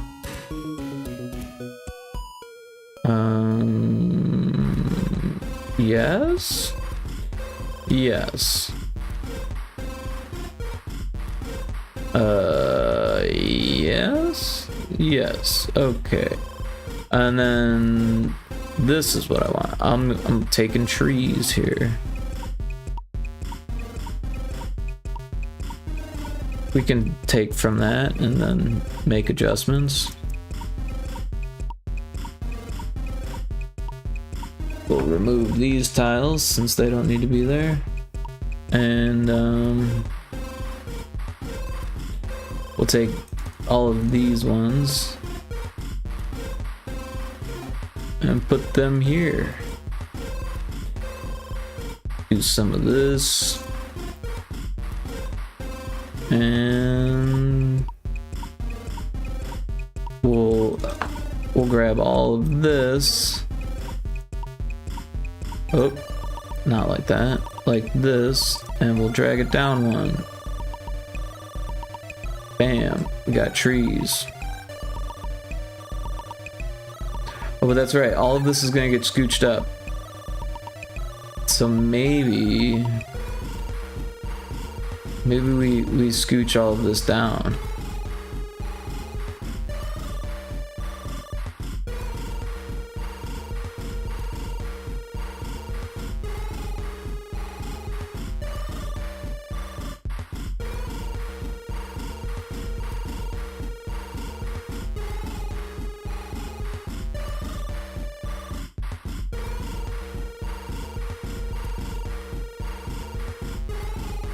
But we don't want it to just be, excuse me, be repeated like that. So maybe we scooch it over some and we fill in the gap so it doesn't just look repeated. We've got some variation in the colors here. We can use that to our advantage.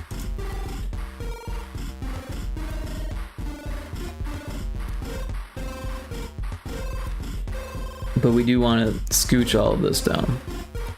We'd be scooching all over the place tonight. And then also, Yeah, let's scooch it down one more because... Oh, and also I fucked that up somehow. So we'll just go... Alright, so this is gonna go on its own layer. That's what needs to happen. So we'll take this, we'll cut it, we'll paste it, and we'll throw it down here, and we'll chop off the bottom of it, and we'll take everything else and put it on this other layer too.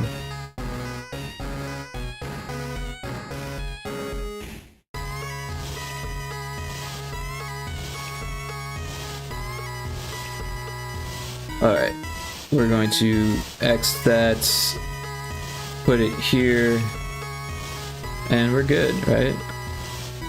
Well, somehow this got left behind, but that's okay, we don't need it.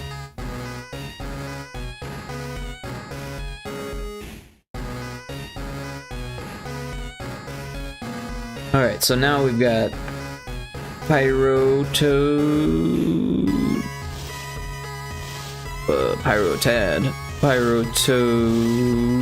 floor. Man, I hate when things are slow. It makes it so hard to type.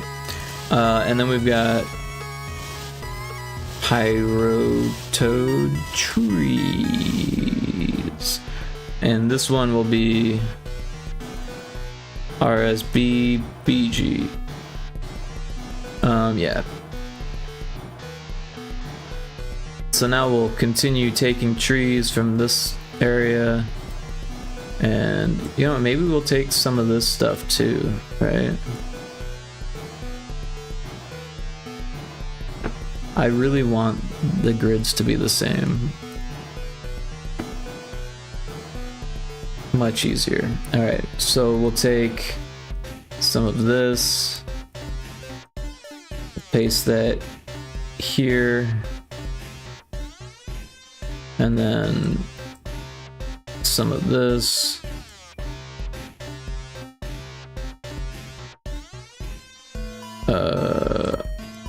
We actually only want one. So we'll just grab this, and we'll throw that there, and delete that. Scooch this up around somewhere.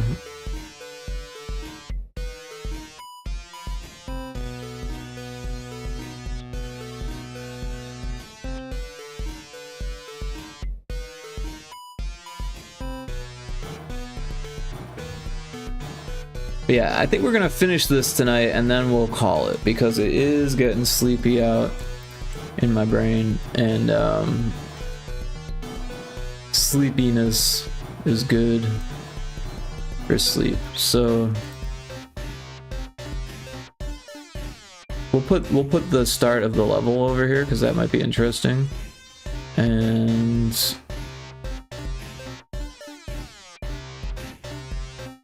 I wonder if it should go here, and then we'll do like a black or a dark row, so that way there's like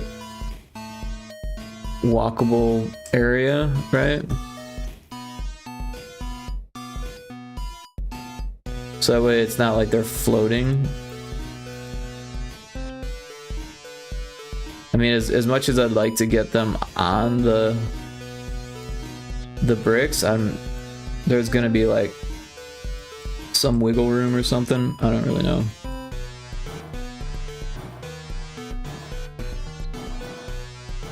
But let's just take from what we got here.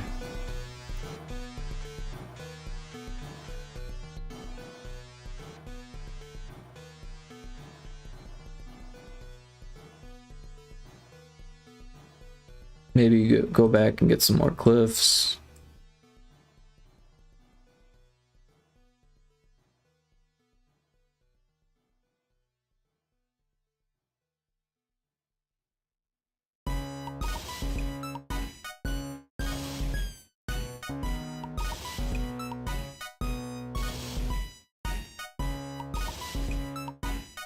We've got these tiles, so let's use these.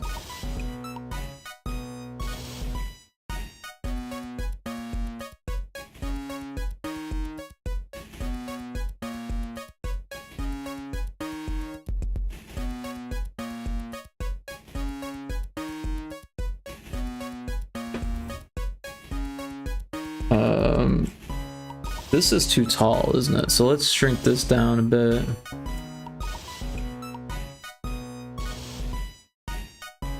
And then we'll fill in the gaps here.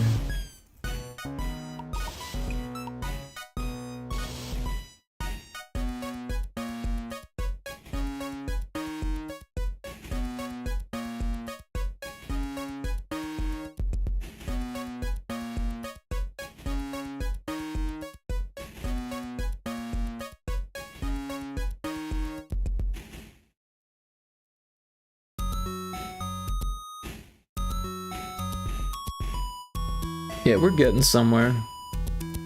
Just gonna fill this stuff in to make things quicker. And what can we do with this? We can add some of these tiles.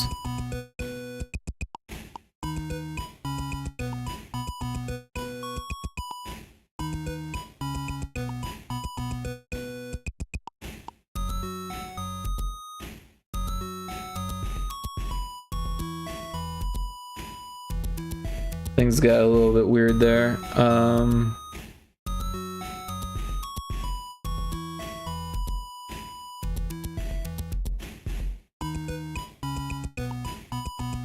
That looks better. Yeah, so let's get some of these weird, wacky tiles and we'll throw them on the floor here, so we've got something to work with. Also, same over here.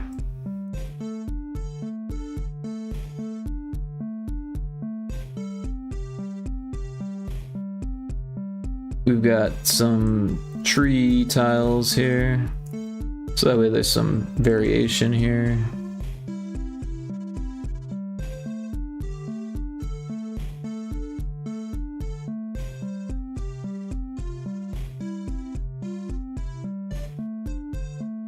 We've got add in progress. You're not missing too much, so we're just gonna roll through it.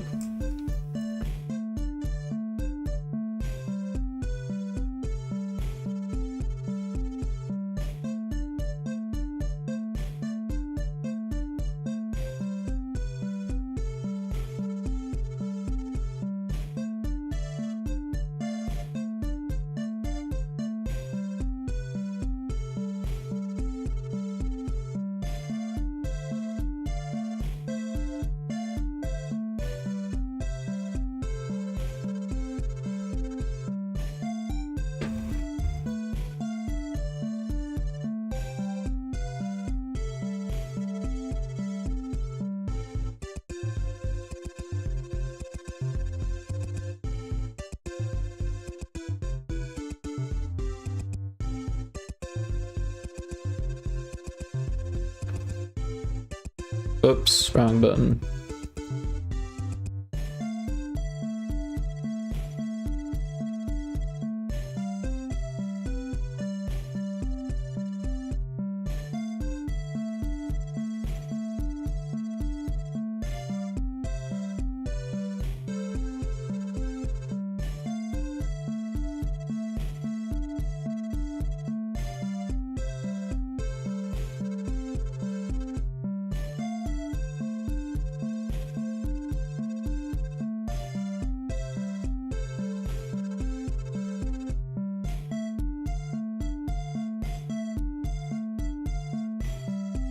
Well, we're getting somewhere.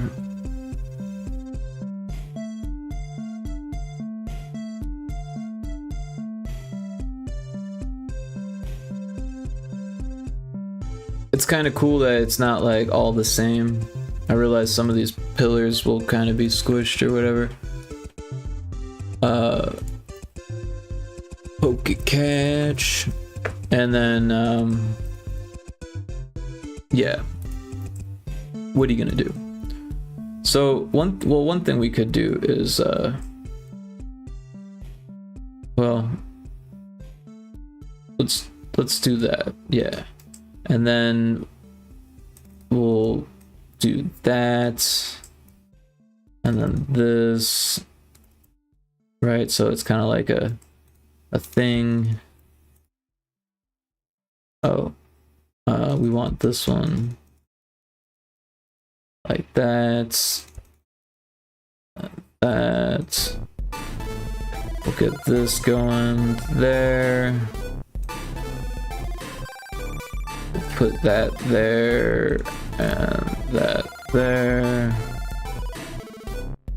Oh, that one kind of has to be there, doesn't it? Alright, so what we'll do is we'll bring this one up to there. To there, I meant. And here we'll go like this. Make things easy on us.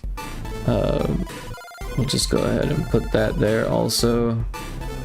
We'll get rid of all these tiles down here. Hey, I caught the Pokemon. All that hard work paid off.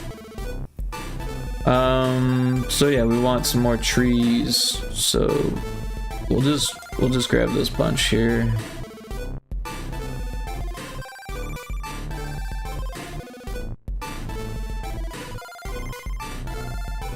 And then we'll grab this bunch here.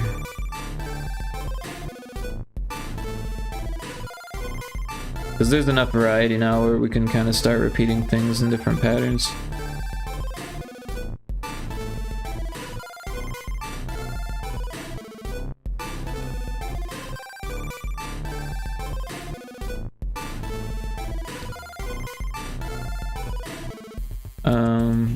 But yeah, we should get different mountains because that's what people are going to pay more attention to. The trees will just kind of all feel the same kind of anyways. So if we get variety within the mountains, I think that will sell the idea of variety enough.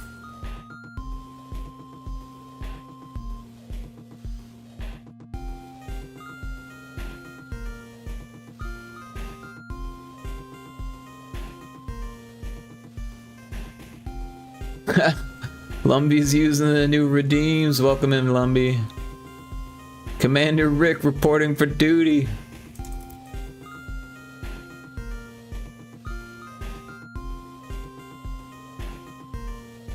Oh, that's not what I want. What is going on? I want this to go there and this to go there. How you doing tonight, Lumby? Or this morning, rather. Good morning, Rick. Shout out Big Lumby. Hey, everyone check out Big Lumby. If you haven't yet. They do art, Battle of the Bits, ASCII art, retro games, lots of cool stuff. How's your morning going?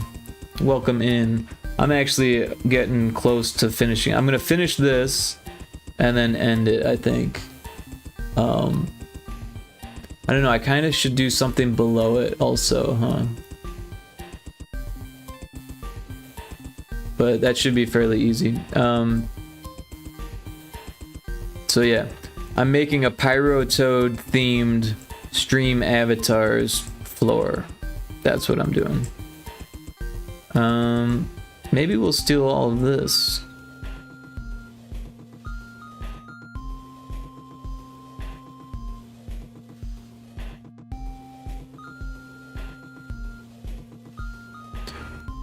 It's going alright, just waking up. Right on, right on. Well, I hope your morning goes smoothly. And that everything is awesome. I hope you slept well. Yo, that sounds wicked. Yeah, that way when you use the Pyrotoad redeem, it changes the world, right?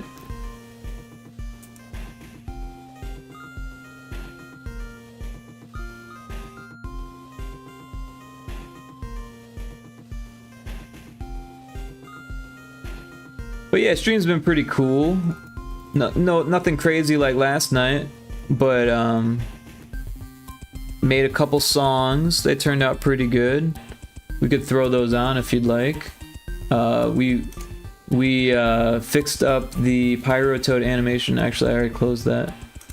We added more frames to the Pyrotoad animation, which is pretty cool because we changed the frame speed course, I didn't actually do any of that stuff in the engine yet because the most updated version is actually with Johnny the designer right now. So I don't want to have to do the work twice. So yeah, but the music we can actually easily just copy paste. So I made song 13 and 14 today. We'll turn off the other music so it's not doubled up. But yeah.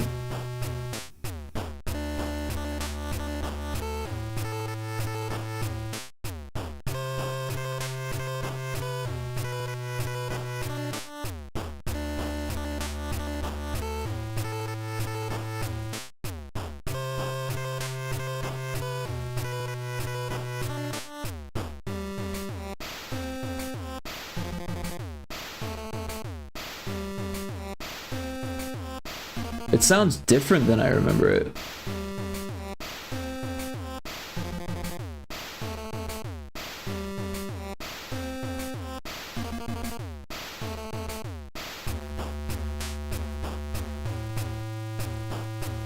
Maybe it's just because I was listening to 14 for so long.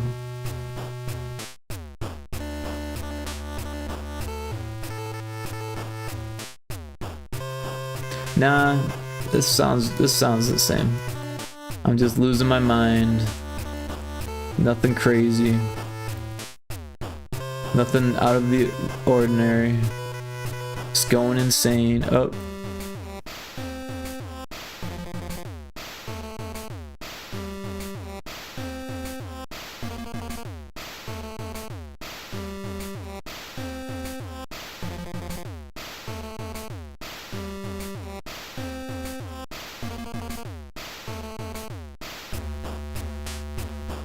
But yeah, the idea was to make something a little bit more ambient than the stuff that I had made before. And this is the result from today.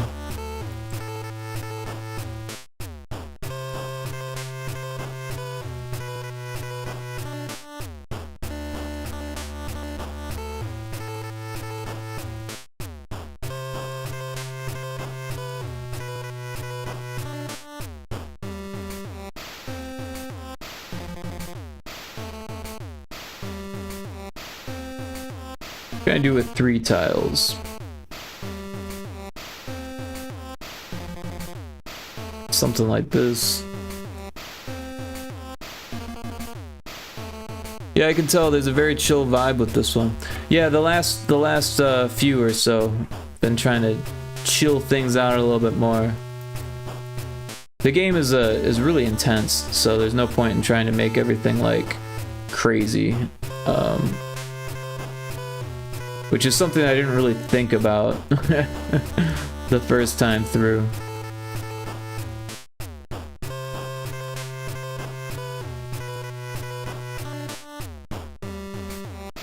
I don't really have a pile that goes straight across, but we can. Oh, we do have one. Look at that.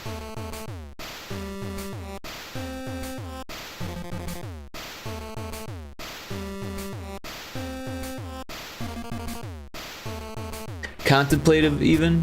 Perhaps. Let's throw on the next one, because it just loops. We'll go ahead and go to song 14 here. I appreciate your feedback also.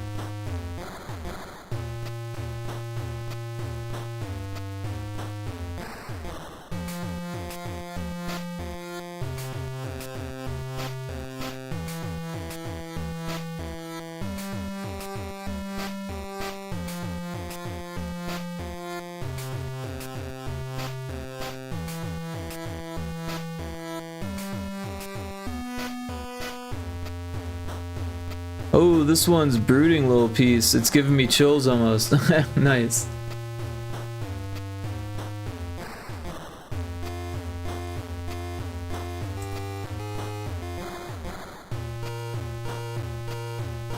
Yeah, I appreciate the feedback for sure. You know how it is when you first write something and like you don't really know how you feel about it until you've heard it like the next day kind of thing. At least for me, that's the way I always am. I gotta let the song ruminate.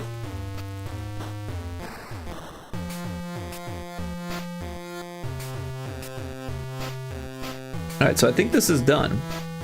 So we'll turn off that one, and I actually, if we go to the folder where we found it, I have one that's export and it says 200 times, and I think that's the one we're using in OBS. Yeah, 200 times, yep. So what we'll do is we'll duplicate this, duplicate, copy, paste, duplicate. Did it just throw it at the top? Of course, it throws it at the top. So we're going to bring that down all the way to where it's supposed to be. Oh. And we will rename it. Can we rename it? Rename. We'll call it Stream Avatars Floor Pyrotoad. And then can we make a folder? Group selected items. We'll name this Stream Avatars Floors.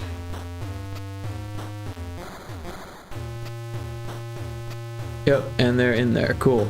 So this one we need to... Alright, so we'll export this. First of all, let's save it as a Aseprite file. So we've got the layers.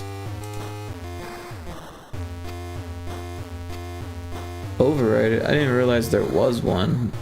Oh, but there it is. Alright, so we'll just call it edit so we're not overwriting anything. Oh, because that's a different file anyways. 2.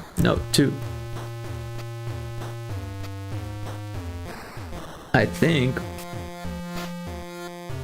Well, I hope we're doing this right. We'll export this as a 200%, and we'll call it Pyrotoad. Pyrotoad.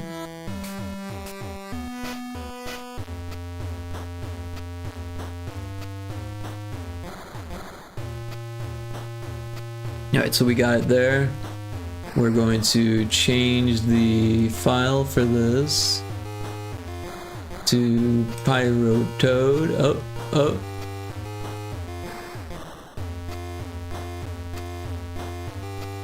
Alright, so I think... I don't know what I think. But...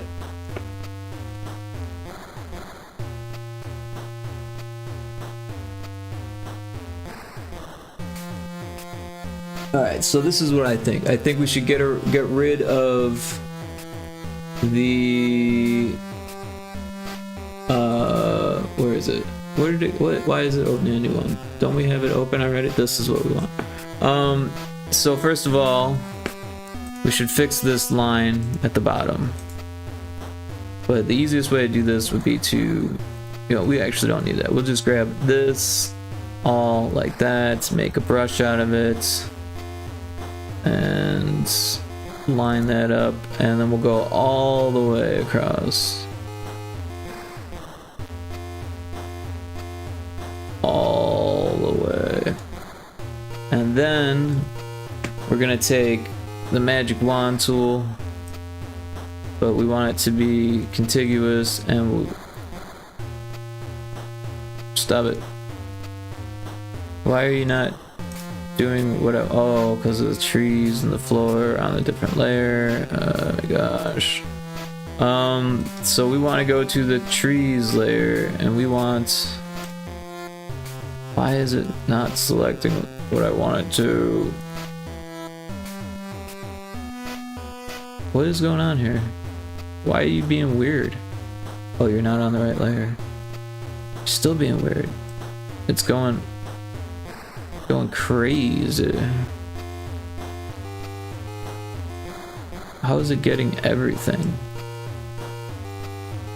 What is it doing? Well, now it's working. Kind of. Oh. It's you. I see it now. Alright, so we'll have to fix some things here.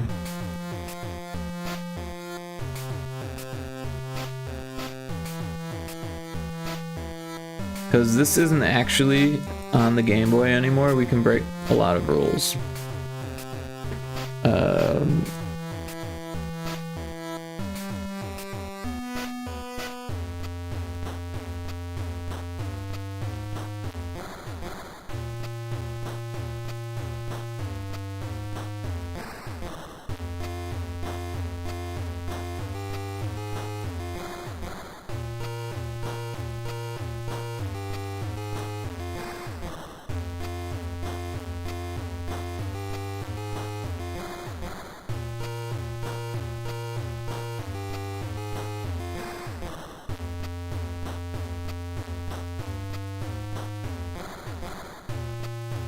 So I think we fixed all the spot. Oh no, here's another one. Because we don't want any leaks, so we can easily select it.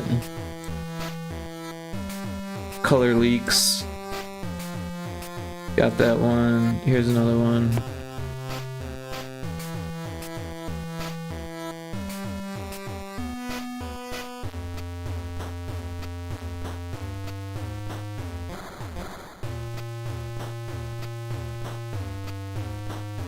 Yeah, this is weird here, so we'll just throw that there, there, and the rest should be good, I think. Let's give it another whirl. So far, so good. Oh, we got a little weird thing going there. Let's fix that.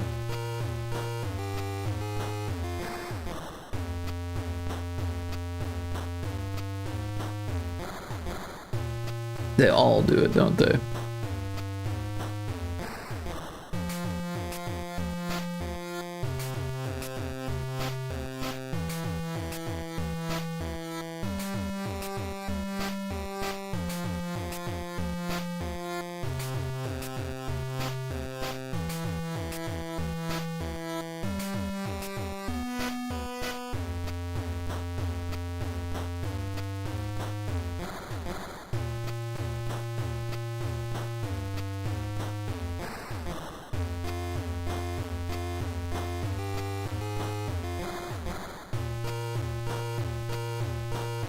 Alright, now I think it's ready.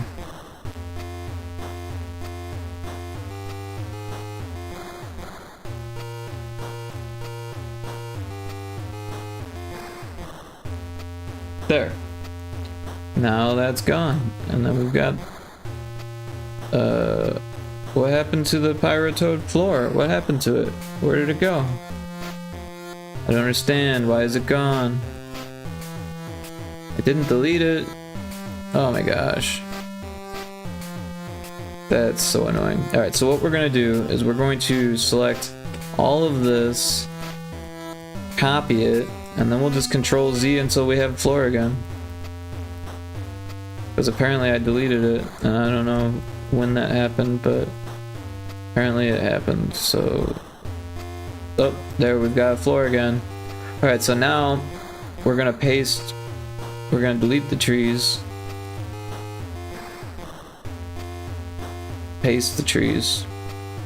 Delete the trees, paste trees. What am I doing here? We'll paste the trees there. Yeah, and then we'll put the trees back and delete these trees there on the right layer.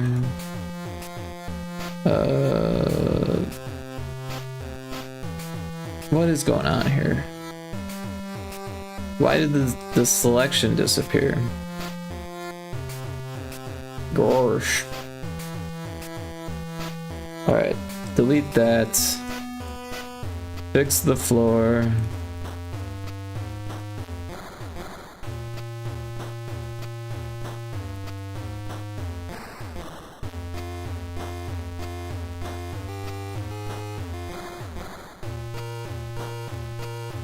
Wait, what happened to the fucking trees? I don't understand. Why can't everything just fucking work together? Okay, there it is. There they are. I don't know why they disappeared like that, but they did. Maybe I'm just getting tired. I'm getting cranky. Alright, I think this is good. So let's fucking save it. Let's change the music again, because that's getting repetitive. Let's go to 11. This one goes to 11. We want to save it, export it as that, yes. And now, did it not work?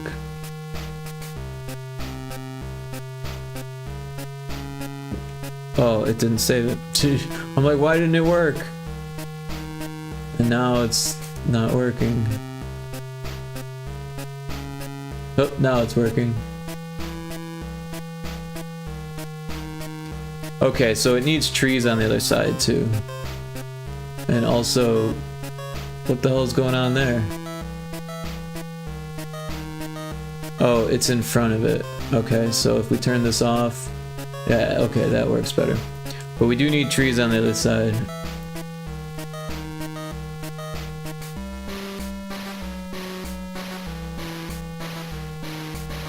But everyone's running on it, everyone's walking on it, it works good. It's a little bit small compared to the Pyrotoad, but hey, it works.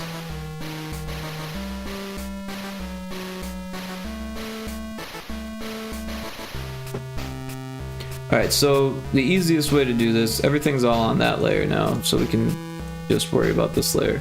The easiest way to do this would just be to, first of all, we'll take the floor tiles and just draw them all the way across here, and then we'll grab a chunk of trees and just make that a brush as well, and we'll just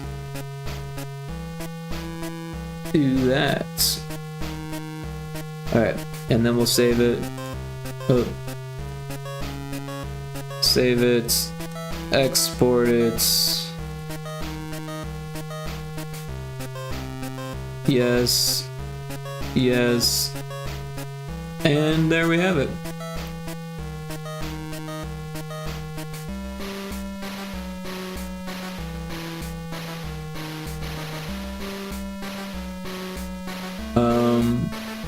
The only other step would be to make it happen when we change to Pyrotoad, right? And as far as I know, that should be pretty easy to do. So let's just try to do that real quick. So in Mix It Up, if we go to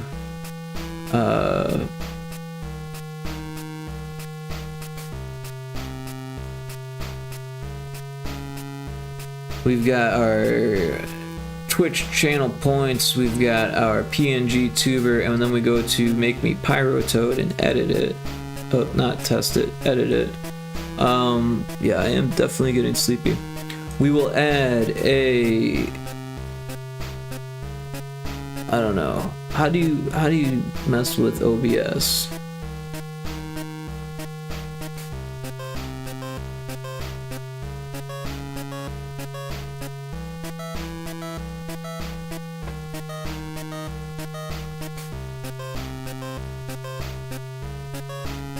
Streaming software, there we go.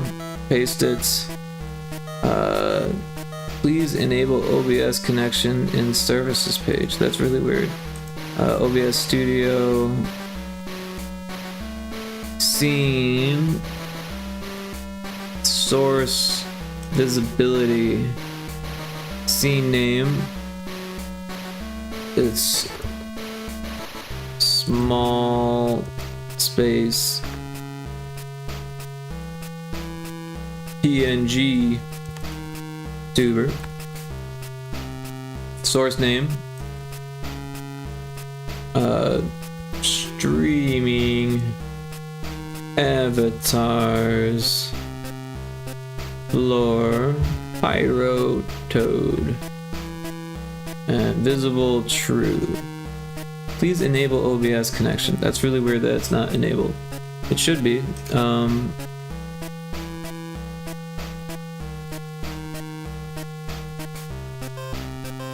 Is it services, did it say?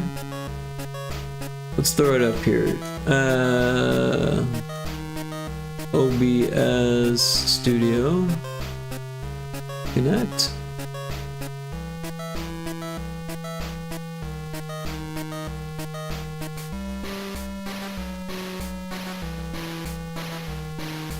Could not connect.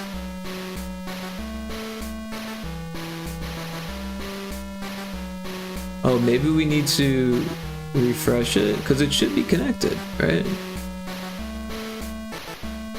Oh no, because that's just the overlay.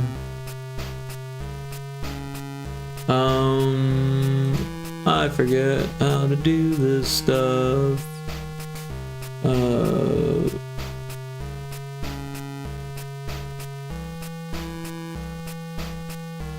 I think this is what we need. And then go back to mix it up and put that there. I think I got it. So now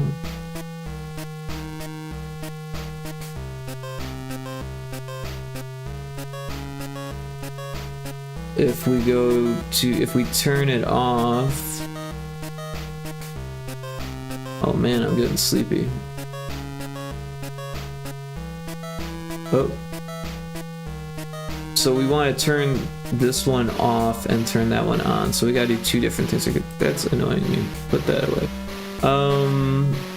This one, we go back to our... Where the hell are we? Which channel points?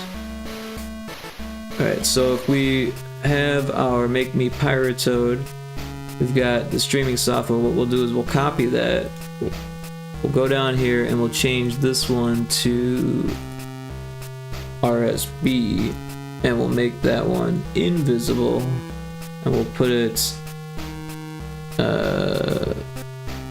there. Which one's on top? The RSB one's on top, so we actually want to get rid of that one first. Alright, so let's test this out.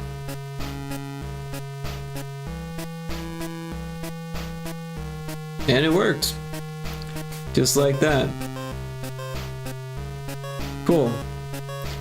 So we'll save that, and then we'll go to the commander outfit and kind of do the same thing there.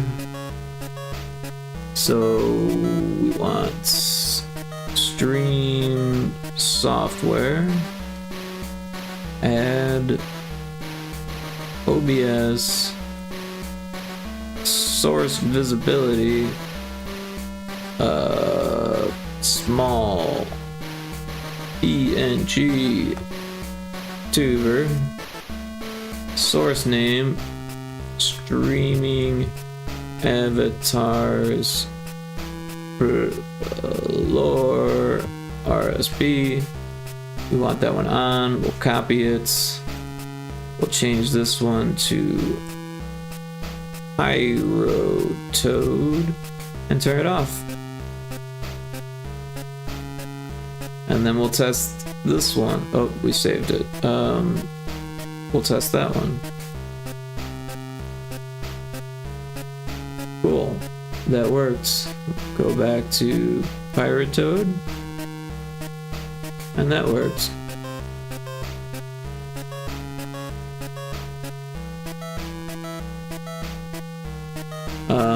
But we also want the hoodie outfit one to go to something too, don't we?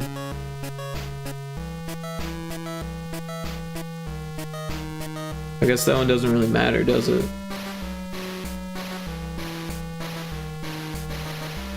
Doesn't matter for now. We can come up with something later, maybe.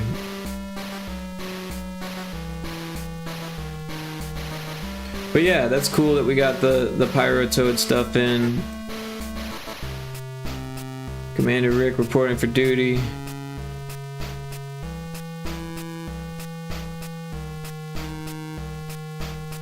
Maybe we want to edit it so it happens like all at once here. You know, I guess it happens as quickly as it can. It's not like there's a delay or anything. Or maybe there is a delay, so we should do that last, maybe. Let's try this. We'll go back to Commander Rick, and then we'll go to Pyrotoad.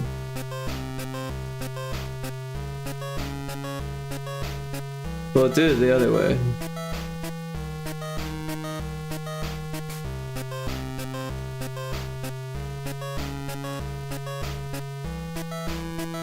I'm not sure which one I like better. I guess changing the floor first looks better. But I guess it really doesn't matter.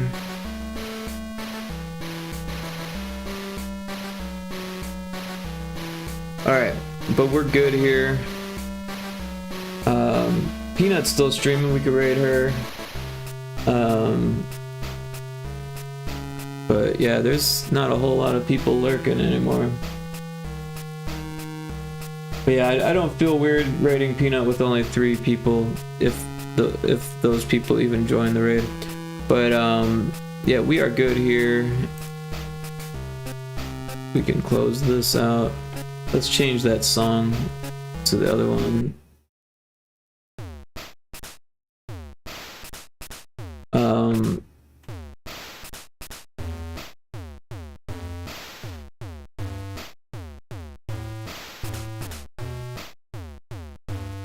Peanut always wants art text, so maybe we make a GIF of it switching. We could do that real quick.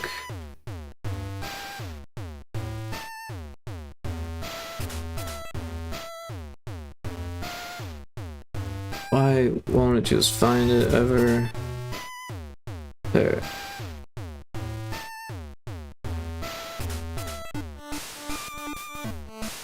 Alright, so we'll record it.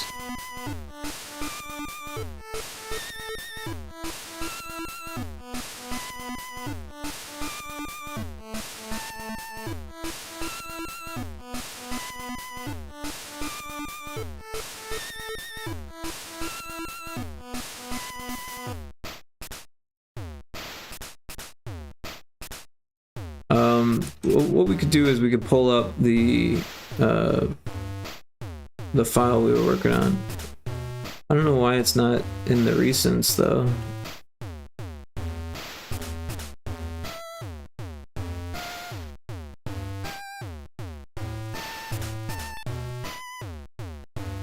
It's so weird.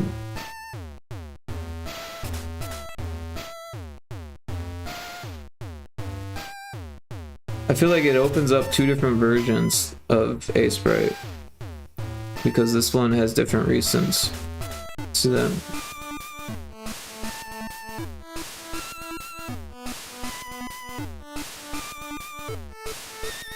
Fire Croaker. Oh, that's the...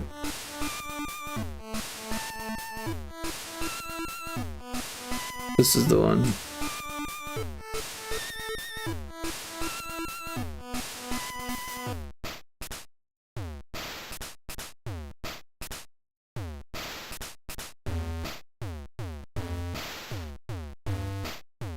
We'll go ahead and remove the tags for the GIF.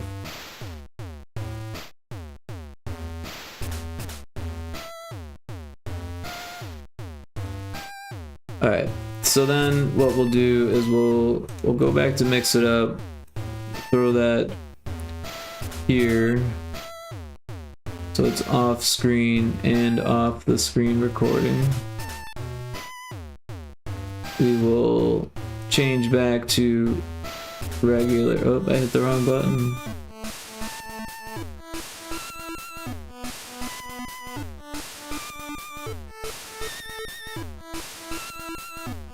Alright.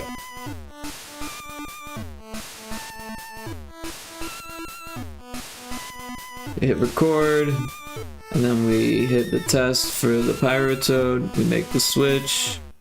And that's cool, and then we switch back to this one, and then we can switch to this one too. Yeah, back to Pyrotoad, and then back to this one. Very cool. That should be a small enough GIF. And then we'll export it. We'll say to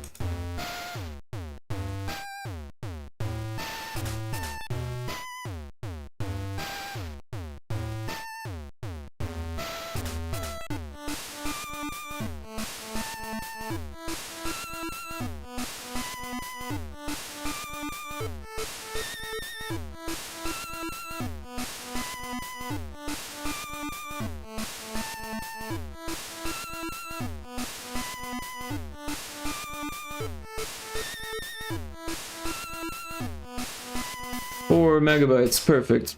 Cool. So we've got that there. Alright, let's raid Peanut and call it a night. Thanks everyone for hanging out. I really appreciate it. Yep, it's real late here, so we're taking off. In case anyone's still here, there's the raid message, but I don't expect anyone other than myself to use it. Oh, Lumby's still here. That's right. How you doing, Lumby? We're gonna raid Peanut Pumped again. I don't know. You've probably seen Peanut by now, right? Peanut's super cool. She does art. She does some pixel art, but mostly she does illustrations. A lot of JoJo style stuff. So thank you for the stream. Thank you for being here. I really appreciate it. And yeah, hopefully I'll see you on the other side of the raid, because we're gonna raid Peanut. Raid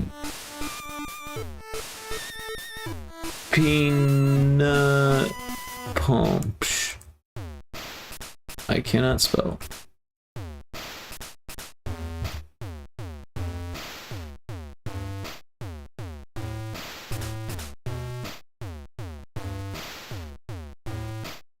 Alright, let's turn off this music because it's driving me mad.